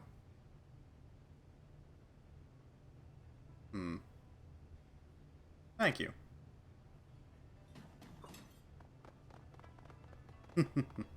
Just wish I didn't have to wait an hour to get it. Oof. Hello. A waitress swamped with orders is caught unaware by approach. Oh, welcome to the Shangri-La. Our hostess will seat you as soon as she gets back. You're welcome to wait in the lounge. This will only take a second. A loud exhalation escapes through her nose, and her eyes dart toward the kitchen. She musters an empty smile and nods in false hospitality. Absolutely. What is it you need? I'm looking for someone. Mr. Lowe? I'm sorry, I'm not familiar with that name. I'll bet a hard-working waitress like yourself is good at faces. You'd certainly remember this man. He travels with the big orc who's got a nasty scar on his cheek. She fills with her scratch pad and eyes the plenteous orders scrawled across its top page. After a moment of consideration, she speaks. I might know the orc. If you see who I'm thinking of, he only comes around a couple times a year. I've never served him, but I've heard he gets real pushy with the other waiters. Pushy, huh? Why's that? He's allergic to shellfish, I think. We get so many orders, sometimes mistakes are made. A hint of fear flashes across her face. I didn't just say that. I can assure you our service is second to none. Well, you're our friends eating, and I won't mention your little indiscretion to a soul. Ma'am, this is the Shangri-La. We have our 24 private dining rooms, in addition to our main dining floor. As I've already said, I serve out here. Your friend could be in any one of our rooms. Now, excuse me, I need to place these orders. Enjoy your meal. Good, hard-working friend. Can't believe they are late again. Customers always killing my tips. Henry! Wait for target. How we do that? Hey, Henry. A well-dressed man sits alone at the bar, elbows propped atop the counter. His face is hard, eyes blank. He swirls the contents of his half-empty glass as if in a stupor. Between the swollen eyes and whiskey double, it isn't hard to guess his mood. As you approach, rubs his temples and graces you with a lazy sideways glance, mumbles under his breath. And all I can dig myself any deeper. Rough day? He looks at you again through dull, bloodshot eyes, but his gaze drifts elsewhere before returning to his drink. Lost 2 contracts, missed a third, late for a meeting, and publicly shamed by my coworker. All during the 9 to 5. A record, far as I can tell. He takes a long pull from his glass, exhales. At least I got that going for me. Your coworker sounds like an asshole. How'd he get shamed? Negligence. My coworker took 2 of my contracts while they were in renewal. I overlooked them for a day or 2. Damn, it was just a couple of days. He sighs and begins to sway. Whether it's involuntary or to calm himself is uncertain. But his chair creaks loudly in protest. Anyway, he took my clients and made a fool of me. Been rubbing it ever since. Poor dude. How'd you lose your contracts? Wish I knew. One of them was almost a done deal, but for some reason the clients suddenly changed their tune and the contract slipped away before I could officially close it. The other 2 contracts were for ongoing clients, people I'd worked with for years, but I somehow forgot about their annual renewal date, and a more diligent coworker picked them up. I got no credit for the long-term partnership with those clients. If anything, I now look worse for losing them, even though I brought them into woojing in the first place. Leans back and lets out a weary groan. His breath reeks of alcohol. This doesn't sit right. You ever gotten something as big as a contract renewal before? Never. Was damn good at my job. I kept all my important appointments scheduled weeks in advance on my work terminal. Never missed a single date. Until now. But I have a lot of clients. Maybe I just forgot to schedule these contracts renewal dates. First for everything. Or maybe you've been sabotaged. Sabotaged? How the hell do you figure that? My gut tells me someone's behind all this. Are you kidding me? Everyone's at each other's throat in this business. He downs the rest of his drink, signals to the bartender. In a single movement, the bartender leans over and refills his glass. Fair. But is there someone you would have benefited most from what's happened to you? He considers this. The newcomer. David. Henry nods his head toward a group at the end of the bar. And off at its center. Him. He came out of nowhere and he's been a rock star with upper management. He's been making connections and deals like a woojing veteran. Like me. That's odd. You're telling me. You wanna know what I think? He leans towards you, glassy eyes looking through you to who knows where. The scent of booze wafts off of him. I think he's got family connections. People in high places, and he's been using them to his advantage. He backs off and shrugs, rocking precariously on his chair.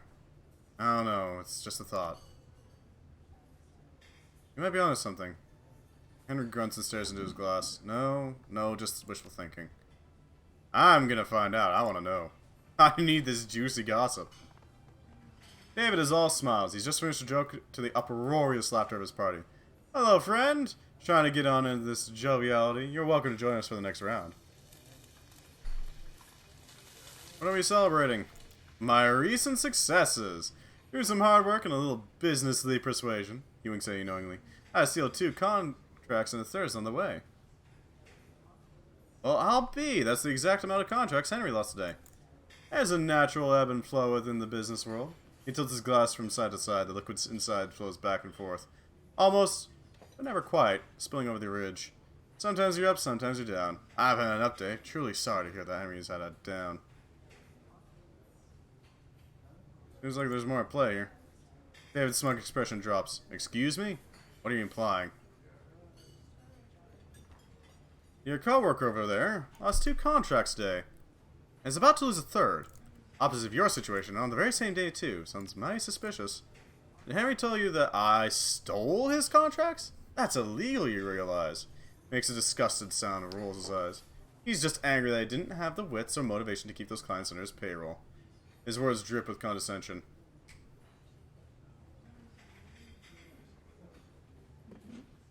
This would cause a bit of a stir. He sure did, since you've been sabotaging him left and right. David's jawline goes rigid. That delusional louse. I'll make sure he never slanders my hard work again. With a clatter, he slams his drink onto the counter and heads straight for Henry. Henry and David stand inches from one another, both men wearing the fiercest expressions they can muster. Their hatred is almost palpable. How their confrontation will play out isn't clear, but one thing is certain. You have a great seat. Spit flies from David's mouth and his words tear through the room. You little worm. Can't keep up at work, so you try to save face by spreading baseless rumors about me. Pathetic. You know, gotta get that drama going, because I want to look at that order computer, and if security is too busy paying attention to these 2... Well... Henry looks surprised, but the moment is quickly lost in the fiery glare he shoots David. I have no idea what you're talking about, but I do know they've been acquiring my clientele unfairly. And I'll tell all who will listen just what kind of a man you are, a thieving shit stain. I'm gonna make you eat those words, and I'll be damned if the Shangri-La battens me for thrashing a worthless glitch like you on their property, so we'll do this outside. I'll be waiting.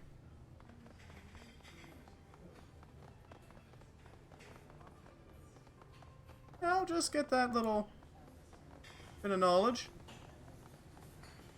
An open program tracking food orders in the respective tables, flicker steadily on the computer screen. AccuSir from Minraku, Shangri-La restaurant. Check orders.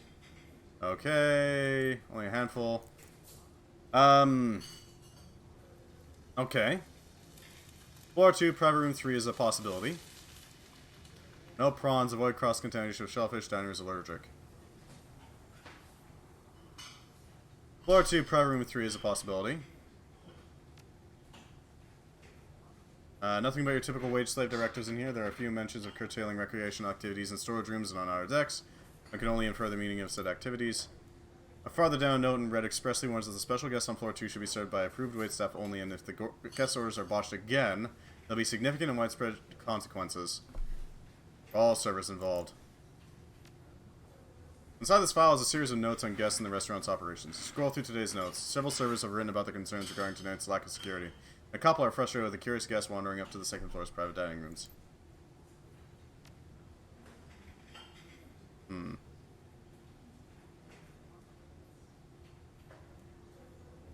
A menu pops up with options to view or place orders. Following the menu is a dining room chart that's been broken down into surface zones. A large comp button in the upper right-hand corner has a lock-up icon over it. Some people were being too liberal with the free drinks. Fortunately, it looks like you need a server's code to place an order. Second floor, area 3. Room 3, rather.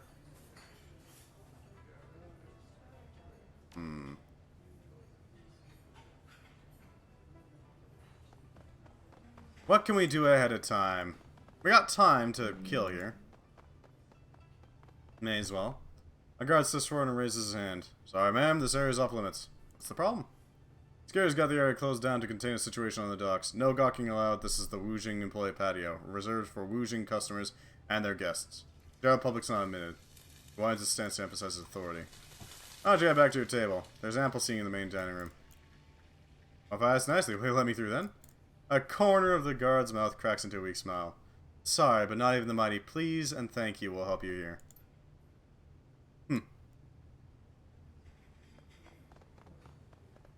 I think that may be about all we can do here. Unfortunately.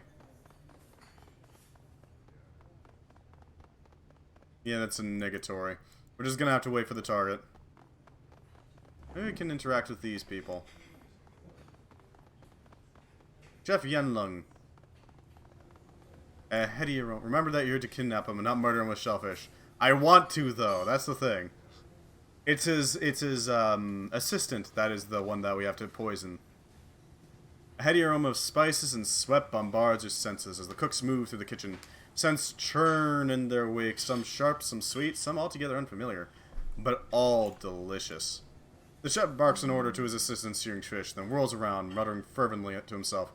He stops short once he notices you standing in his kitchen. I told him I needed an extra server, not a hobo. Shoot! He gestures towards the door and returns to tasting an array of sauces.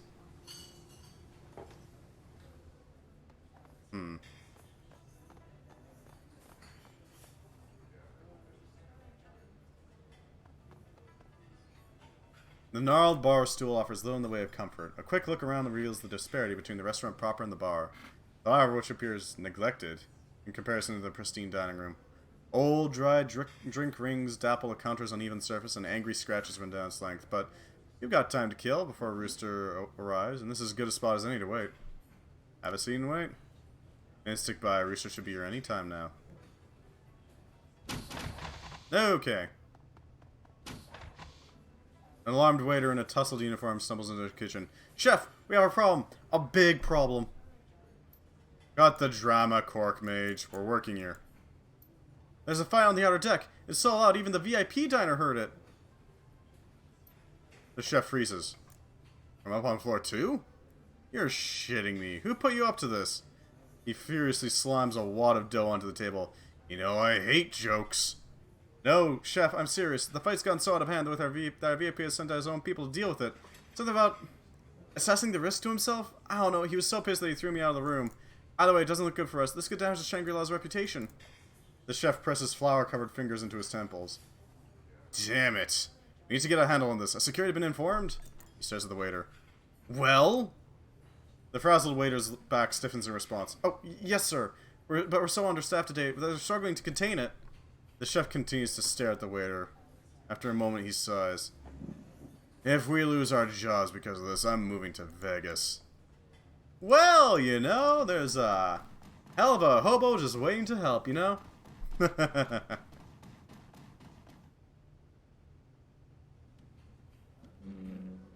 You know, sir, I'd be delighted to help. Okay, well, we can't get some money off of him. Sadly, we can't double dip. Room 3. What was that peanut gallery running by? I assume his main defensive force. Hello, strange one. Inside the private dining room, you're immediately greeted by the piercing stare of two massive dragon statues. The flickering lights are just bright enough to illuminate their bronze bodies. They effect an eerie illusion of slithering scales. Across the room stands your target, Shung Sing, rooster low, hands trembling at his sides. A single anxious guard stands near the door. Something has them on edge. The talon is missing. Sweat drips from Rooster's gaunt face. His eyes dart back and forth across the room, trying to size you up, assess the situation. Without support, he appears nothing more than a trapped rooster who, without his talons, is defenseless. Ha-ha! In an effort to invoke a sense of authority, he raises his voice. Who are you? What do you want?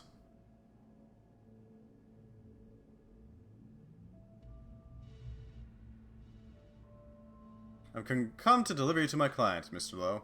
Don't worry, they specified that you are not to be harmed. Zhu? Where's the talon? Where's the rest of my security?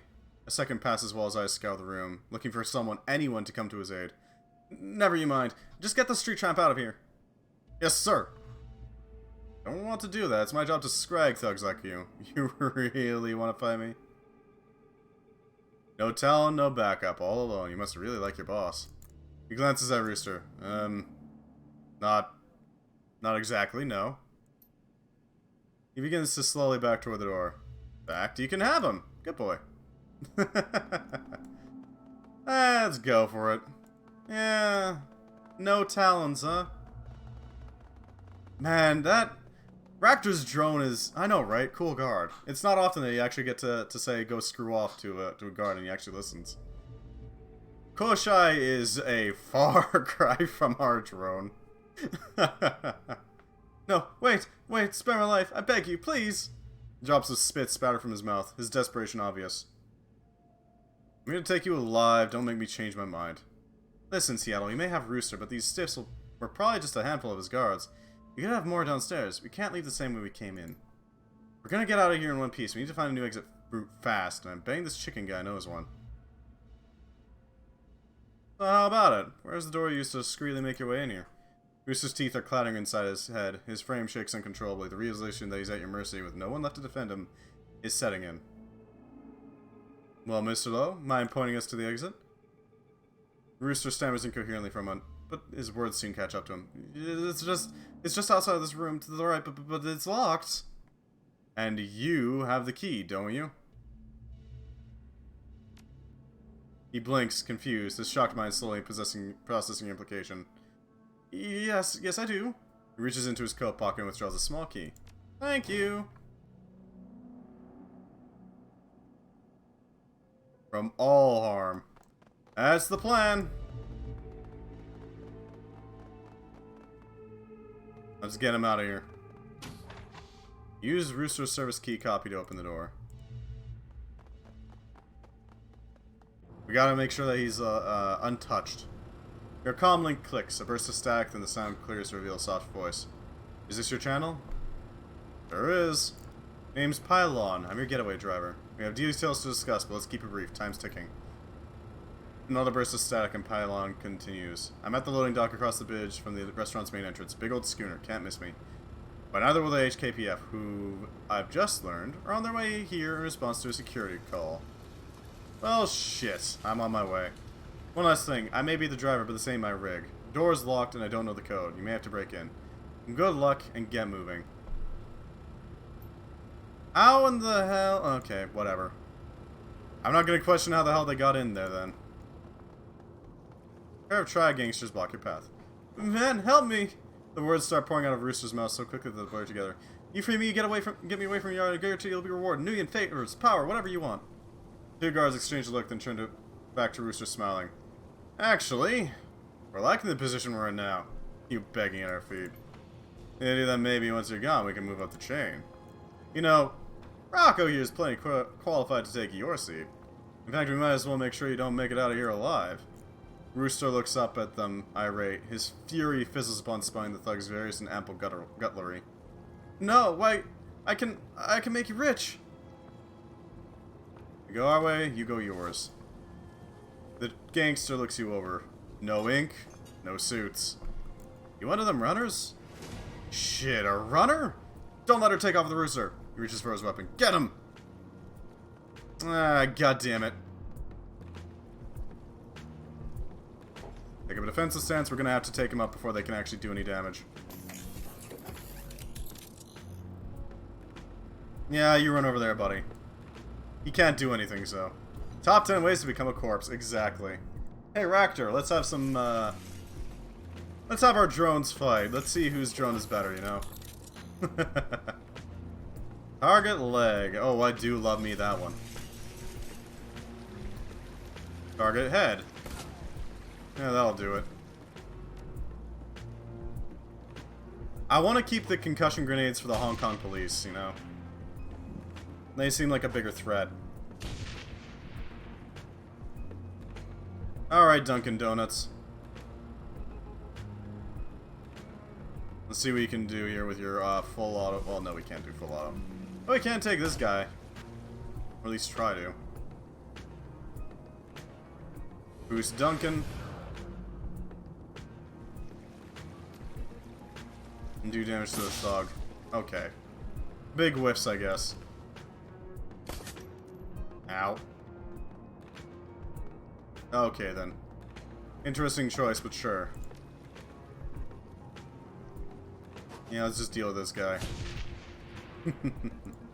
Koschei!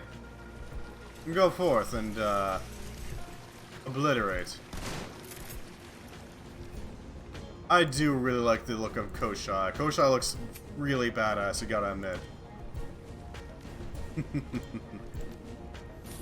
It looks like an utter monstrosity of a contraption. Yeah, let's heal ourselves up again so that we're at maximum. I don't want to risk it, you know. That's some serious damage. Let me just take a single shot, and there we go. Come on, you dork. Docking bay door. Okay. Before you looms a formidable cast iron door. It's locked. Your means of escape just behind it. You notice a keypad mounted to the wall, but you have no key code. A quick scan reveals a potential weak spot on the door's hinges. You have a feeling you can get through, but it's going to take a while. Gobbet, assense it, please. Sheesh, put me on the spot, why don't you? Okay, I see a 2, 4, 5, and something that feels vaguely like a 9. But I don't know their order. This might take a second. Cover me, okay? Hastily matches his buttons, testing different combinations. Okay.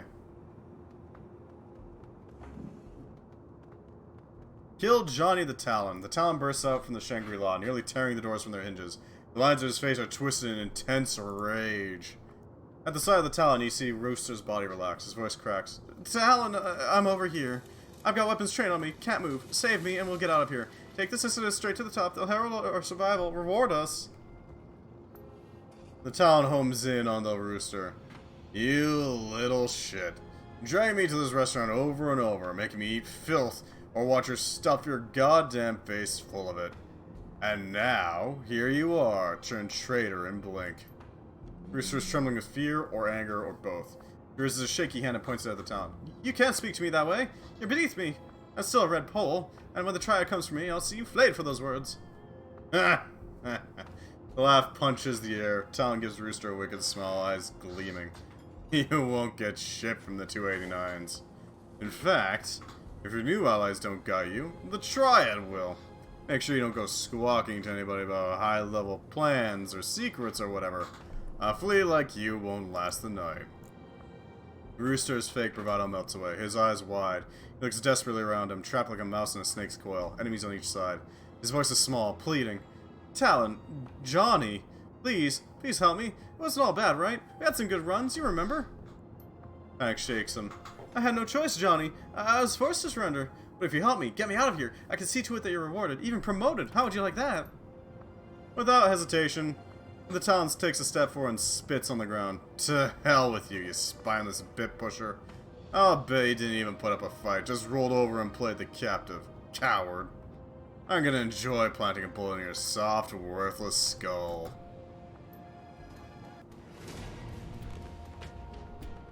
Okay, we're gonna have to deal with these guys. And they got a sniper rifle, of course. I'm gonna have to take out Talon. That's a big gun, though. God damn. Okay, that's a lot of targets. She's busy. Alright, Rooster, get behind cover, you fool. Yeah. Rakter. Sniper, I know, right? It's a little ridiculous. I mean, if you pay for the Great View, you might as well go for the snipers too, right? Plug in and let the drones take it. They're the primary targets at the moment, though. Let's smoke them out, you know. Oof. Yeah, no line of sight now, is there? Oh, that's a real shame, huh? Duncan's behind good cover, but he needs to get out here so that he can actually take some shots. 60 HP, that's pretty hefty. Really, Duncan? That was your best throw? That's a little disappointing, I gotta admit. The Ares Predator, eh?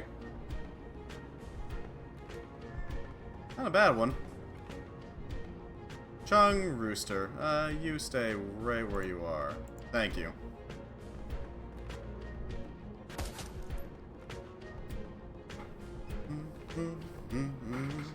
I'm thinking our drone's going to mostly rely on concussing them and preventing them from actually doing much, so we can deal with Johnny a little easier.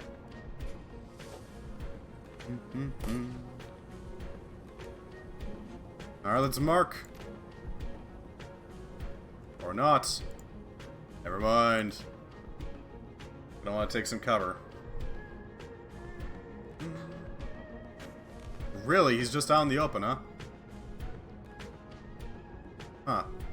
Drone BNR kit. Overclock, servo tuning. Okay. Manual focusing. Increasing its accuracy. Not bad. Repair. Overclocks.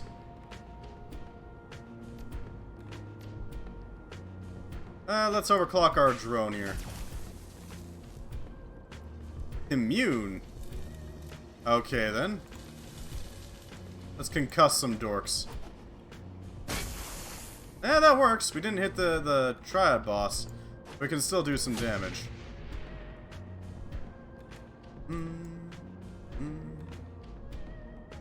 Let's aim at this guy. Seems like the best target. We'll take some heavy damage. Not the best shot, but if we do a aimed shot, we can take out this enforcer. I don't want them being, you know, too sneaky. Leg shot. Okay, no. I was hoping to get the leg shot. Koschei, no! Oh, the Talon decided to get a little closer, did he?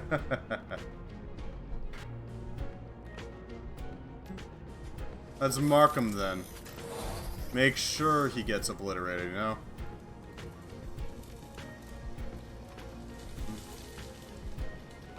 Yeah, let's do some damage here. Oh no! What happened to your cover, buddy? Oh, that's a real shame, ain't it?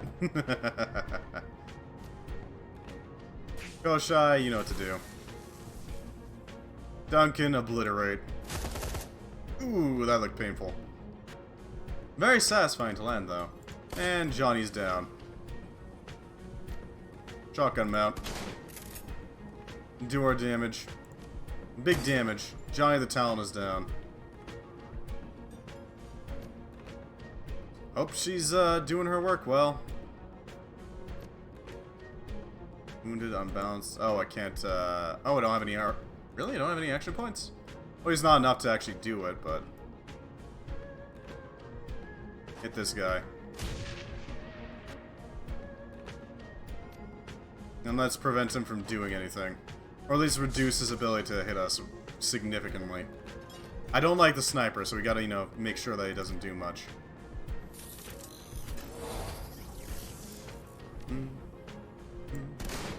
There we go.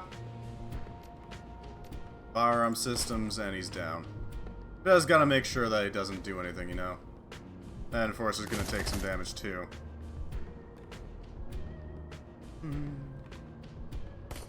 Yay! We won the coin flip there.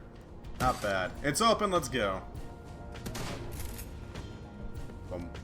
Boom. Okay, I think we're good. We need to get the hell out of here. Rooster, get in there. Dingbat.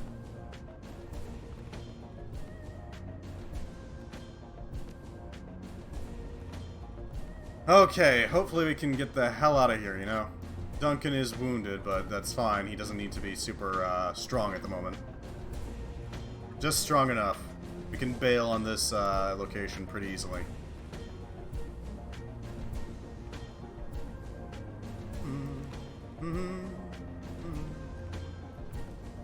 Yeah, we might as well go for it. See if we can cause some more pain for the Triad, you know? We're not exactly friendly with them. We might as well go for it. Yeah, that's a damage to an action point, so that's good. Ooh, okay, that hurt. And that guy's gonna die pretty quickly. That's just a fact. Might as well throw some bombs at him. Yeah, there we go. That's some damage. And shotgun mount, because why not? Do our damage.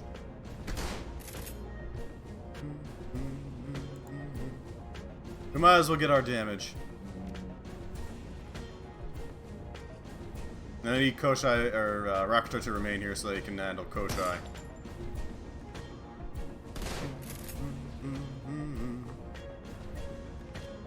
Mostly just because I want to kill these things. Why not, right? Yes, I said things. Ah, from downtown. Not bad shot.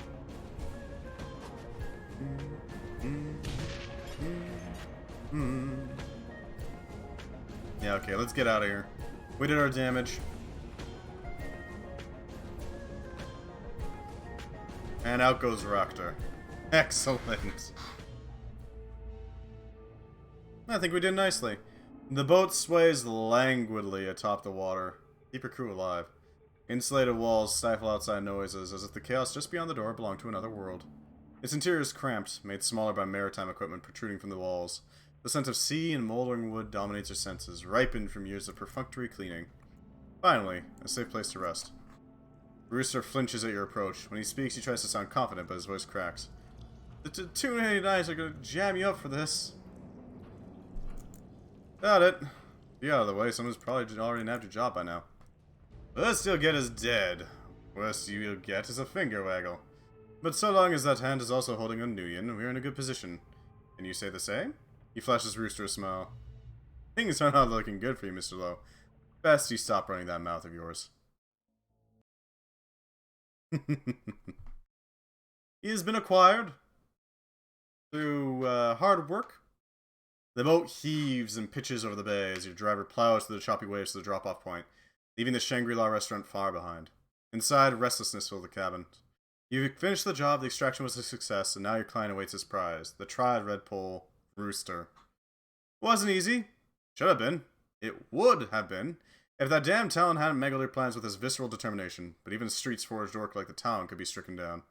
With the Talon dead, your escape from the restaurant to the getaway boat was made smoother. Well, as smooth as wading through a small army of triads and skirting the HKPF Dragnet could be. Luckily, Rooster got through your pursuit unharmed. With the Talon now permanently out of commission, you might earn a few extra new from your client. All in all, good run. I get the feeling they have like little modules that change out some of the things in case you do X thing. Karma gains 6. Get some rest. Let's spend some karma, shall we? Intellect. Charisma. Chi casting. Okay then. I definitely want to boost the intelligence, you know? Because that's our main thing. That is our primary method. Her comlink chirps and Kylie Cheng's rusty voice slides through the speaker. You can hear the sides of mahjong players laughing in the background. It's Auntie Cheng, dear. Been gone a while. Wonder when you were coming back. I'm here now, and I have a present for you, little one. She sounds like a big cat sing triumphant on the carcass of a wild wildebeest.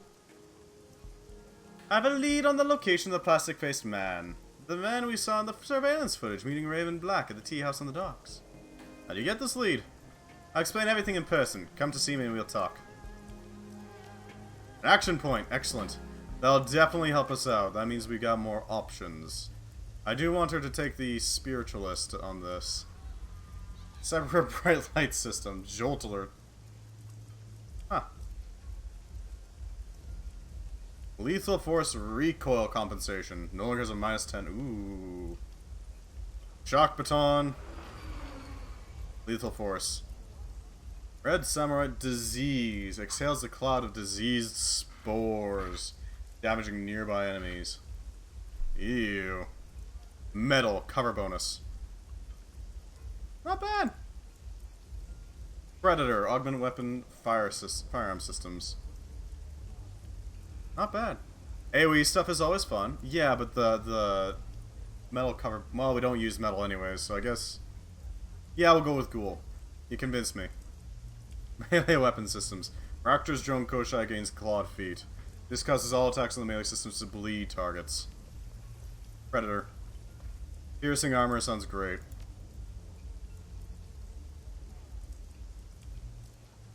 Just because, you know, it's free damage that you don't have to worry about. The AoE spell shit in Elden Ring is extremely exploitable. Oh, I don't doubt it. With just how nasty it can be. No new messages. Open the jobs directory. Claim payment. The client is pleased with how you handled the situation. Rooster Lowe has been very contrite and forthcoming, due in no small part to the violence with which you handled the opposition. You even earned a little extra for taking out the Talon. Your payment is attached. And we sold the claim payment for sold pay data. Not bad. Not bad at all. A little extra, you know, funds. Something to work with. That was Raptor holding up. Where the hell is Raptor? Wait, where is Raptor? The back, maybe? Gaichu's not here either. Well, hi, Koschei. Nice to see you. Where is Raptor and Gaichu? Or is everybody... Oh, I think everybody's at Kindly's Mahjong parlor. I wouldn't be shocked. Yeah, they're there. Well, let's go talk with Kindly Cheng, yeah? He's not the type to sleep on, you know? 2,807 Nuyen, not bad. We got some pretty good equipment, I gotta admit. Dr. Shen Yang, kindly Chang. How you doing, Chang? Kindly Chang is in the midst of emptying 2 plastic shopping bags when you enter. She places the contents in a pile on her mahjong pile. Or table. 2 liquor bottles without labels, a box of her thin black cigars, an assortment of individually wrapped gourmet chocolates, and a large caliber pistol with electrical tape wrapped around its grip. Ah, good. You're here. She finishes with the plastic bags and throws them to the floor. Seems like forever since we saw each other. Welcome back. Was your trip worthwhile? Her voice is filled with a rusty energy. Yes, my darling, yes. I met with several contacts within my network who refer me to others in neighboring cities. Regardless of how far technology moves forward, tradition demands that some things be handled face to face. I have returned with information that will lead you to the plastic-faced man, the man who killed Raymond Black. There is no Raymond Black. The tried woman's eyes narrow. What do you mean there is no Raymond Black? I've been lied to all this time. Woo me. Raymond Black is actually Edward Sang. Raymond Black is Josephine's son? Her brow furrows. Yes, you were lied to. For a long time. This explains where he went when he disappeared years ago, Seattle. Any idea why he disappeared? No, just that he went missing after Josephine completed rebuilding the walled city. That was in the early 30s. Her face twists into a mask of disgust. You realize what this means, don't you, my sweet? That inbred little goat whore was cold enough to have her own son executed.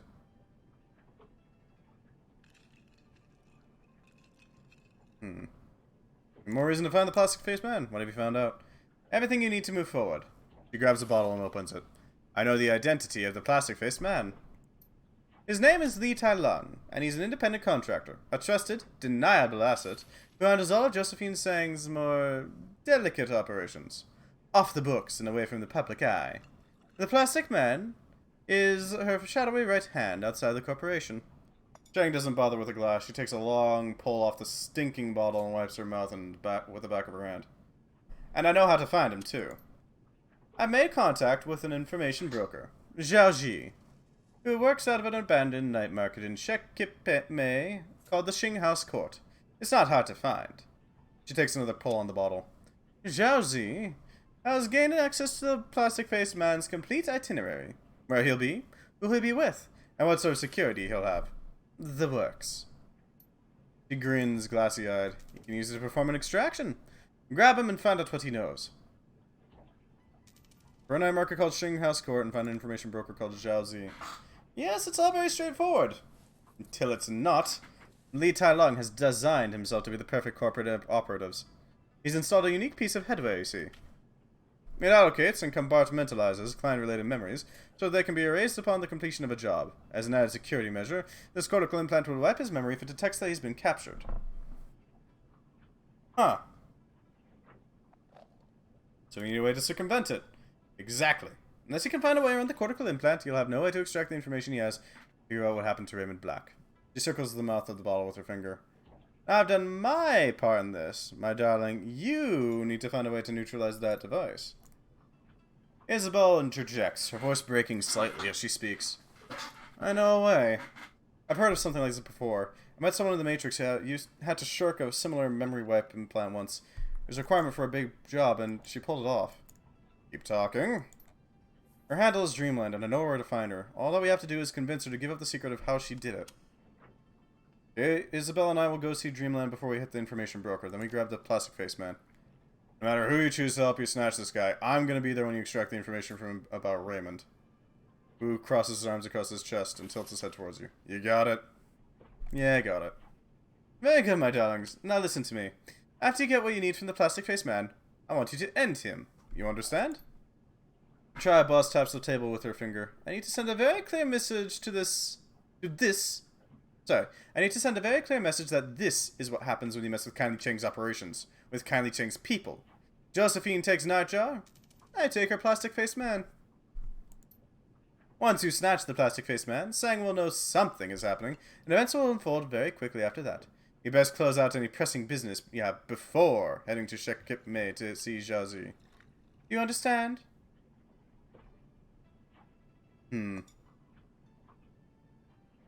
We're gonna clean out the rest of our missions. Turn off the lights in the Shadowrun store and lock up the thing.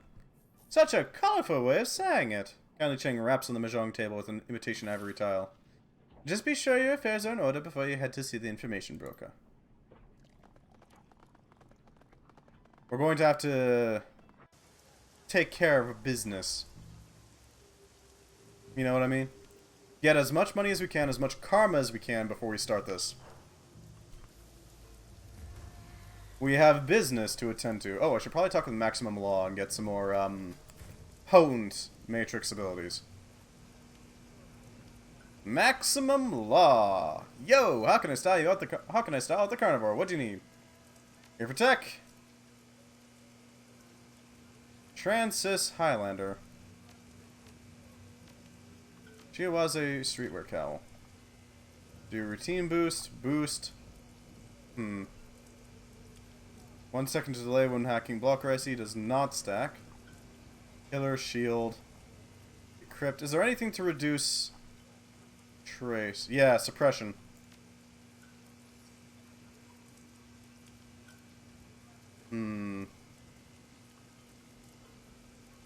Degrade. 25 additional damage. Erosion 1.0. Firewall 1.0.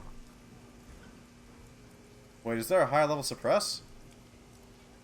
Firewall. 5 squares of firewall. Erosion. Degrade.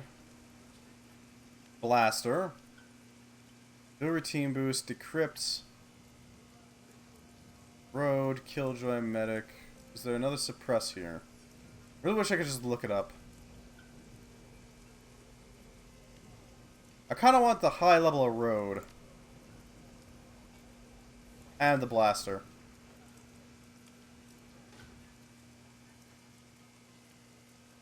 That's fine. That'll work. Got some metadata. Recent Knights of the Emperor's Tomb Museum, the one under construction, had a specific target. Books. Really? Indeed, there was some sort of ancient text. Probably sorcerers and awakened monsters had invaded the tomb. Whoa, are you serious? That's nuts! Law slaps his thigh for emphasis. Boom! More proof for my theory. The Kong is done. I give it 2 years tops before demons do something eat everybody. Let's see what I got for you. Grab a program. Here's my surplus stock. I don't need any programs. We got some Nuyen.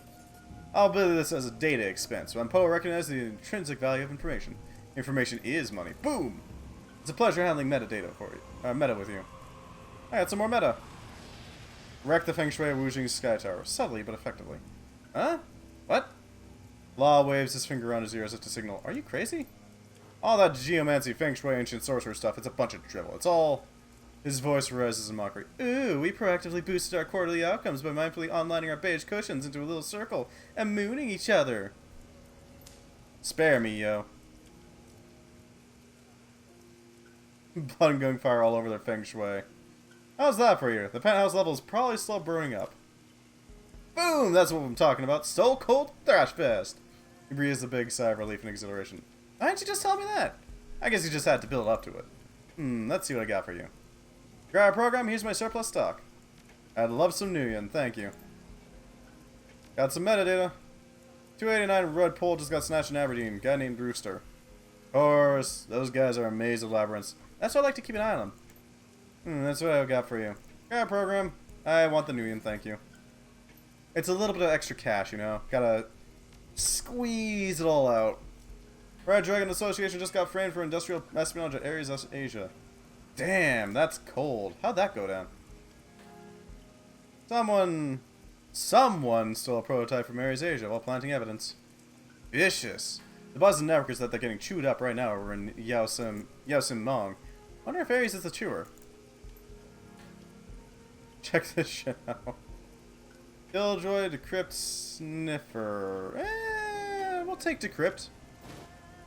It's a pleasure handling meta with you.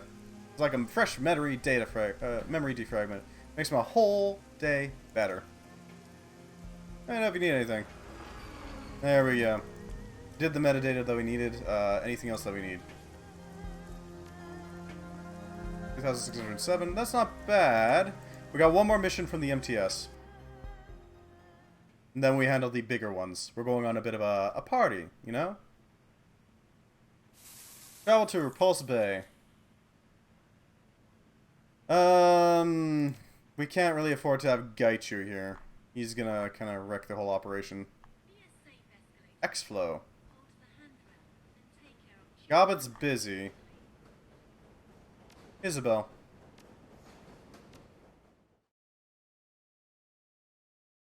We got a lot of techies here. I think we're doing well so far, don't you agree? Exit stage left. You arrive at the eponymously named Repulse Bay, a gleaming hotel and apartment building on the shores of Repulse Bay, Hong Kong Island. Rolling storm clouds choke the sky, lending the structure a sinister appearance. As you push through the doors and into the building, a sun break in the clouds reveals a sun that's gone red as blood.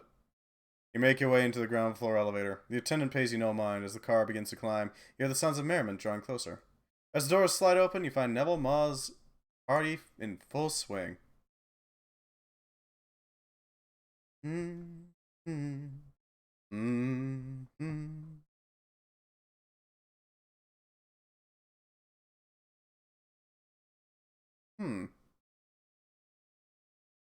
There we go. Let's go for it. This can only end well. The elevator disgorges you onto the mezzanine with little fanfare. Off in the distance you can hear the sounds of clinking glasses, carefree laughter, and silverware on china. I'm kinda out of my element here. I'm not much of a party person. How do you want to handle this? Check the apartment first?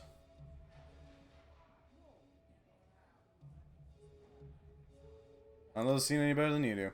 That's probably the wisest choice. Lead on. We'll follow you. Strokes his chin and koschei, flexes his articulated limbs in anticipation. A hotel guest. Elevator. Hello there. A sullen-looking troll stands on the periphery of the kitchen. He turns to you, shoulders slumped forward in size. No restaurant service tonight. The kitchen staff's too busy with the party to serve anyone. Wish I could get onto that balcony. He sniffs the air wistfully. All that delicious food. Who's throwing this shindig? A Trid producer, I think. Saw some actors out there earlier. Some ones who act in Promises in Moonlight. He fiddles shyly. Have you seen the show? Right not. His eyes widen excitedly. You need to see it. It's the best video. It's the best show on Tridio ever. He leans in, face inches from yours. Ever. You know, I kind of see where you're going for here. It kind of does, yeah. It really does kind of look sort of like Habbo Hotel in a weird way. Not sure what's up with that, but... Jack in. We're taking Erosion 3, Blaster 3, Suppression, obviously, Execute Bruiser, and Decrypt. All needs is random piles of gold in the back of gambling machines. Absolutely. Or like, oh Jesus Christ, only 30 trace. Wow, that's not a high budget.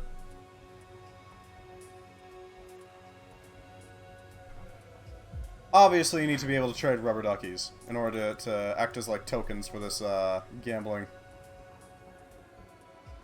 If I can slip in here, I can try to slip by security. Now it looks like a good time as any. Not quite. God damn it. First and foremost, suppress. We are not dealing with this shit.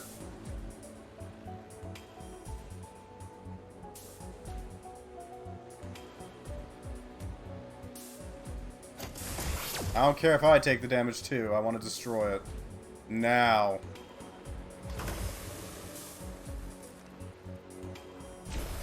Get the hell out of there. Okay! A little close for comfort. Hotel Data Core. This is going to be hard, but here we go. Let's see what we got here. I'm going to go a little quiet as I work on this. Okay, that's one. There we go, two.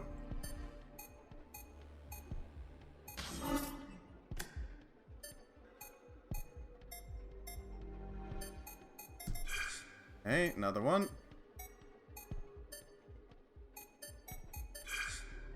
Mm-hmm.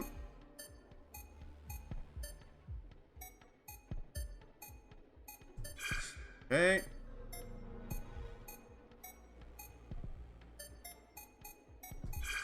one more.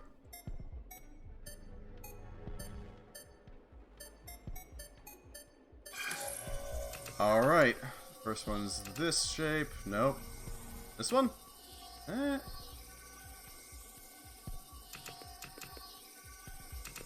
Yep. There we go. Super Drone Tech Megacorp teetering on new age technology versus random ass restaurant security. Welcome to the Repulse Bay Central Data Hub. Please state query. Search for information on Neville Maw. Ma Neville, resident penthouse apartment number 2. Expand query. What's the code? 1635. Search other records. Events. One event found. Yellow Springs Films private party. Mezzanine level front desk indicates 6 unclaimed invitations. Download invitation? Hell yeah. Invitation downloaded. Welcome to the Repulse Bay Central Data Hub. Please state query. Search other records. Planned hotel expansion. Accessing expansion plans. You download a series of files detailing expansion plans to the hotel's ground floor. These might be valuable to local construction firms. Maintenance logs. Accessing maintenance logs. Reams of data flood the screen. Everything's organized by way of reference numbers. It's an incredibly obtuse and confusing system. Without knowing what number to search for, there's a little value to see here.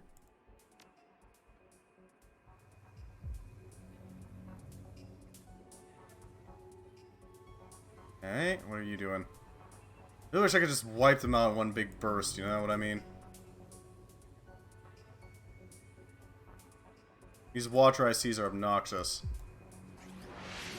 Let's get the hell out of here. I don't know why I always go back. I can always just unplug. Well, we got invitations now, so there's that. Let's see what we can do up here.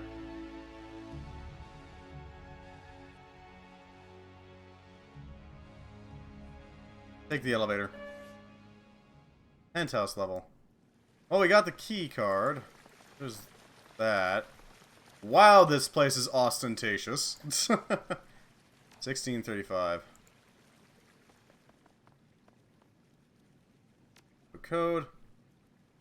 There we go.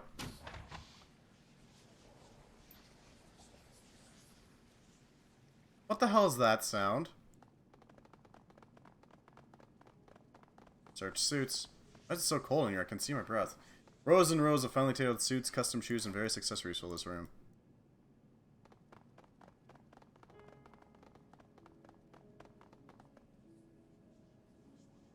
The opposite side of the living room is dominated by a massive security door.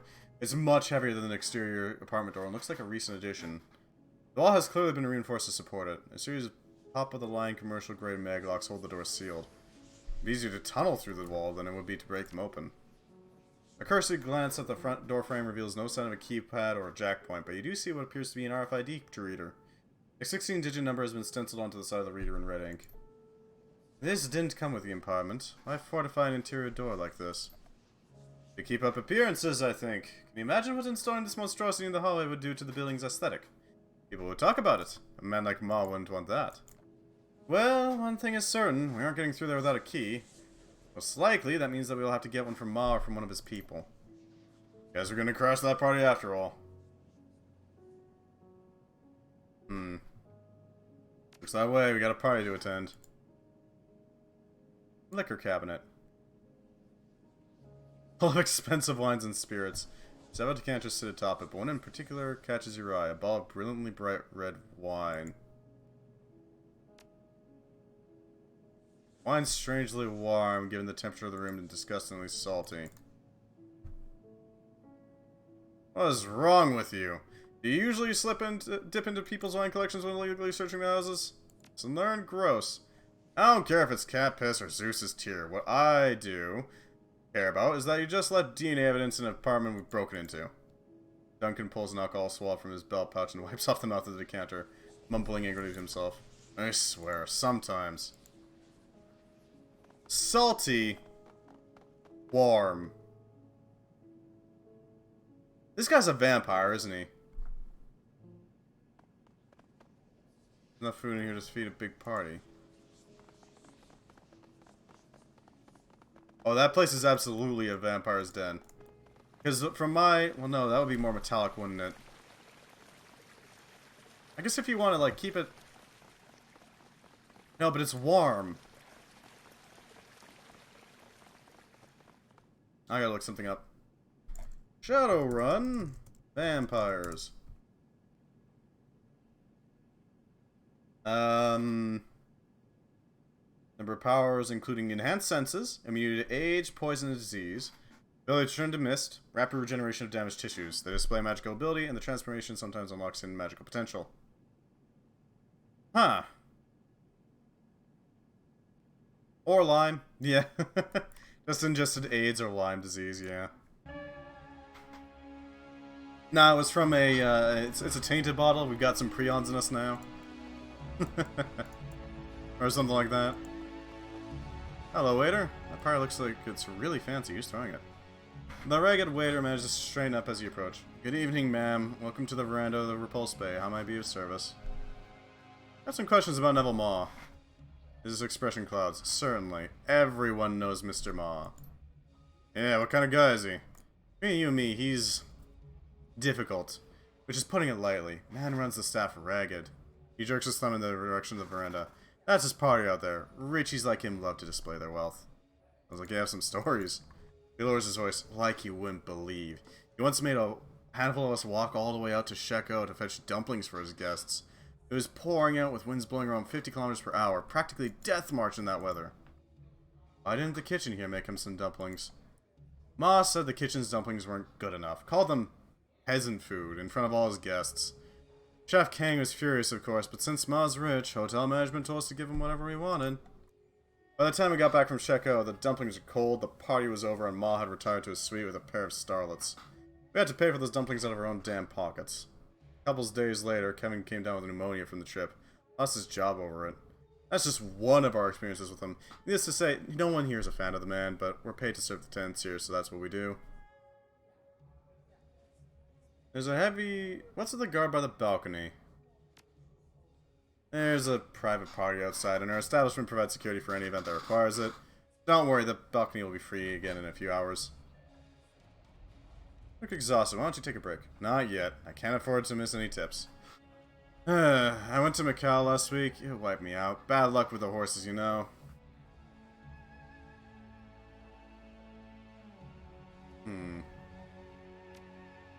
I wanted to help you out for some inspiration. The waiter stares at you. Suspicious. Got 2,607 nuyen. I'm listening. I need access to a penthouse apartment. Name your price, I've got nuyen to spare. Whose? Neville's. 500 nuyen and the code is yours. We already have the code, we don't need it. Here's for my blood. For yourself.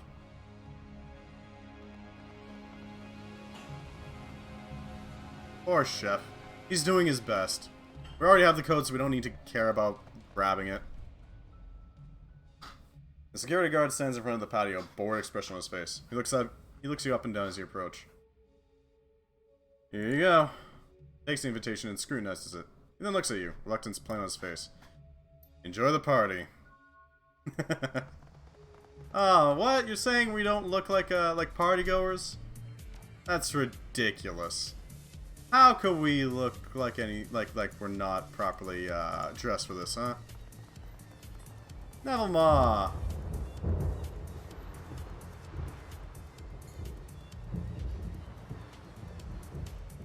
Okay, nice timing. Neville Maw is dressed in an immaculate suit, surveying his party from the edge of the balcony. As you approach, he inclines his head respectfully. Good evening. I'm sorry, I don't believe we've been formally introduced. He strains his wristwatch. I'm Neville Maw, owner of Yellow Springs Studios. Pleasure's all mine. Thanks so much for hosting this gala. You're very welcome. It's important to show the industry and the press that Promises in Moonlight is doing well, and that we're still a local operation. I hope that you're enjoying yourself. Heard about your accident. How did it happen? He sighs. It seems as though that's all anyone wants to hear about these days. To be honest, I'm getting rather tired of repeating the story. Suffice to say, a delivery truck, a drone, experienced a glitch and ran a red light. If it hadn't hit me, it would have hit someone else. Did the police discover anything unusual? Not really, apparently. The latest software update to the truck had gotten corrupted, but that was all they found. It was shocking to discover that the delivery company missed the glitch, but I suppose that's a mistake anyone could have made. and certainly enough to point to any one person. Treatments must have been expensive. Not especially. Guangzhou's hospitals are top tier. Confidentially, my rapid recovery mostly came down to the luck. The accident could have been a lot worse than it was. I owe Eurocar a lot of thanks for their safety features. Hello, Penelope Wong. Let's talk with you. The glamorous starlet flashes you a standard celebrity smile. Lovely, but emotionless. Good evening, Penelope Wong, but please call me Penny. Pleased to meet you, Penny. Name's Argyle. Finishes her drink and takes a tentative sip. So what brings you to our little soiree? I don't believe I've seen you around the studio before.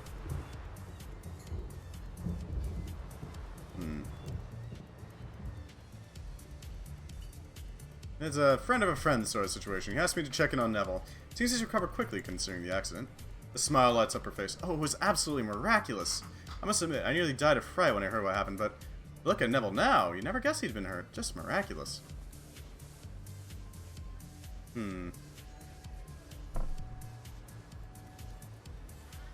His medical bills must have been steep. I saw pictures of the accident. It was a mess, Neville included. I wouldn't know. The hospital is first class. Only the best for Neville. But I never asked about his finances. It's not my place.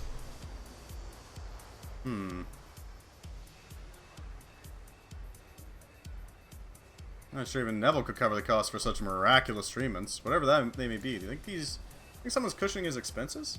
Someone new? No, I don't think so, but Neville did make some new friends while he was in Guangzhou. Go on. There was a woman, can't remember her name, who now visits Neville regularly. I hear she's quite the fashionista. They sound business or personal? Lumpy shrugs. We seem to get on well. The little Sadie's never introduced us, though. She's supposed to make an appearance tonight. I'm very much looking forward to meeting her. Penelope's gaze drifts over your shoulder for a minute, and she smiles at someone behind you. Oh, please excuse me. That's Mr. Yao, and I promised I might say hello tonight. Enjoy the party. Do you have a key fob for Neville's security, though?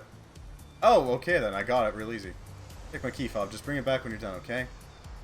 I randomly picked an option, and there we go. Thank you, Penny. You don't know how helpful you've been. Always happy to help where Neville's concerned.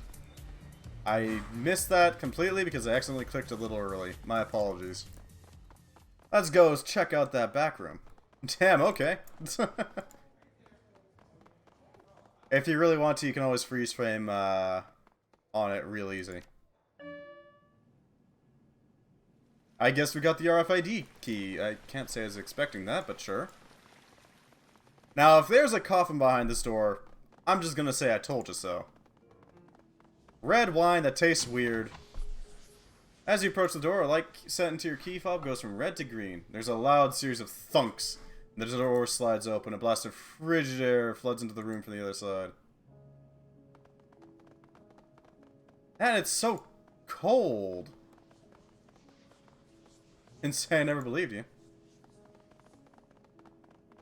Still, an expensive consumer-grade computer terminal awaits your input.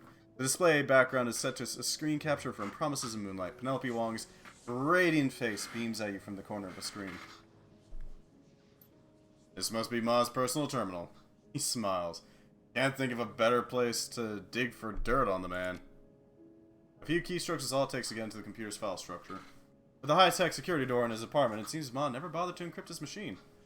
An options menu appears on the screen. Search email. Read through Ma's email. Most of it's spam and boring business arrangements, but one detail stands out. Neville Ma is frequently emailing a woman named Ku Fang.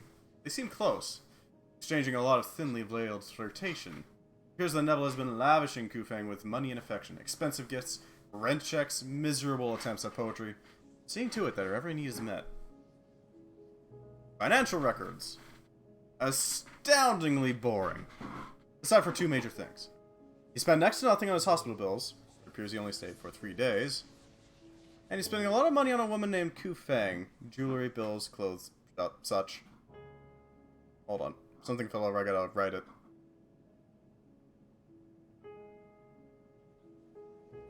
There we go.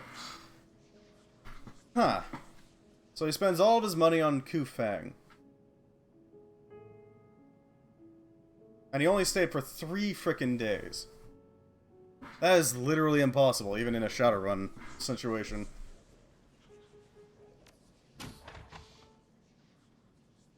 Push of a button, you unlock the office door on the other side of the room. An ominous thunk reverberates through the cold steel apartment. Here it is. And... coffin! No? Without warning, a frigid wind blows through your apartment. The chill cuts through your clothing, raising goose flesh all over your body. Where is that coming from? There's another blast of cold, and a pale and imposing woman materializes out of thin air. A throng of blank-faced men and women materialize alongside her. Ah, the little dog who's been sniffing around Neville Ma's affairs. Her voice is imperious, arrogant. Yu-Fang, I presume? She nods. Just so. My servant's been watching you since you arrived. I suspect that you are an evil person, and that you are here to do harm to Neville. So I came to stop you.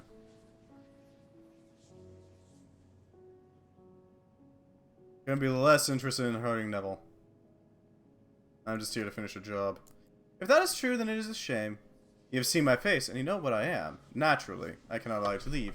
And you can't afford to fight me here, for fear of police involvement. She lifts her chin imperiously. Perhaps you can settle this in a more civilized manner. A face-off in a neutral location. Will you accept my challenge? A duel at midnight works for me. Very well.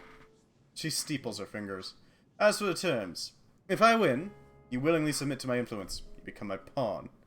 And if you win, we'll cross that bridge when we come to it. She nods, grinning. Wait 15 minutes for the sun to go down, then come to the roof. We'll settle this there, like gentlemen. The sun dips below the horizon. Mist coalesces, coating the rooftop in dew. Yu-Fang and her cohorts appear. I am prepared to become my servant, elf. You must not resist, or I'll be forced to kill you. Should it come to that, I'll endeavor to make it swift and painless, but, no promises. I'm ready if you are. This'll be entertaining. Kill them. Well, Yu-Fang is a vampire, clearly. No coffin, though. That's surprising. Can't say I was expecting that fully, but, sure. We'll work with it. There's a whole host of people right there. Let's just stop them from doing anything, shall we? Yeah, that's what I thought.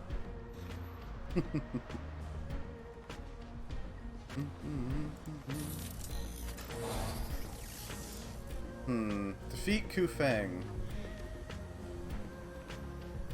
Where is Yu-Fang, anyways? She's up there. Vampiric regeneration. There it is. Let's get over there. Koschei! Do your thing, my lovely little drone. Melee systems smack. Target head. Okay, big whiff.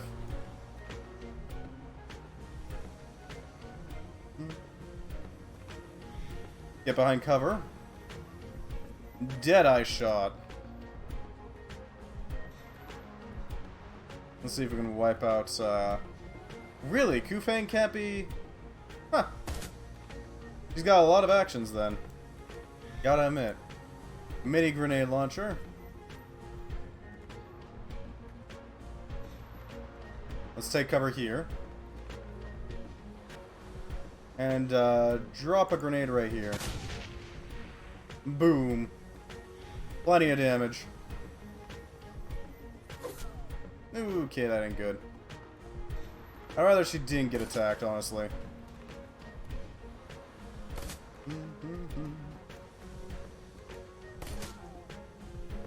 Okay, that ain't good. No, wait, no. God damn it, that was stupid. They really need to have, like, a cancel button on that.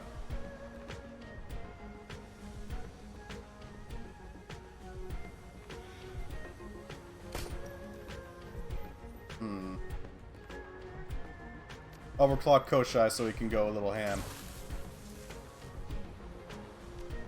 Yeah, go wild, Koschei. Okay, yeah. They can't have their action points reduced. Yeah, just eat some buckshot, lady.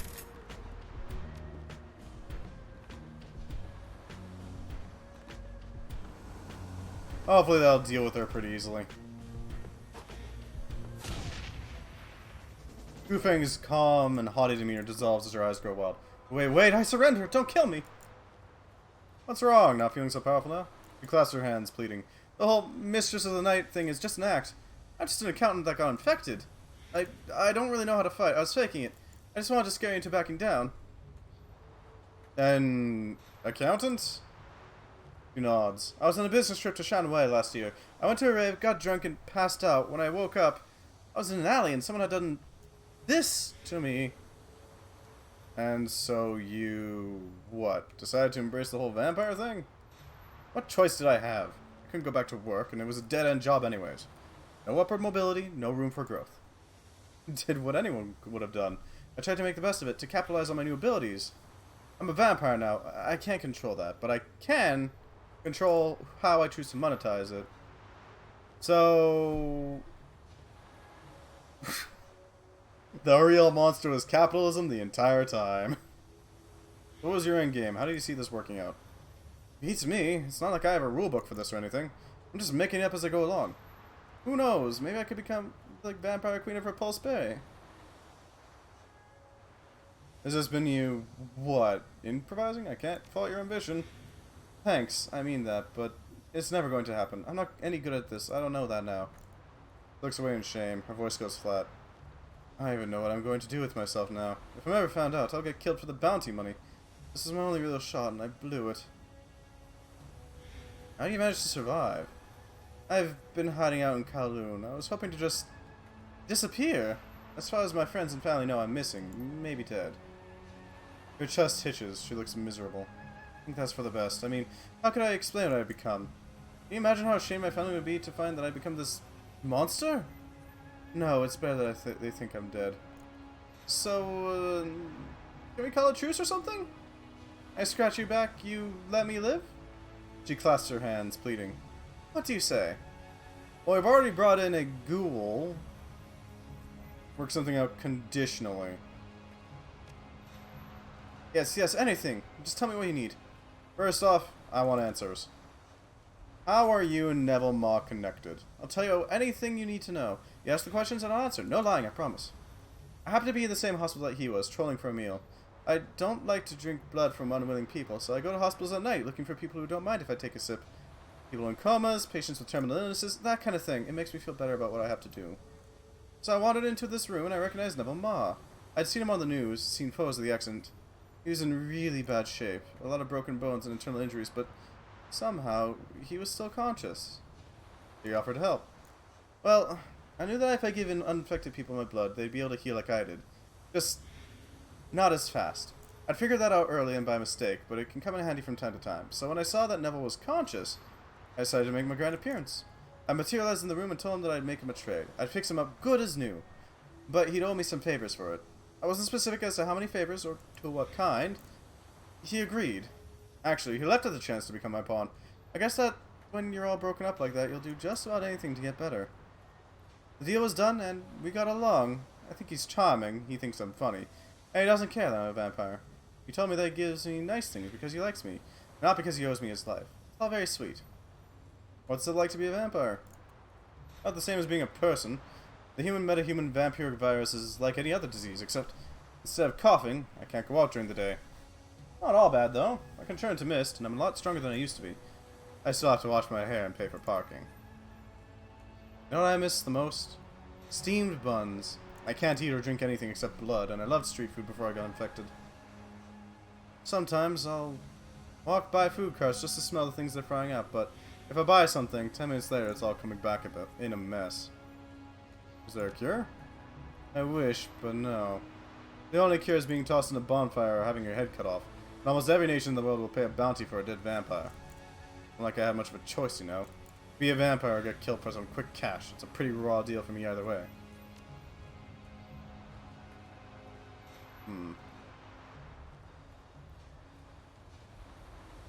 Alright, we got an idea. Okay, what's it going to be? You're going to get You're going to live up to your potential, and I'm going to help you. He blinks. You are? We are? Hmm.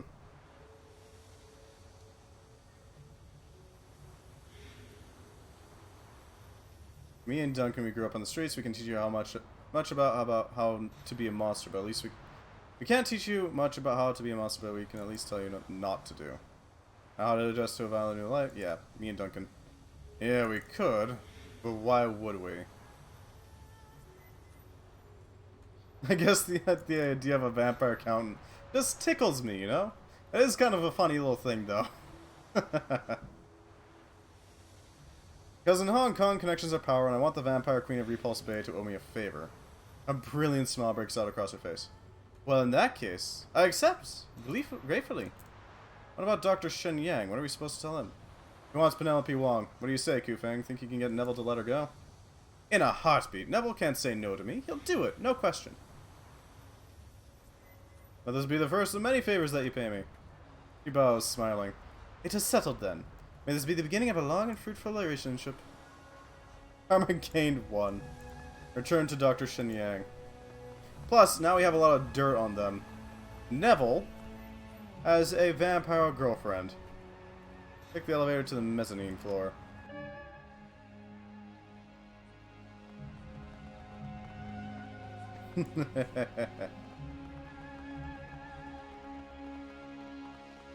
Let's deal with this, shall we? A producer? Who the hell are you?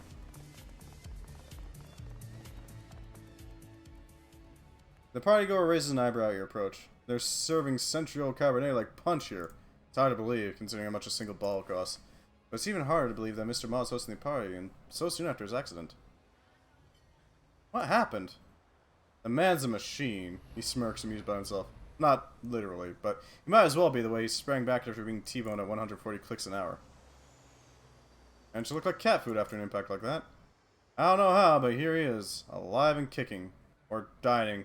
Regaling, what have you. If you ask me, it's all that positive chi the fans have stirred up. I heard there were entire message boards praying for him and making offerings at temples. The Matrix is nuts for promises in Moonlight. If Ma hadn't negotiated a second season, his fans would just as easily have turned on him. Maybe that's all it takes to win immortality. Maybe I should become famous too. Isn't that why we're all here? To be famous, become famous, or make someone else famous? Catch a sight of someone across the room and waves. Lisa, over here. He gives you a curt nod. Nice talking to you.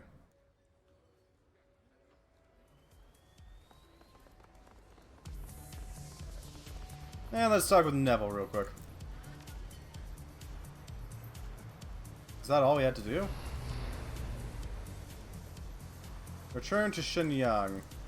Okay, we did all we needed to do. We found out all we needed to know. He's in love with a vampire. Take that how you will. We don't need to be here anymore. I gotta say though, data jacking is pretty freaking useful. He's got cooties, yeah. Something akin to that, yeah. The clink of glasses and sound of Neville Ma's party fades into the distance as you leave the Repulse Bay. As the MTR carries you toward Hioy, the mountains of Hong Kong Island roll by as looming masses, obscured by rain and storm clouds. Penelope Wong has been fired from Promises of Moonlight, and Ma will be at a serious disadvantage without her. The whims of Trid viewers shift as readily as the tide, and without the Starlet's presence, Promises of Moonlight will undoubtedly lose ratings. What's more, you managed to turn a powerful foe into a potential ally. Only time will tell how Kufeng will repay you, however. So we've got a ghoul, a mummy, Kufeng, and a group of Shadowrunners. That's not a bad army to send into the walled city, gotta admit.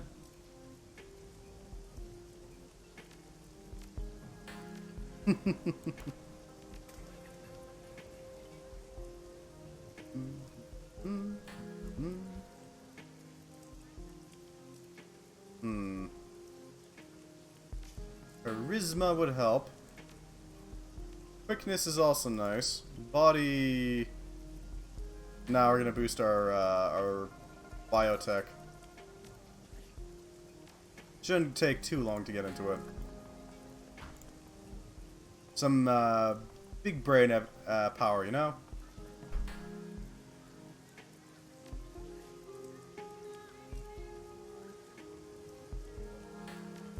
Give the evidence on Neville Maw to Dr. Shenyang. Shouldn't take long to get this done, you know? Get our cash.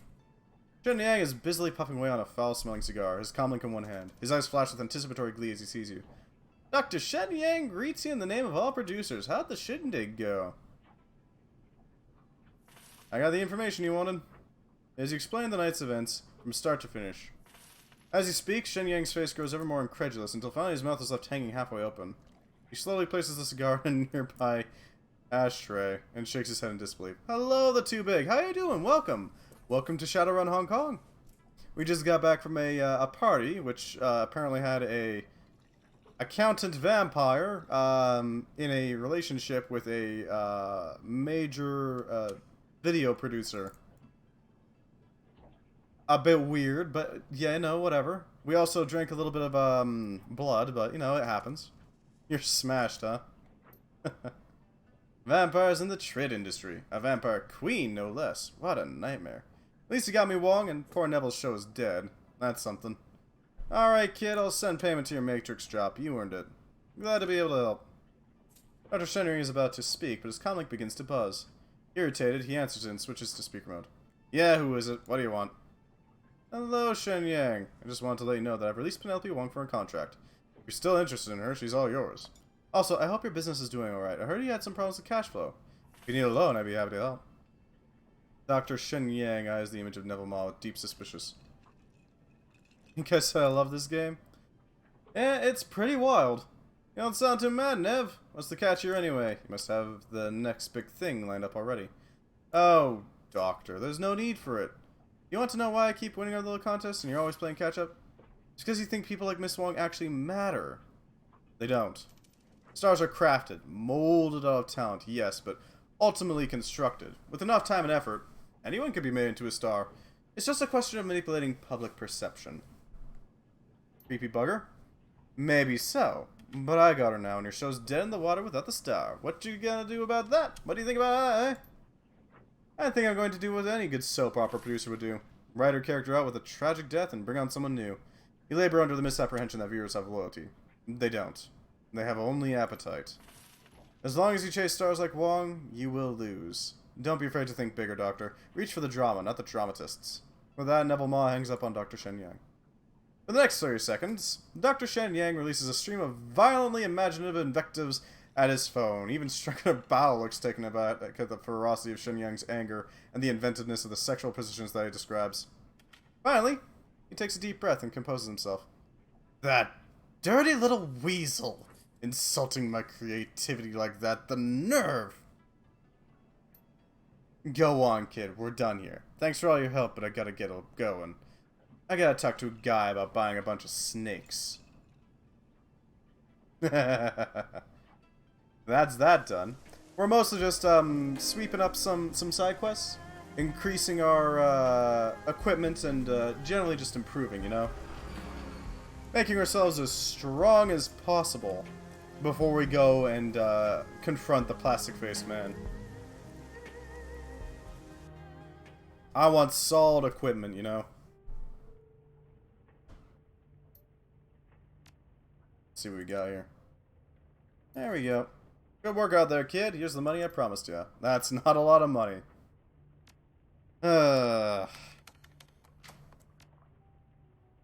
Repulse Bay construction plans. That'll get us a little bit more cash, you know? A little more cash flow. Let's see how Raptor's holding up. I do really like Raptor and Koschei. There in Raptor's shop is ripe with the stench of old metalworking fluids. He turns to face you, a burning cigarette clenched between his teeth. Sorry about the smell. It's a long past time to purge the coolant sump. Frowns. Had access to the proper equipment. This will not be a problem. I can clean the fluid and reuse it, but alas, halogen treatment chambers are rather hard to come by, even a place like Hioi. He shakes his head, as if to clear it. Had a side wind. I was in the bar and ordered a full Long Island iced tea. Okay. You didn't come here to discuss the ins and outs of shop maintenance, I'm sure. So what brings you here? Thinking about what we talked about last time. Any thoughts about the last run? I can enjoy a social gathering as well as anyone else, but our clients and our targets, contemptible people. Tridio programs, soap operas, intellectually bankrupt, saccharine sweet family dramas without an ounce of inventiveness behind them. This pap that these fools produce is a poison for the mind. It was a full pint I got back home and took a nap. God damn! That is a lot of alcohol.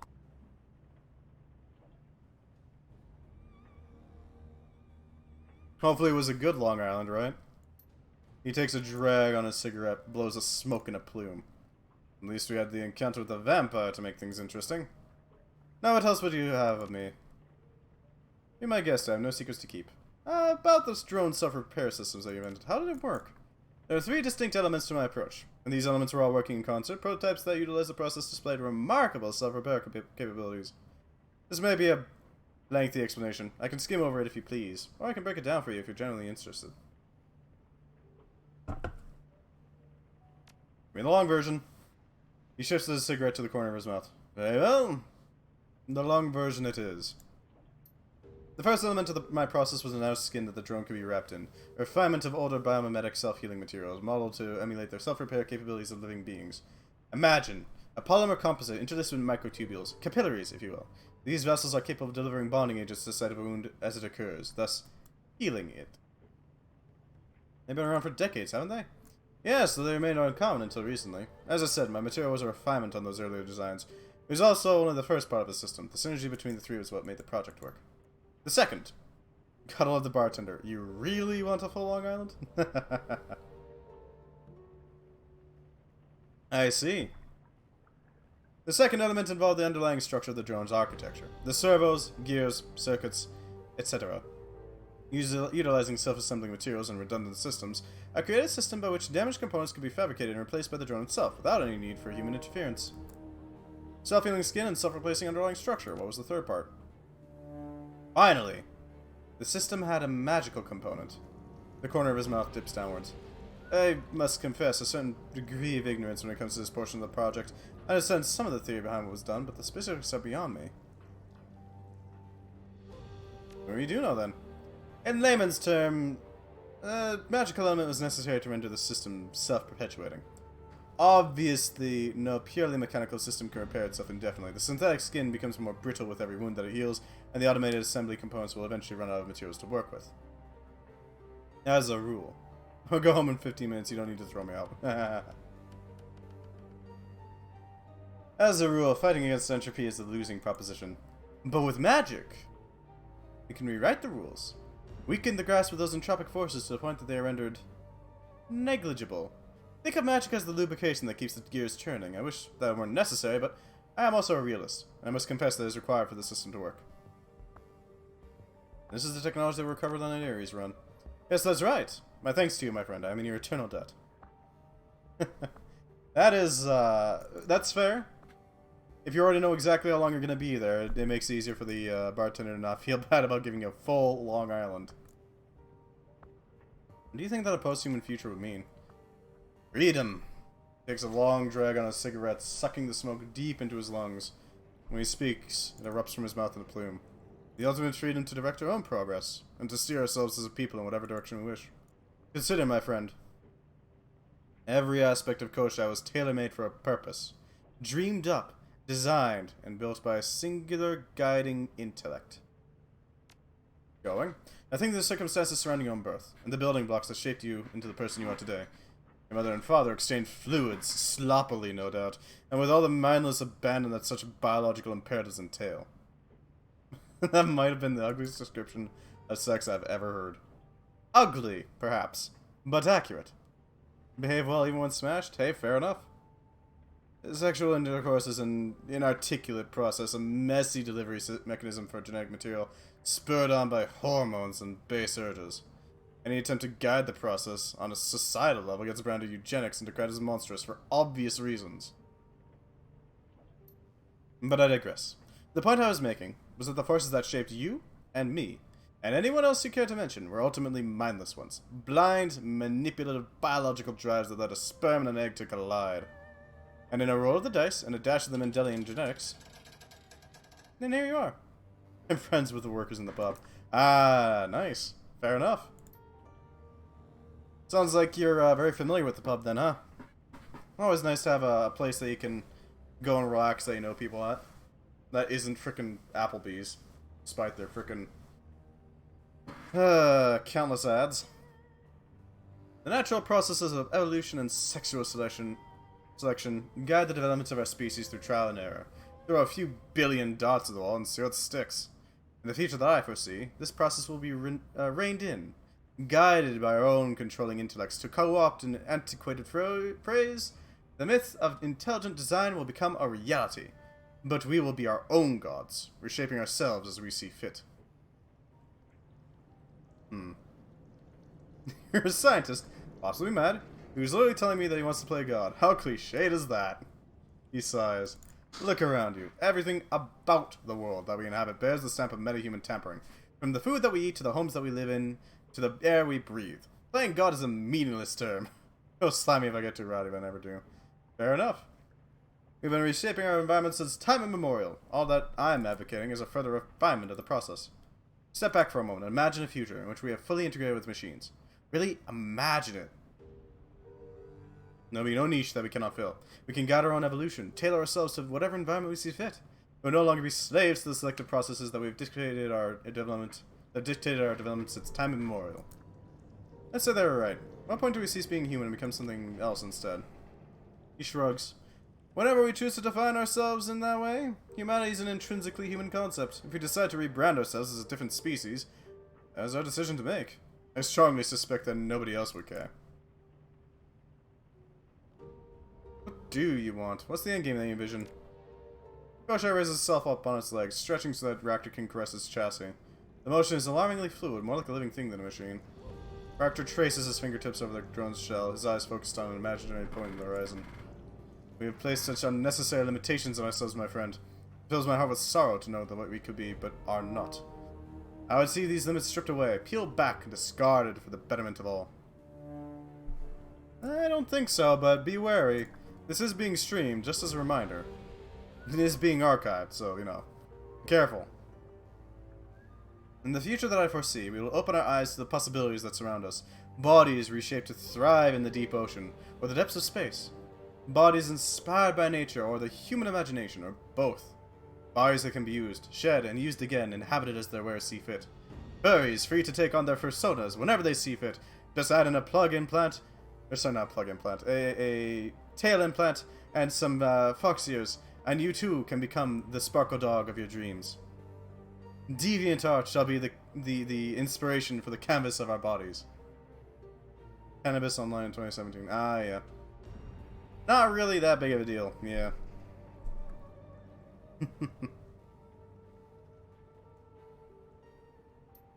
The timely realization of such a future is what drives me forward. Is the cause to which I've devoted my life, and thankfully, it is inevitable. He tips his cigarette, sending ash spilling down onto the metal floor. Assuming, of course, that we don't destroy ourselves first.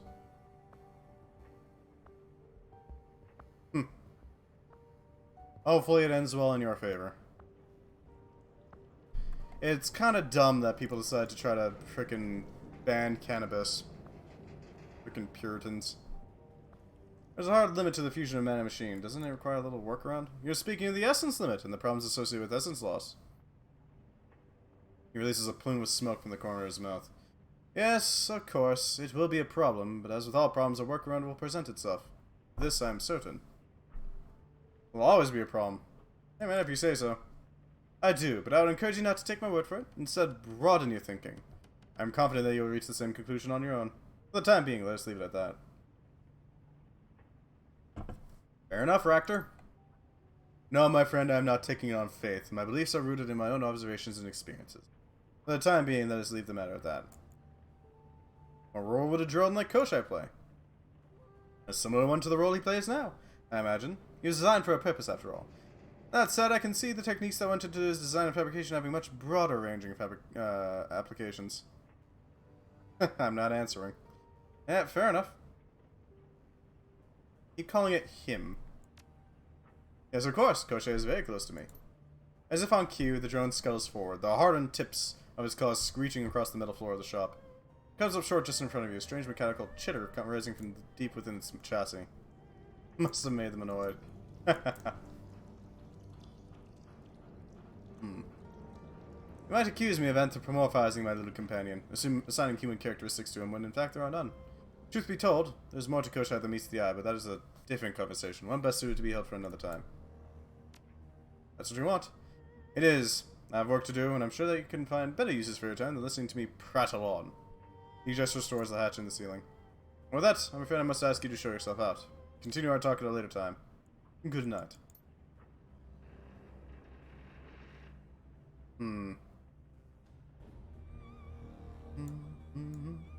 Let's talk with Duncan. He was also part of the run.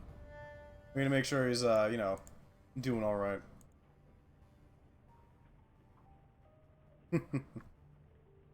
You walk into a mess.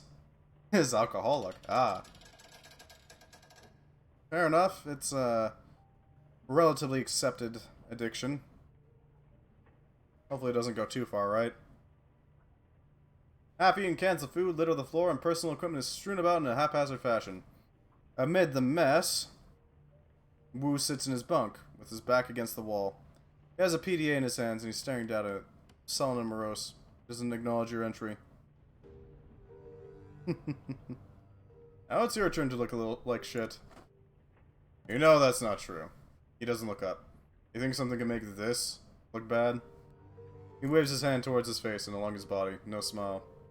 I would love to watch more and converse with you on this great game. I assume you gotta go? Gotta go sleep? I suppose you want to talk. What do you think about the last run? What do I think about it? Well, let me ponder that for a moment. My forehead on the keyboard. I won't keep you up then. I hope you have a wonderful night. Thank you very much for stopping by. He begins ticking off items on his fingers. We crashed a fancy party, disturbed the who's who of the Hong Kong trio scene, and fought a vampire. But you took it upon yourself to help the vampire become a vampire queen. That was an interesting choice. Not what Doc Shenyang would want, but what does he know? He's only the guy that's paying us. Anyway, enough about that. Another news of updated package, I'll DM you it. Much obliged, Holy Spokes. I would be happy to take it in. You gonna stream later tomorrow? Not tomorrow, but Monday. We're gonna be doing RimWorld. As, Holy Spokes is so generously assisted me with. What are you looking at on the PDA? A video. Edward sang. Can I see it? Sure, why not? Wu taps a button and turns the PDA around so you can see it. The footage shows a serious Chinese man in an expensive suit sitting behind a large, solid wood desk covered in blueprints.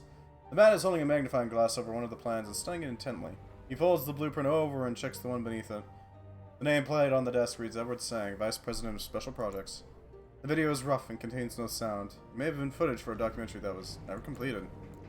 The next shot is from some sort of planning meeting in a glass-enclosed conference room. The serious man is sitting at the conference table, pointing to a large map and looking up at the men standing around him. He's explaining something. They look at each other and nod, clearly impressed by what he has to say. The whiteboard at the end of the room bears the words, Groundbreaking 21st May 2022, written in bold characters. Raymond's writing. The footage cuts to a scene of two people talking at the end of a long hallway. Don't appear to know that they're being recorded. It's the serious man, listening intently to what an older woman has to say, nodding with his arms crossed and his thumb at his lips. The one is the same one that was in the tapped video call that kindly Shang showed you. Josephine Sang. She's someone in her late middle age, beautiful and very clearly in charge. The two look up at the same time, see the camera and begin waving their hands for it to be turned off. The woman appears angry but cold. The video ends, and Wu puts the PDA face down on his bunk. Wu shrugs his shoulders. Searches your eyes. Who is that guy? Edward Sang, Vice President of Special Projects for Sang Mechanical Services. Yeah, that's what it looks like, but I still don't believe it. Maybe when we find the plastic-faced man, we'll get some more answers. Till then, stays Raymond Black to me. Thinking about the way you and Raymond used to butt heads. What about it? I really had that problem with him. Of course not. You knew how to avoid conflict with him. You had that way of diffusing him when you started with that intenso ray thing you used to do, remember? I haven't thought of that in a long time. I think you're the one who came up with that name. It was like the summer after we started living with him and Mrs. Maloney. Ray had found out that we hadn't followed one of his rules. I don't remember which. There was a long list. He bought some nerps. He hated crap like that. Hmm. No, that wasn't it. I think he caught me smoking. Yeah, that's right, I was smoking. He was pissed, and so that fat kids who smoke die faster. Just to be obstinate, I told him that I like to smoke. We got into it. Then he came in and diffused the whole situation. Wu stops talking, his expression turns thoughtful. I think that's why I was so resentful when you took off. Especially after Mrs. Maloney died. You're the only one who could get through to him when he became intense already. It was when Double Tray got taken. I don't want to talk about that right now. I've got enough on my mind as it is. Stuff like that. Like my father betraying my trust. Let's go see if Gobbet's okay. And Isabel. Oh, that's why Gobbet wasn't available. She was busy checking up on the... You enter Isabel's cabin to find her jacked into the octopus. Her body slouches, motionless, tethered to the machine. The computer's large display flickers to life again, just as it did last time. Isabel's avatar fills the screen. This isn't helping. The avatar frowns down on you. Look of supreme disillusionment on its face. I'm decking. I'm in my safe space, and it doesn't help. The memories are just as painful here as they are in the real world. There is that part of you decking doesn't make you leave that behind. No, I guess that doesn't. White plumes of stag flow from the avatar's fists. He's shaking. Fucking should, though. I can't handle not having a way to escape from this. What are you going to do about it?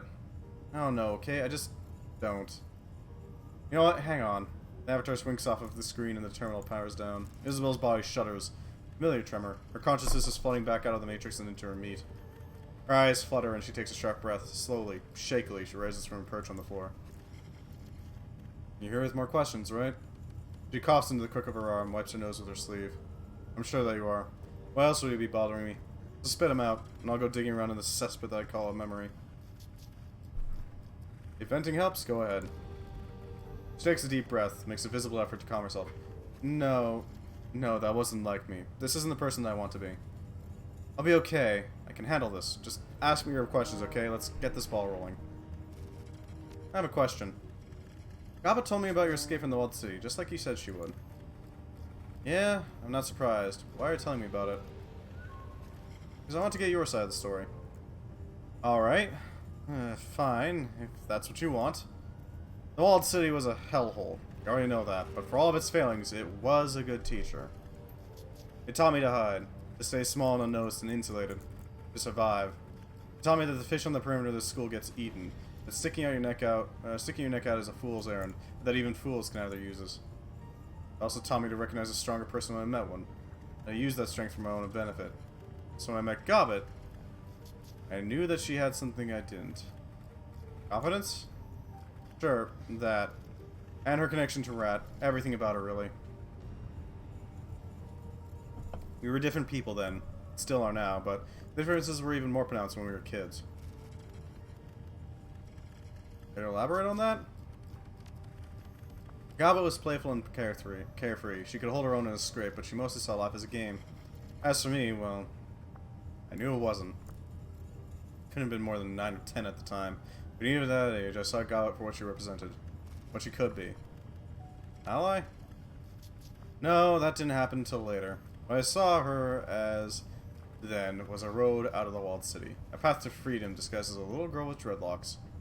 As it turned out, I was right. She pauses, her eyes flit to the ground, and she tightens her hands into fists. Ever since I unlocked these damn memories, I can't go 10 minutes without thinking about what might have happened if I hadn't followed Gobbet out of that place.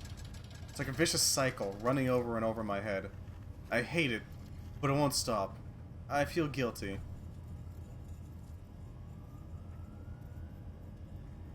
You didn't help and you took it. There's nothing to be ashamed of. Gives me another reason to be grateful to her, I guess. That's something. I always know that I owed Gobbet, but now I remember how much and why. Anyway, that's my side of the story. I hope that satisfied your curiosity. Let's move on. Gobbet said that he didn't want her to guide your parents to the Walled City, that he wanted them left behind. Yes, but not for anything that they'd done. My parents were good people. They fled Somalia to try and find a better life for their children. It wasn't their fault that they wound up in the Walled City. I wanted them left behind for me.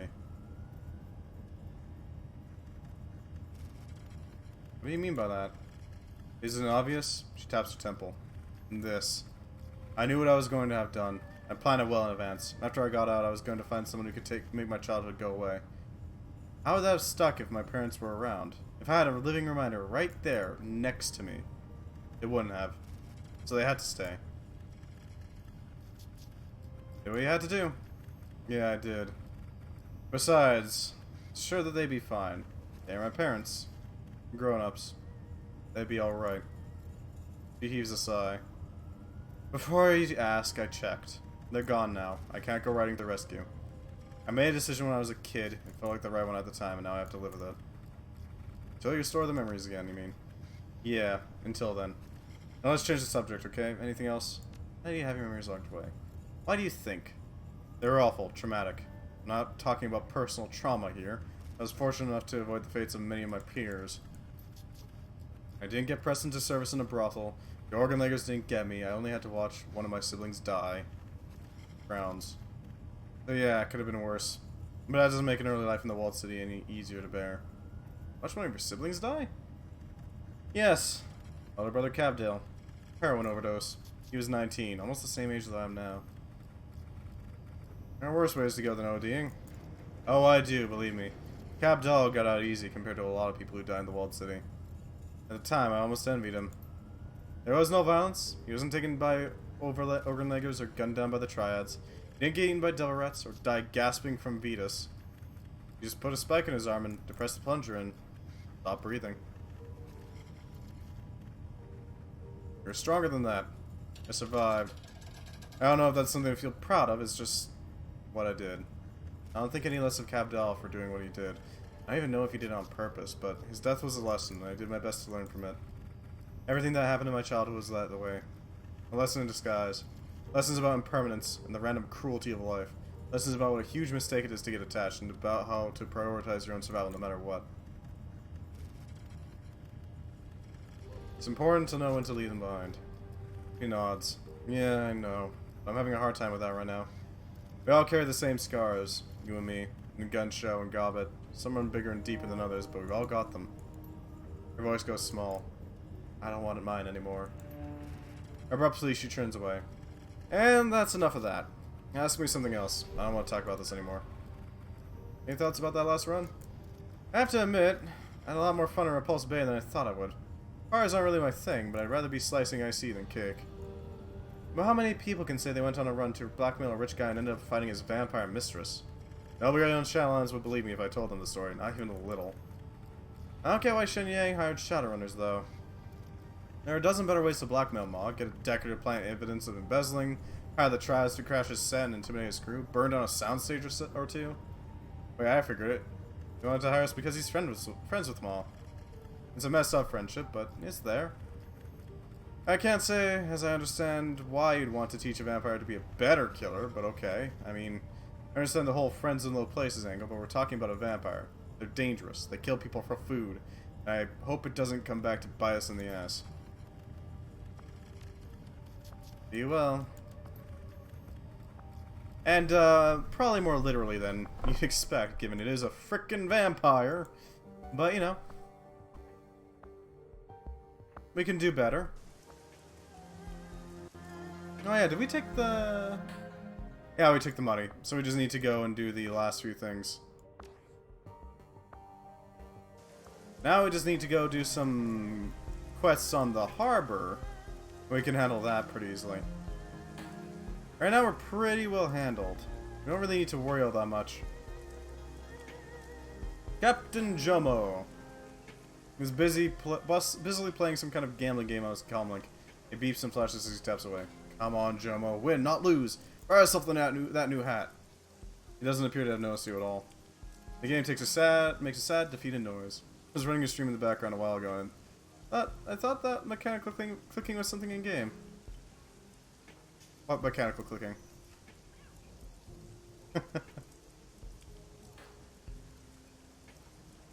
The game makes a sad, defeated noise. Jomo curses under his breath, nose wrinkling in disgust. Finally seems to notice you. Yeah, I mean, it's... yes, fair enough. A little, like, clicking, of the hull shifting, you know? Stupid game. Always it cheats me. Never a good hand. Now, Kali Cheng sends you, yeah? You need Captain Jomo to take you to play pirate. That's right.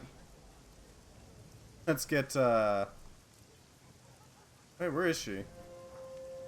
French Shirky, Caluminati Alabrad, El Duce, Yarg.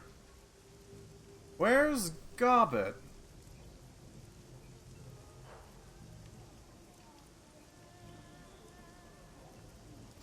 I'm a little confused and a little concerned, but I guess Rockter's filling us in? I hope she's alright. I hope the sinking ship isn't taking her on, you know?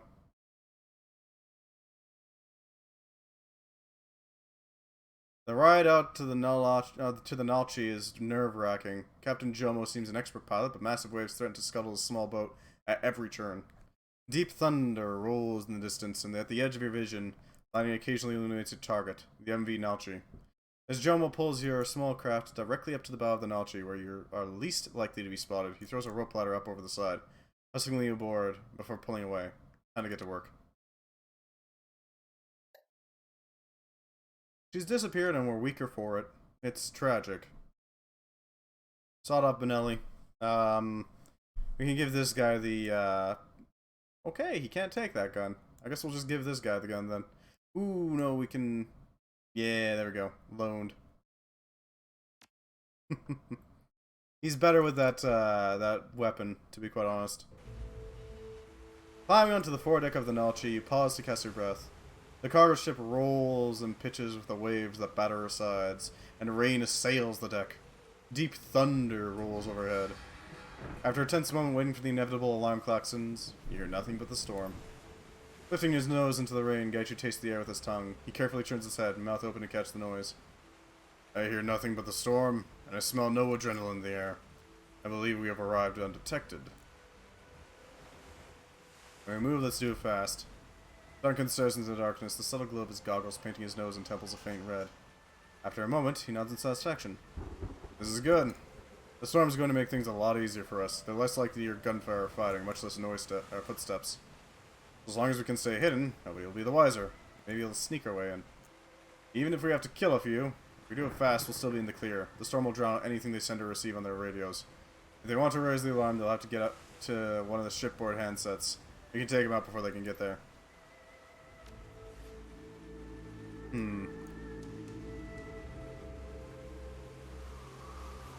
So our objectives are get to D-deck right now. Evade any threats, but, ooh, what's this? This is a simple interface for the Nalchi's above-deck systems. Drainage, running lights, water pressure, and cameras. Most of the systems seem to be basic enough that you won't be able to do much with them. The camera feeds don't appear to be being broadcast to the bridge, they're going straight to recording. With a little work, you can change that and get a better view of the deck. A few moments later, you rebooted the top deck cameras and patched them over to your comlink. Nobody on the ship will know, but you have a great view of the guards. Looks like these cameras are isolated from the below deck cameras, however. To gain access to those, you'll have to get inside the ship. A guard there. Guard. Guard. Guard. There's the below decks. We've got some idea of what to do.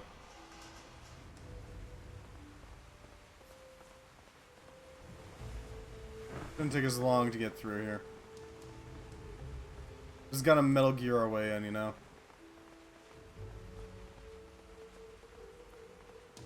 Go for it. No, wait, that's a security mage. I see the path we have to take.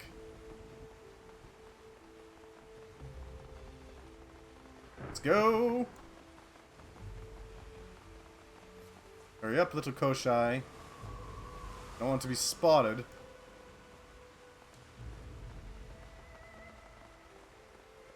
Got a drone. Ah, god damn it.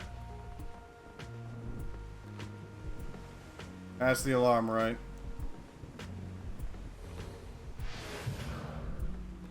We're gonna have to deal with this. Gaichu, I need you to go ham.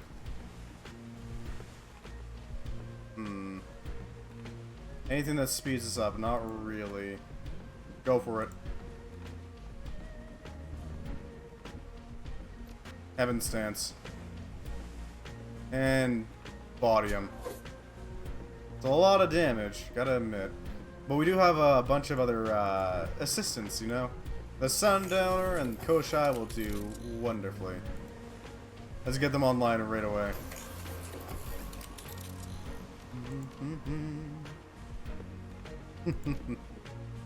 Mark the captain. He's gonna be, we're gonna need to destroy him pretty quick. Full auto fire. 5 attacks in one action that do half our normal damage. Loses the cover bonus the rest of the turn. Yeah, let's deal with that security captain, shall we? Tons of damage. And a single heavy shot, which should deal with him. Okay, buddy. You're a great shot, buddy. I appreciate it. Koschei, obliterate this guard. Okay.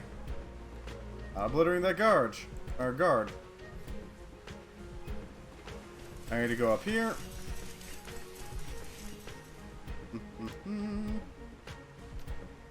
Target leg. I don't know, I guess I can punch this guy? It's an option.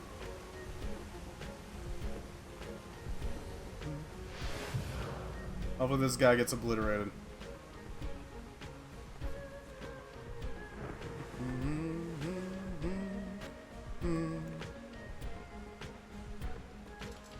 Yeah, we're not gonna deal with that.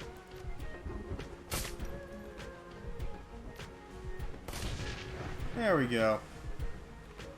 Good to know that's where that these things are what we're looking for when it comes to the targets. Let's mark him. Make sure he doesn't get a chance. And you. Launch the mortar. Really? Okay then. Well, we can try again, I guess. Go for it, Gaichu. There we go. And now Reactor can delete our security mage here. Or not. We'll have to get Duncan to do it.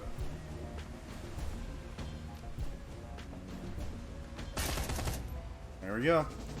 Not the cleanest, but it'll do. And they have no security footage of us now.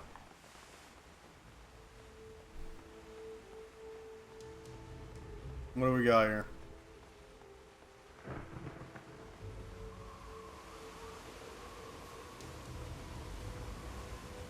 Let's go for it. Below deck.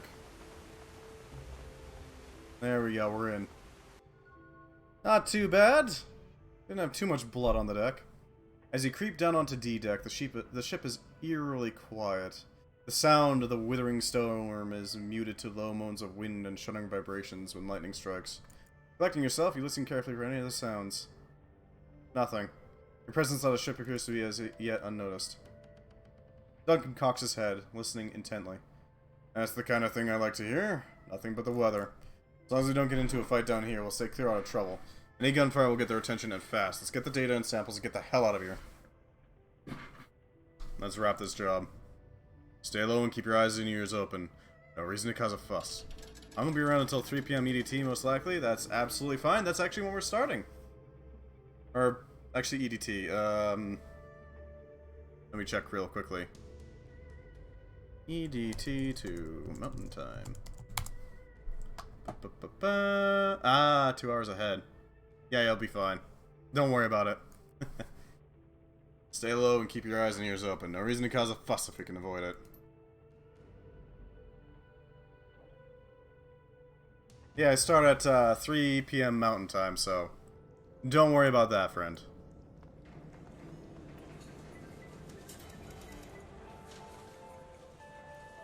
Really? Arcade. What's this? Could be useful. Advanced Medikit! Alright, we can use that. Can be used outside combat. Fire suppression controls. There's a control panel for the ship's water pumps and fire suppression system. The knobs and switches here can cut off or supply water to anywhere on the ship with an outlet. The readouts indicate that the fire suppression system doesn't have any safety locks engaged in it. By adjusting the pressure, you can flood the hallways leading to this deck, slowing down any guards trying to reinforce the area. This would certainly set off a ship-wide alarm and draw every available card to your position, however. Okay, let's not do that. Not unless we need it. Not unless ship's fucked already, so... not great. We're gonna need to find a way to jack in and pop those cameras open.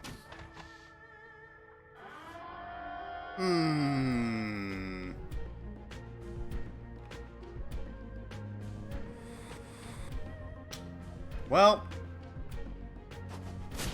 I'm just sort of clammy having the rough start up with Baneric when I did my thing with him.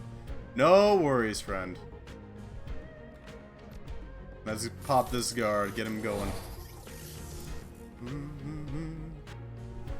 No worries at all, friend. It is entirely a optional thing for you to do. I'm not necessarily expecting anything, you know? I do greatly appreciate it, though. Because Lord knows my method of making mod packs in these types of games is to go, let's just throw everything we've got, you know?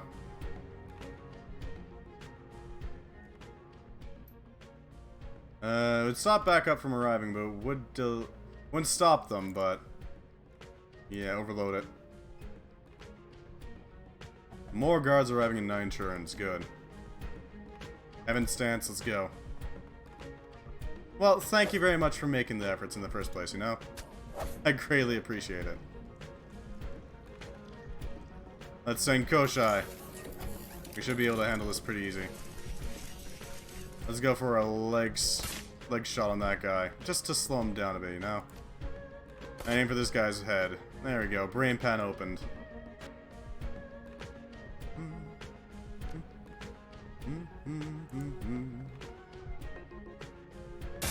And there we go. Let's see what we got here. There's a security camera. That doesn't have the data on it. Oh, great. Ow. Okay, that hurts. We're gonna need to get the hell out of here. This is great. This is exactly what I was looking to have happen. Gaichu, you got more targets. Security rigger. Deal with them. Crit 100%. Jesus Christ. Gaichu is just ready to obliterate. Raptor can help fortify us. Oh! Hi! Nice to see ya. Let's deal with these two real quick. The mage is a problem. Don't conserve ammo. There we go. That'll help out quite a bit, thankfully. Send our mortars over the wall. Hopefully obliterate the enforcer. Nope. Sorry I'm untrusting with other people making mod packs for Baneric. Fair enough, you know. Fair enough.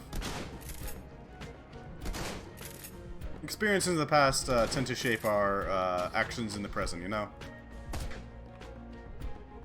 It's completely understandable, so don't worry about it.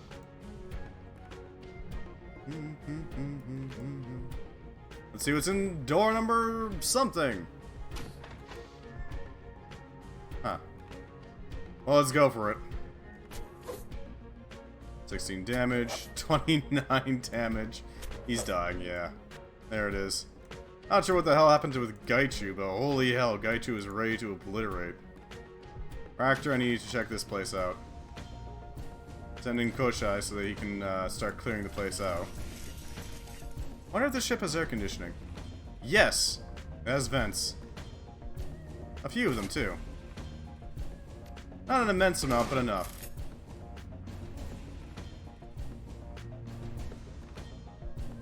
Let's see what's in this locker. A phosphor bang! Okay. Sundowner needs a reload.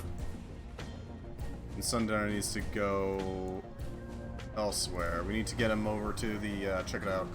It could just be to let air flow, yes. That is an option.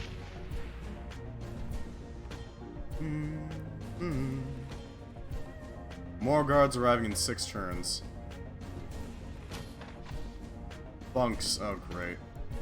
Gaichu! Go this way. Let's see what we got here. Security camera. A door. And an enforcer that we can go deal with.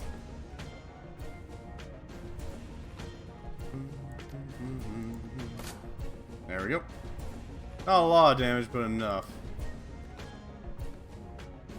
Go pick up that stuff, Duncan. I'm gonna put past the ship to have at least some air conditioning, but I imagine it'd either be highly selective or dog shit quality. Probably both. Probably both. I don't think we're gonna encounter many guards up here.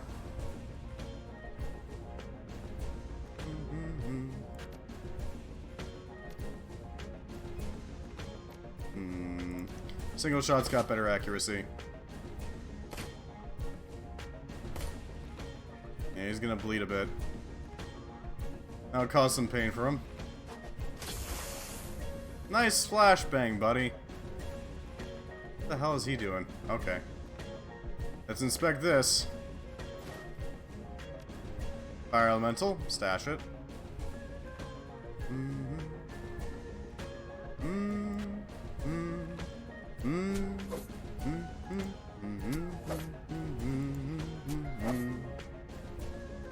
There we go. Duncan, go pick up these medkits so we can do that. Take it. Put it in, yeah, stash. And make sure this guy dies. At least gets to take some damage, you know. There we go. Little helpers. Go through the vent. We need to see what's over here. Nothing. Cool. Oh, for God's sake, nothing. Alright. Good to know that we isolated that option. Gaichu, I need you to open this door. See what's here. Test data computer. Eastern Tiger File OS. Development Diary Project Overview. Initial research into metagenetics presents a singular challenge, to wit, the study not of genes themselves, but of the interaction between genetics and the unseen world of astral space. It is the creation of a particular metatype or magically expressed phenotype was as simple as... If the creation of a particular metatype or magically expressed phenotype was as simple as the recombination of given amino acid sequences, then the creation of mages would be as simple as the expression of a given eye color or skin tone. Huh. Unfortunately, such expressions are far more complex. The expression of traits, casual random lab-grown monstrosity. What could go wrong, exactly? It probably recognizes Gaichu as a fellow monster. Fortunately, such expressions are far more complex. The expression of traits previously considered to be supernatural is a complex interplay between mundane DNA, the condition of the ambient manosphere at the time of development, and the interactions between genes and what we dubbed astral shadows. Any research into these is fraught with difficulty due to their resistance to traditional, as to say, technological instruments.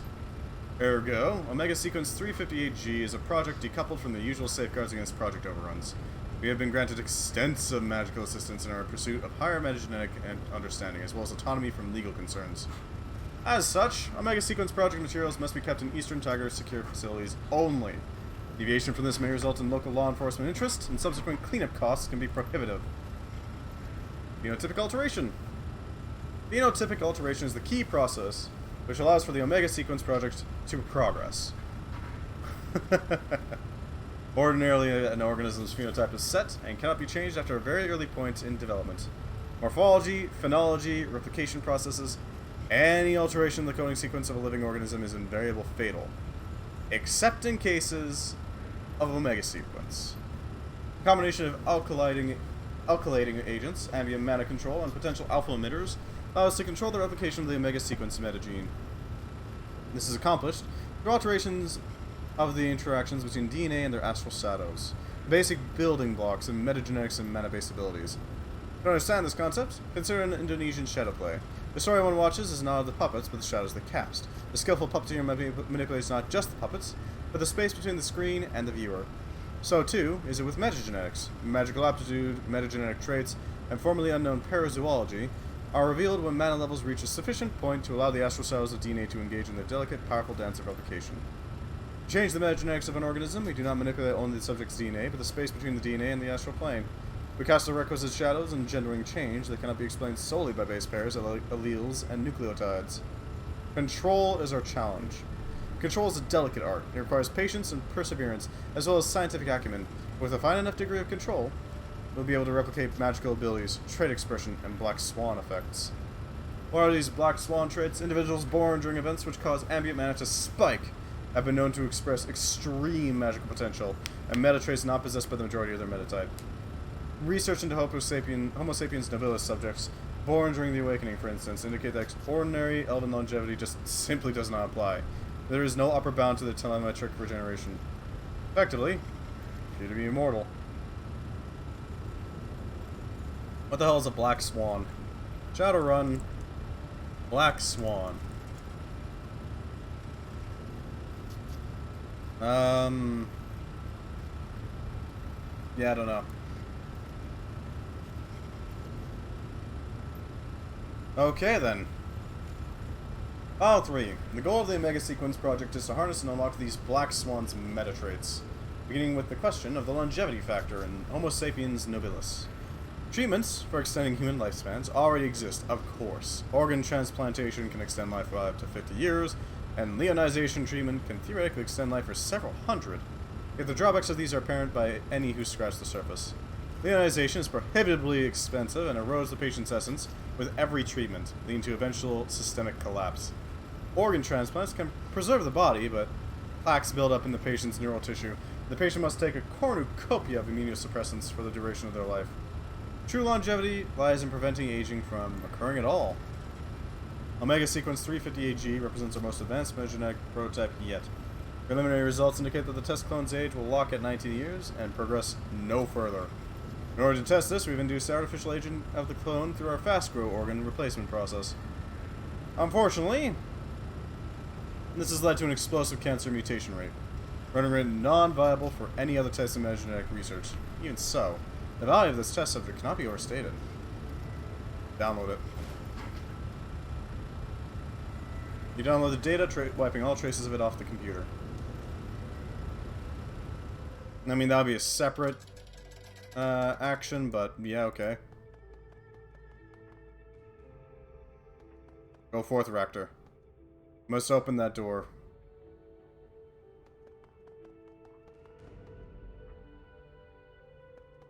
Alright. Let's get this out front.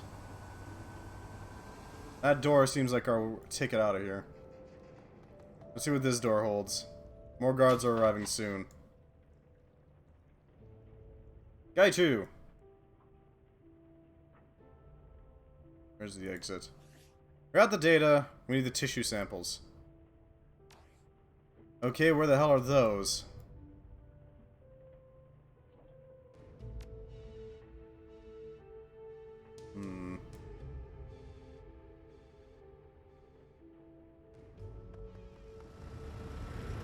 Nothing in here. What about over here? There might be something in here.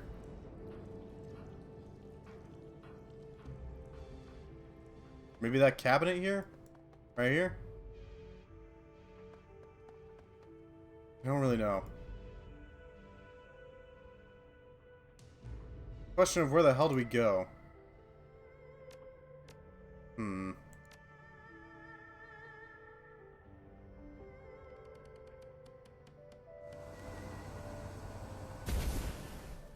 Did it really get damaged? But okay, yeah, it didn't get damaged with poison. Good. That makes 0 sense. Maybe up here? I don't really know. Let's get the hell through here, though. Yeah, that's fine. A little bit of poison is just fine. Don't see anything in there. I don't know, maybe?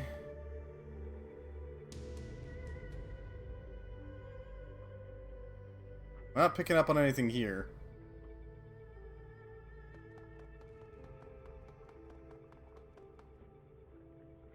Alright, I'm gonna look it up. Shadowrun Hong Kong. Tissue sample. What do we got here? Whistleblower, get the tissue samples. D-deck. Tissue. Get project data from computer and tissue samples from tissue storage.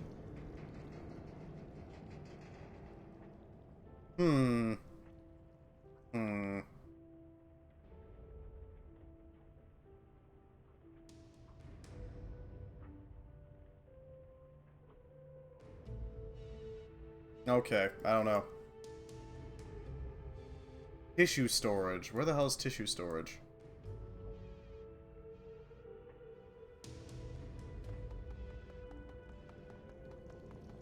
Up here, maybe? I don't know. In here? That's the fire thing. This is a kitchen, clearly. Huh.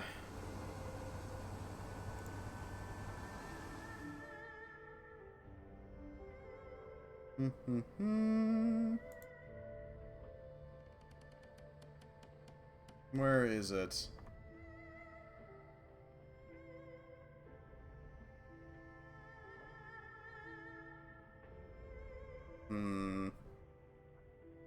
Okay, fire suppression controls. Oh! Okay, no, it is actually back there. It is all the way back by the computer. It's in the bulbous thing. Take that how you will. It's in this thing. Everybody get back together. More guards are arriving soon. We want to be prepared for it. God damn it. More guards. I want Sundowner to protect me so we don't die. Oh, they come from there. Cool. Nice spawning spot, man.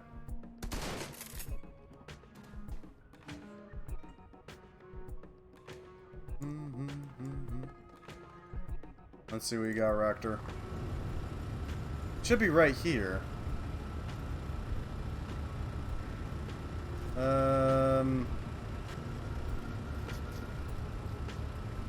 When you will get the data, you will be contacted by Wang. Wants to attack your player and wants to ask for help. Huh.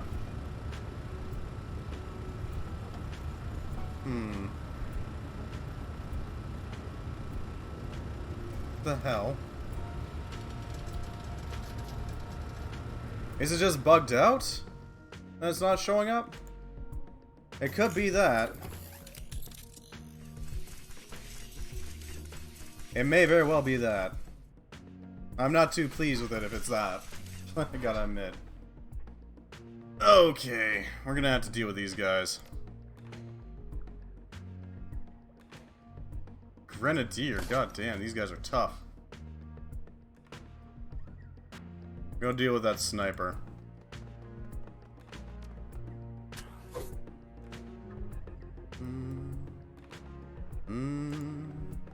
Yeah, we might have to reload this level and do it again. Well, at least we know where everything is.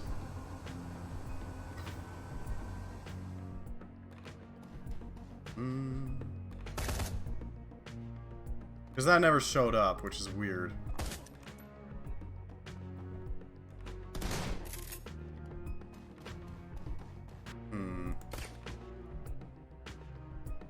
Let's get this way.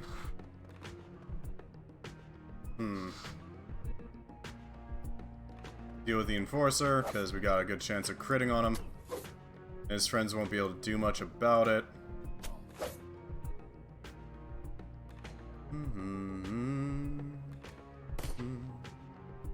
That's fine. We got some damage on him, that's what matters. Duncan, do your thing. Look at all that damage. Yeah, that'll do it. Drone's back in area. Cool.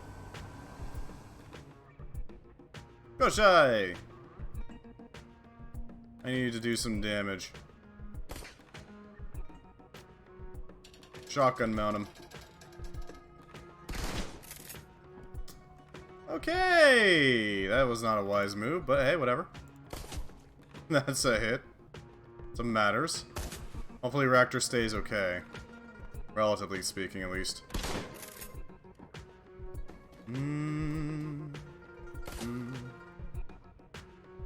Let's get up close as we can, at least. Seriously though, what the hell is that? Why can't we access the tissue samples? There should be a little, magnifying glass there. Why are you in rushing stream? You should be in murder mode. Yeah, like that. Go for this guy.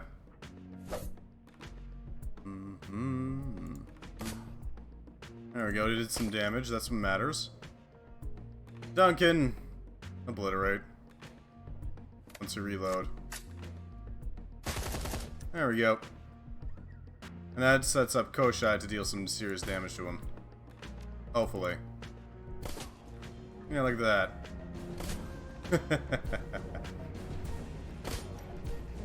Doc Wagon basic trauma kit, huh?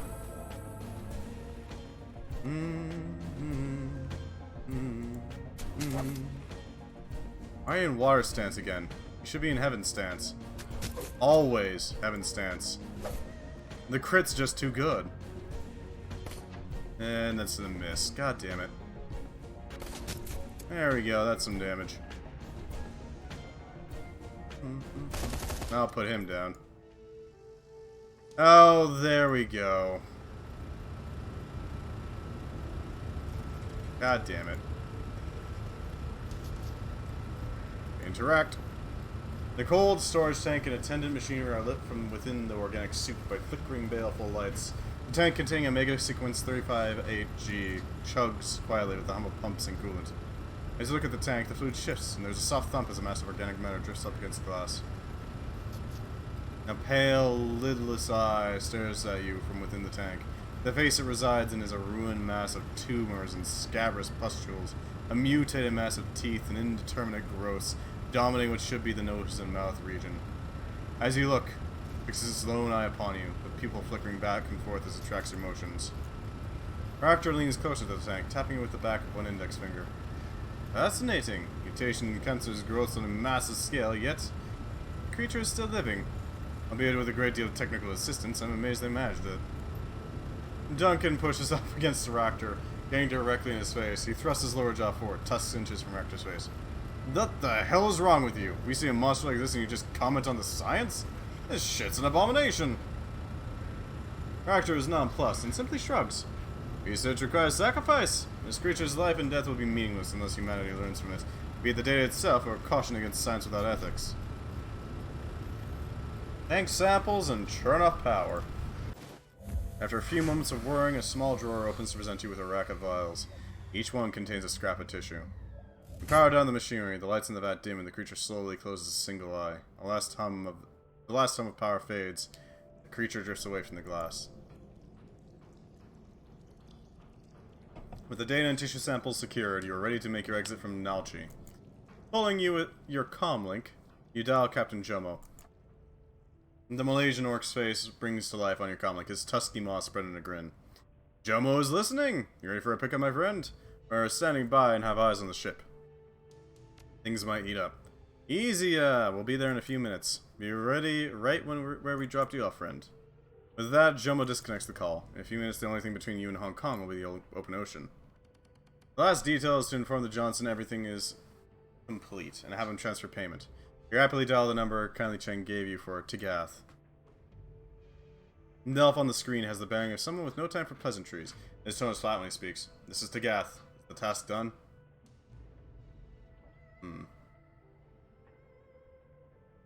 We're done here. We can release the data at the location. Swiftly done. Fortunately, there's been a complication. I can't transfer you your payment until we meet in person. I've had a tail on me since I arranged the run with Kindly Cheng. I think the soul paws have caught up with me and are watching to see what I'm up to. I can shake the tail, but I need to ensure my safety before this is done. Help with that, but that'll cost you. Tagath grimaces, but nods his head in agreement after a few seconds. I'll pay whatever it takes to get them off my back. If I can't, my family's still dead. I have a safe house in Ho Chung Village that I set up before landing here. Meet me there, call me when you're close, and I'll shake the tail. As long as we get it handled in a hurry, I should be clear to get out of Hong Kong. Better have the money. Keep an eye out for anyone following you. I need to get out of Hong Kong in one piece. You disconnect the call and pocket your comlink. Things just got a whole lot more complicated. I don't like the sound of this. I'd rather not get mixed up in something that's none of our concern. Duncan runs his tongue over one tusk, growling at his words. The Siopas are complete psychopaths, and they won't hesitate to kill us if they thought there was money in it. If they show up, we handle them like any other enemy. Just the same. Watch your back. If something goes sideways, we have to be ready for it, and be damn sure we can take care of any opposition. As you start to move away from the Omega Sequence cargo, you realize your comlink is buzzing with an incoming call. Pulling it back out of your pocket, you answer. The caller's expression is pleasant, but there's a level of unspoken menace in his eyes. The glint of killer. Good evening. My name is Huang J. Min, and I represent the Blue Heaven Siopa Ring. I've just become aware that you are in possession of data and tissue samples from Project Omega Sequence 358G. I would like those samples, and I'm willing to pay you for them. Who are you, and how did you get this number? Quite frankly, your employer doesn't know the first thing about Matrix security. We've hacked his comlink and his rental car. I simply redialed you once you called him. My apologies for such an unorthodox introduction. A person of your stature should be afforded more respect, but time is short. I understand that you're an associate with Kindly Chang's. My own organization is far too trivial to have attracted your notice, but I believe that you can help me change that. Merely doing business with you will increase our standing a great deal. Since I have information that may save your life. Perhaps we can come to an arrangement?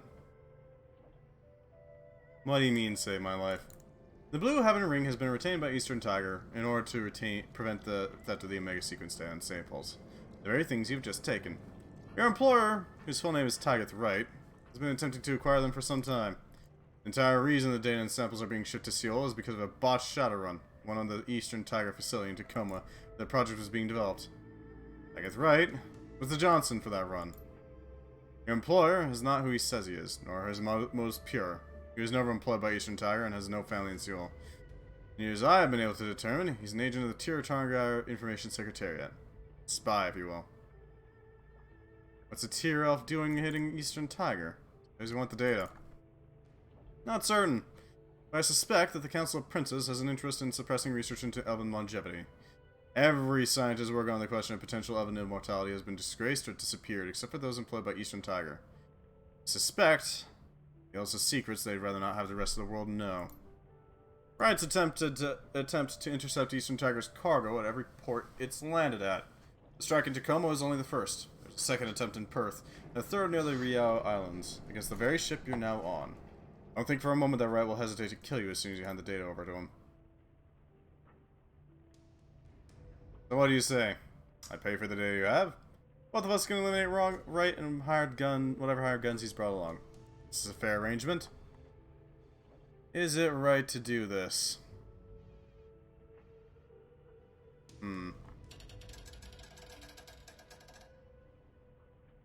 Allegedly, he may prove his betrayal. If you'll hang up on him, you'll be unable to contact him later on. But who do you want to support from now on? Or they may also decide to ignore both.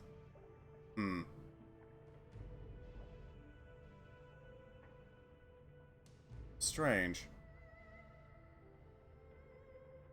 If Wright double-crosses me, I'll kill him myself. Good deal. Wang's expression darkens and his tone grows cold. I'd hoped we'd be able to come to an agreement, but if you refuse to see reason, bullets may prove a more effective argument. No one crosses the Blue Heaven Ring and lives. Your death will be an object lesson in that. Well, I think you made a new friend. I think he's unwittingly just gotten in far over his head. He'll get what's coming to him. Let's get out of here. Let's get back to Hong Kong. There we go. You put your comlink away and check the time. Captain Jomo should be arriving any minute. Time to head back to Hong Kong and what awaits. And this is only gonna end badly.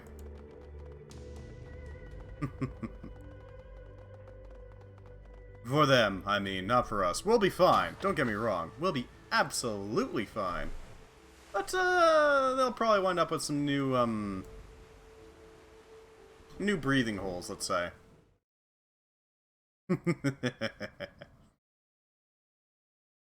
And this can only end well. The boat ride back to Hong Kong is tense. Even Captain Jomo's jovial nature does little to tighten the mood. The deep storm swirls in the sky behind you, and although you've accomplished your mission, you wonder what's in store once you reach Ho Chung Village. We'll be waiting for you in Ho Chung. Who will betray whom? And, most importantly, how can you survive the night and still get paid?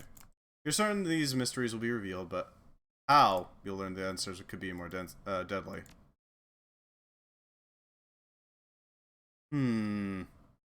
This can only end well. The Ho Chung MTR station is a testament to high-class design left to rot over a period of 15 years.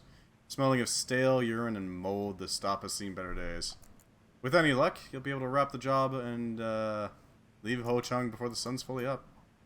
Gaichu runs a fingernail over the glittering edge of his sword before turning to face you. You realize, of course, that Huang is going to be lying in wait for us, yes? They will try to kill us and steal the data before or during the handoff.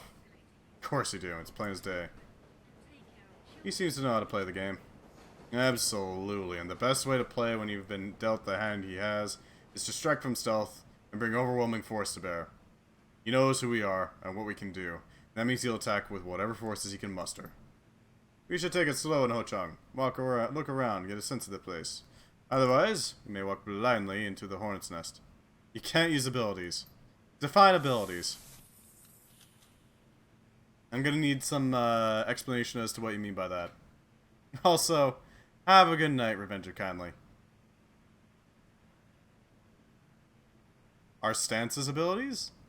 Our drones abilities? I'm not sure what you're referring to here. But I will do my best to honor it. Ho Chung Village it is. Okay. This place looks kind of grody. Stall vendor. You got anything to tell us?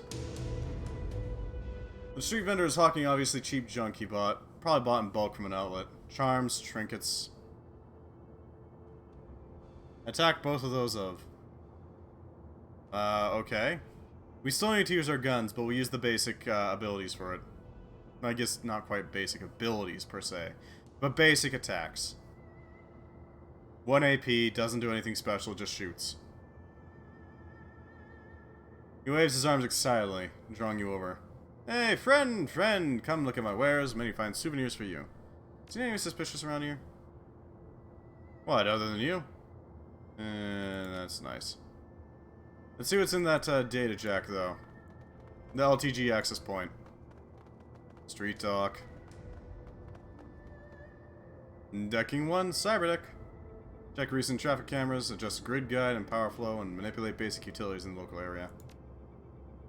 Let's see what we got here. We'll still take these, because I mean, why wouldn't we? But it'll do. Let's see what we got here. Quite a bit of watchers, huh?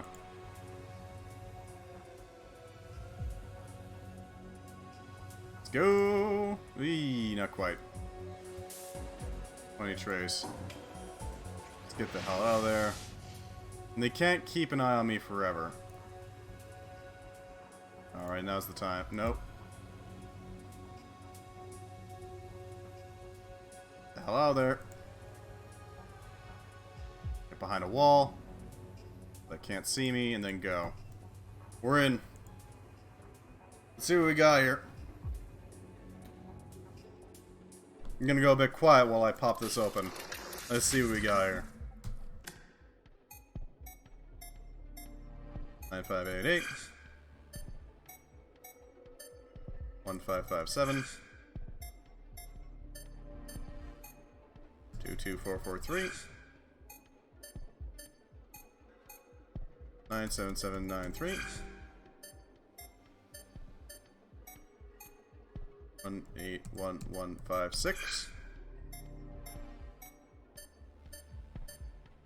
225477.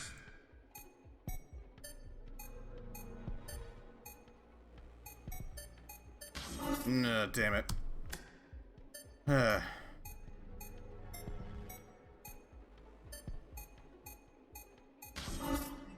No, we're just going for it. Second M, start, oh, okay. Ends with an M too. Second M star O. There we go. Decent deduction, you know. Let's see what's in these cameras, shall we? Are you and your men ready yet? I have a timetable to keep. Don't rush me. You halted my team halfway across the world for this little adventure of yours. We're just gone out the plane. The contract says we'll be ready in 0300 hours, and we will. In the meantime, get the hell off my back. Yagat's expression is one of barely restrained anger. His hands ball up into fists. You better be, you little toad. This is a matter of national security for Tir-Tongar, and given what you're billing me, I expect nothing but perfection. The mercenaries' commander is utterly unimpressed by Tegas' impotent rage. Spare me.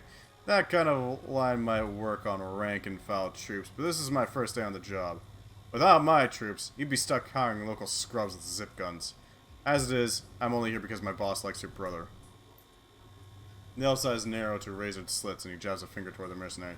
Just be ready, mercenary. I paid you for your time, and for the duration of this mission. I expect your loyalty as well. I'll do my job, alright. That's what you're paying me for. Do yours. I want to get out of this forsaken pit and catch the next flight back home. Okay! He might very well be trying to, sabotage us a little. You know what I mean? Make our move. Get behind the pillar and we can go.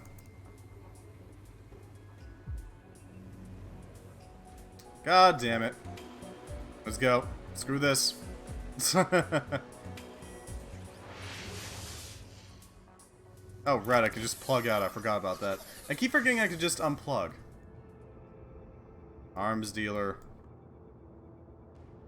We know what's going on here. We're about to get shot at. By assholes. Alright, to Gath. Give me the money, please. I'm just here for payment. What the hell? Sparking wires.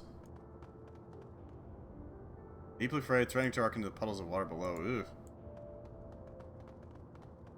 Gath fidgets nervously as you approach him. His entire body is tense and his eyes flicks rapidly around the market as if searching for unseen threats.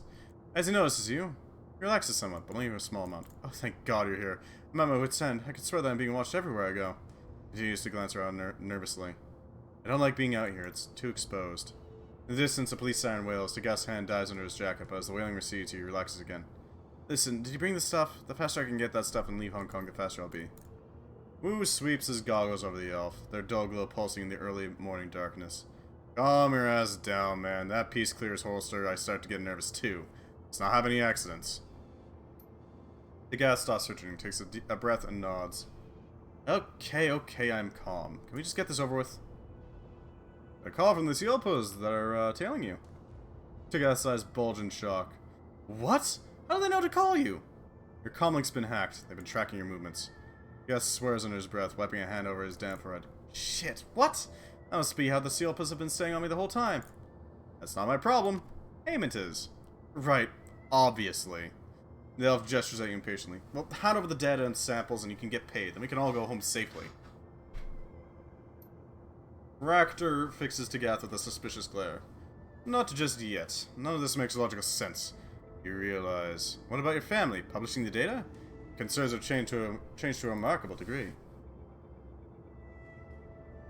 The Gath fidgets nervously, regarding his suspicion. What do you mean by that? It means, jackass, that we know the score. You're no corp wage slave. You're a goddamn tier spy. What? A bunch of crazy psychopaths spin a story about me and you're gonna believe me, though. Believe them? The story just doesn't add up to Gath. You're lying to me. The elf's expression abruptly changes. His fear washes away, abruptly replaced by cold professionalism. His fidgeting ceases almost instantly. I see. Well, now that the cat's out of the bag, I need to figure out what to do about this snarl. Koschei whirs menacingly, weapons focusing on Gath. I would suggest not making any sudden moves. Koschei's threatened software is prone to striking first. Don't be melodramatic. I'd rather avoid bloodshed if it can be helped. If you're amenable, the deal can proceed as planned. You're a professional. Still here to get paid. Well, that's good. I'd hate to think you'd suddenly develop sour grapes over a little white lie. What do you intend to do about the Sealpos? Before I can answer, a shout rings out. Yeah, what are you gonna do about me?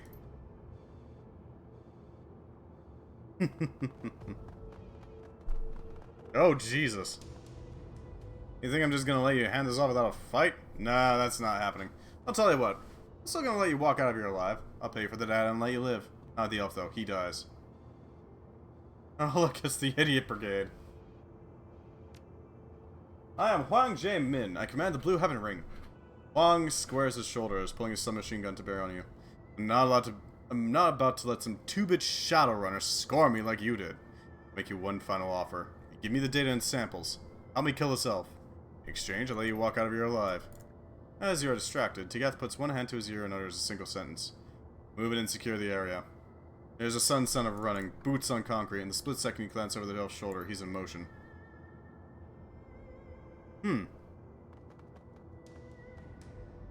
Magical energy begins to arc around Red's hands. Well, now then, seems we're at an impasse. I'm not about to go back to Portland empty-handed. I'm walking out of here with the data. Try to stop me, I'll put you down. You know, on the one hand, Tyr Tarngeir is more interested in just crushing this data. On the other hand, the Sealpuds are assholes. Both of you are crazy, we're leaving. Fuck this. Wang's lips curl back from his teeth and he spits toward you. What? Are you crazy? You won't make it 10 feet, oh my. Repulsive as it is, I have to agree with the little toad. You're not leaving with that data. Let me show you why I'm a survivor. Tap into that grid and let's go wild. Blaster, decrypt, erosion, medic. Not medic. Suppression. Blaster, decrypt, erosion, suppression, bruiser. We're not going to use them because we've been prevented from it, but we'll still take them. No reason not to. Go after Tagath.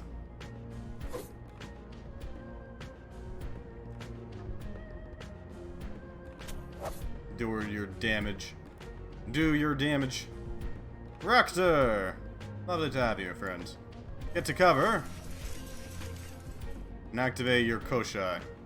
We need to take out Tyr Tarngeir's friend here. Oh wait, that's an ability. Whoop. There we go. Didn't even hit, so it doesn't change anything. There we go. Just a waste of ammo, really. I don't know, take shots, I guess? Duncan! Get to cover, boy. Get to cover, oh my. Single shot. Take the shot, there we go. That guy's down. Huang Jae-min is gonna have some troubles, too.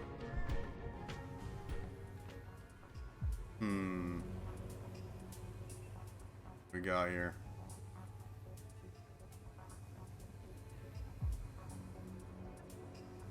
I wish I could go into combat mode for this.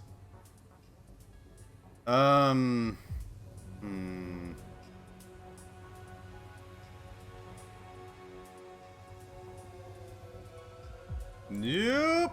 Okay. Okay, well that wasn't intended.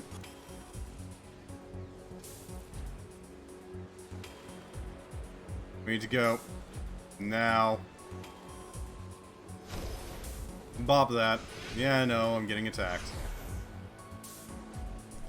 Ideally, we can zap things and deal some serious damage to them.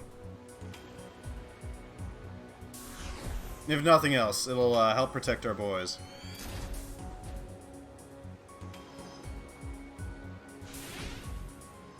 Our intelligence is pretty high too, so we'll probably be fine for the most part.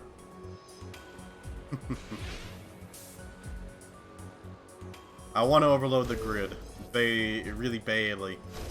Basically as badly as I can be. Overload the south electrical grid. Shouldn't take us too long.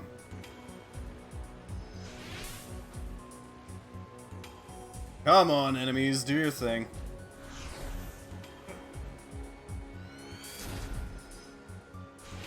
God damn, these guys are terrible shots.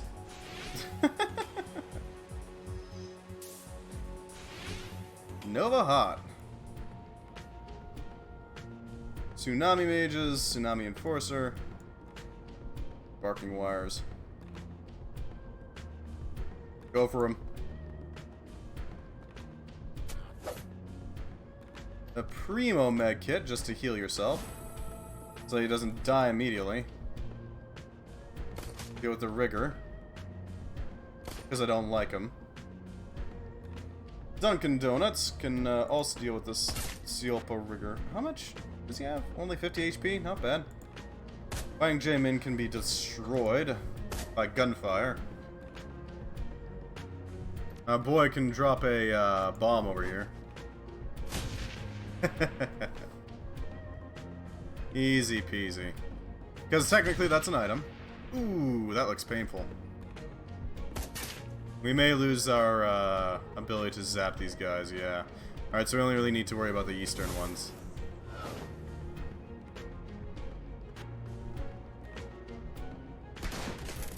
Ooh, yeah, that's gonna hurt. Not a lot of damage, though. At the very least, we can still fry it.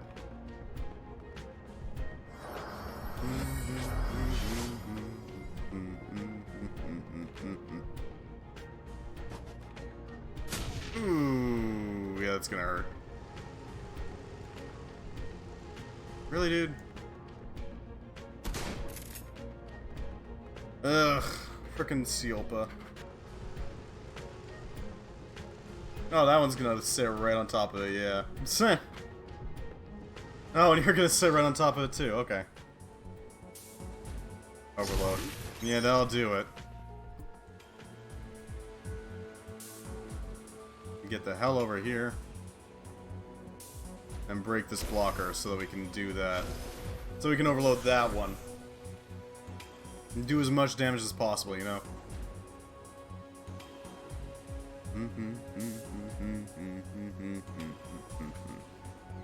Let's see what we can do here.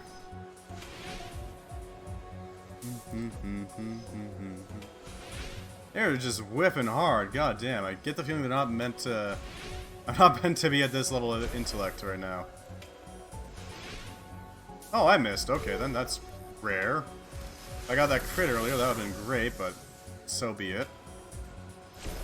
That's my 2 turns. Sniffer actually helped him. That's good, I guess, for him.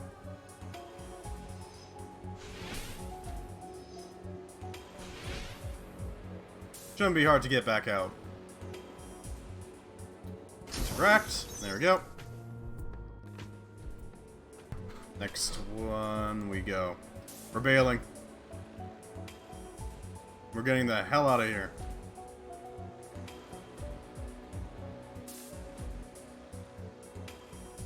Get behind cover. Hopefully this will give us enough cover to get out of here real quick.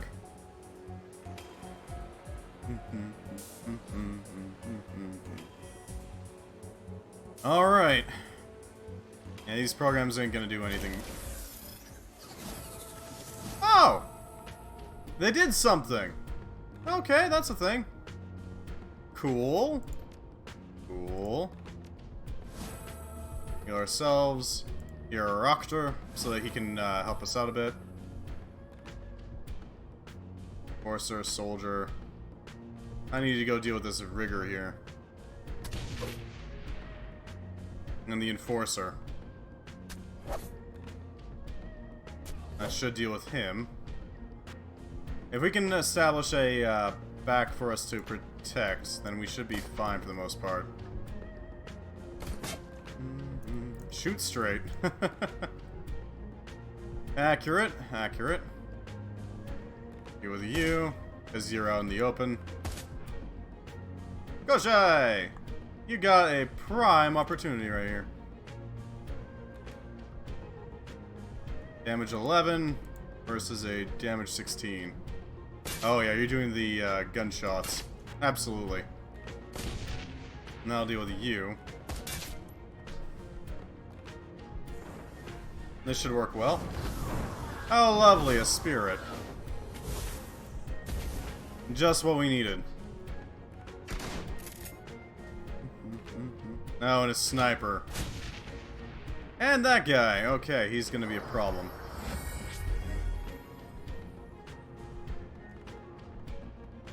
Eee. That ain't good. That helps. Okay, that's a lot of fire. Not happy with that.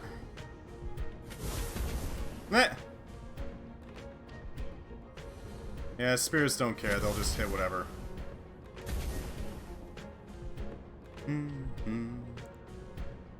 Our drone is downed. Lovely. Just what we needed. The Tsunami Adept is gonna go down.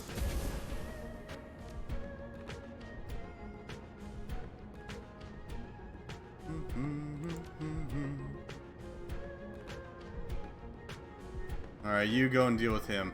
If they're gonna fight our enemies, then we leave them be for now.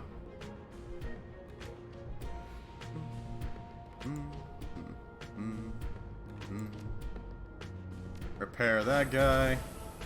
Aroctor is in some great pain. He's gonna need a repair kit. For himself, that is. Take a shot at the Tsunami Adept, I guess.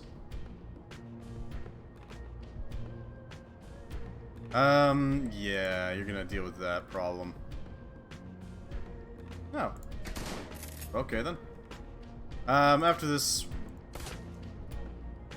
Yeah, we need to get through this combat quick. Because I'm, going a little over right now. Yeah, we're not dealing with that shenanigan. God damn it, more grenades.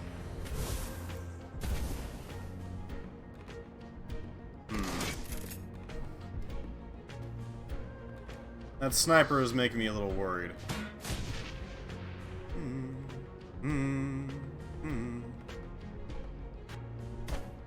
Ooh, okay, that ain't good. Minus 1 AP. That's fine, honestly.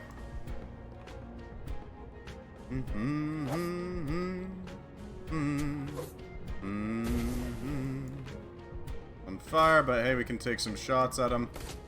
I don't know. It'll do something, at least. Take some cover behind here. Deal with the captain by giving him some shots, you know? God damn. Alright, we might lose this one. We might. Just slightly. It's fine. Raptor's koschei is taking some damage. They're engaging. Good to know. Frickin' Tyr. Goddamn Tyr Tarngeir. We're downed, but we can theoretically come out of this alive. If we just keep stabbing away, we should be able to get through. I hope.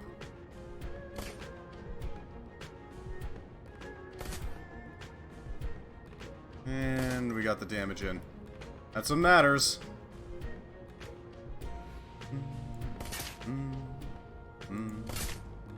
That should take out the mage, yeah. Steady damage is good damage.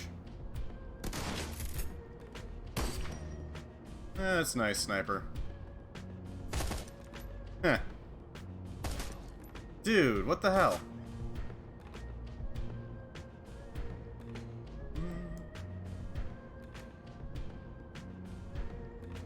Yeah, okay, you angered him. We're gonna deal with you right now. We don't have time to deal with injured personnel.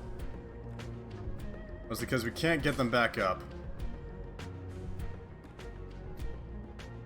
Ah, God frickin' damn it. Yeah, I know, this isn't doing great. It's obnoxious and I hate it. If I had access to my abilities properly, I'd be able to deal with these guys no sweat. But no, I gotta take standard shots and nothing else. That's fine. Yeah, we're gonna lose this. This is fine. If we lose it, then so be it. That'll be a good time to call it a night. And there it is. That's expected. Unfortunately, I gotta go. Thank you very much for stopping by. I hope you enjoyed. For those of you on YouTube, sorry I got a little quiet there at the end. I was trying to figure out like what's the best option here. If you'd like to stop by and join us on Twitch properly, I would be Honored to have you. I hope you have a wonderful morning, noon, evening, day, night, whatever happens to be on your side of the internet. Goodbye, YouTube.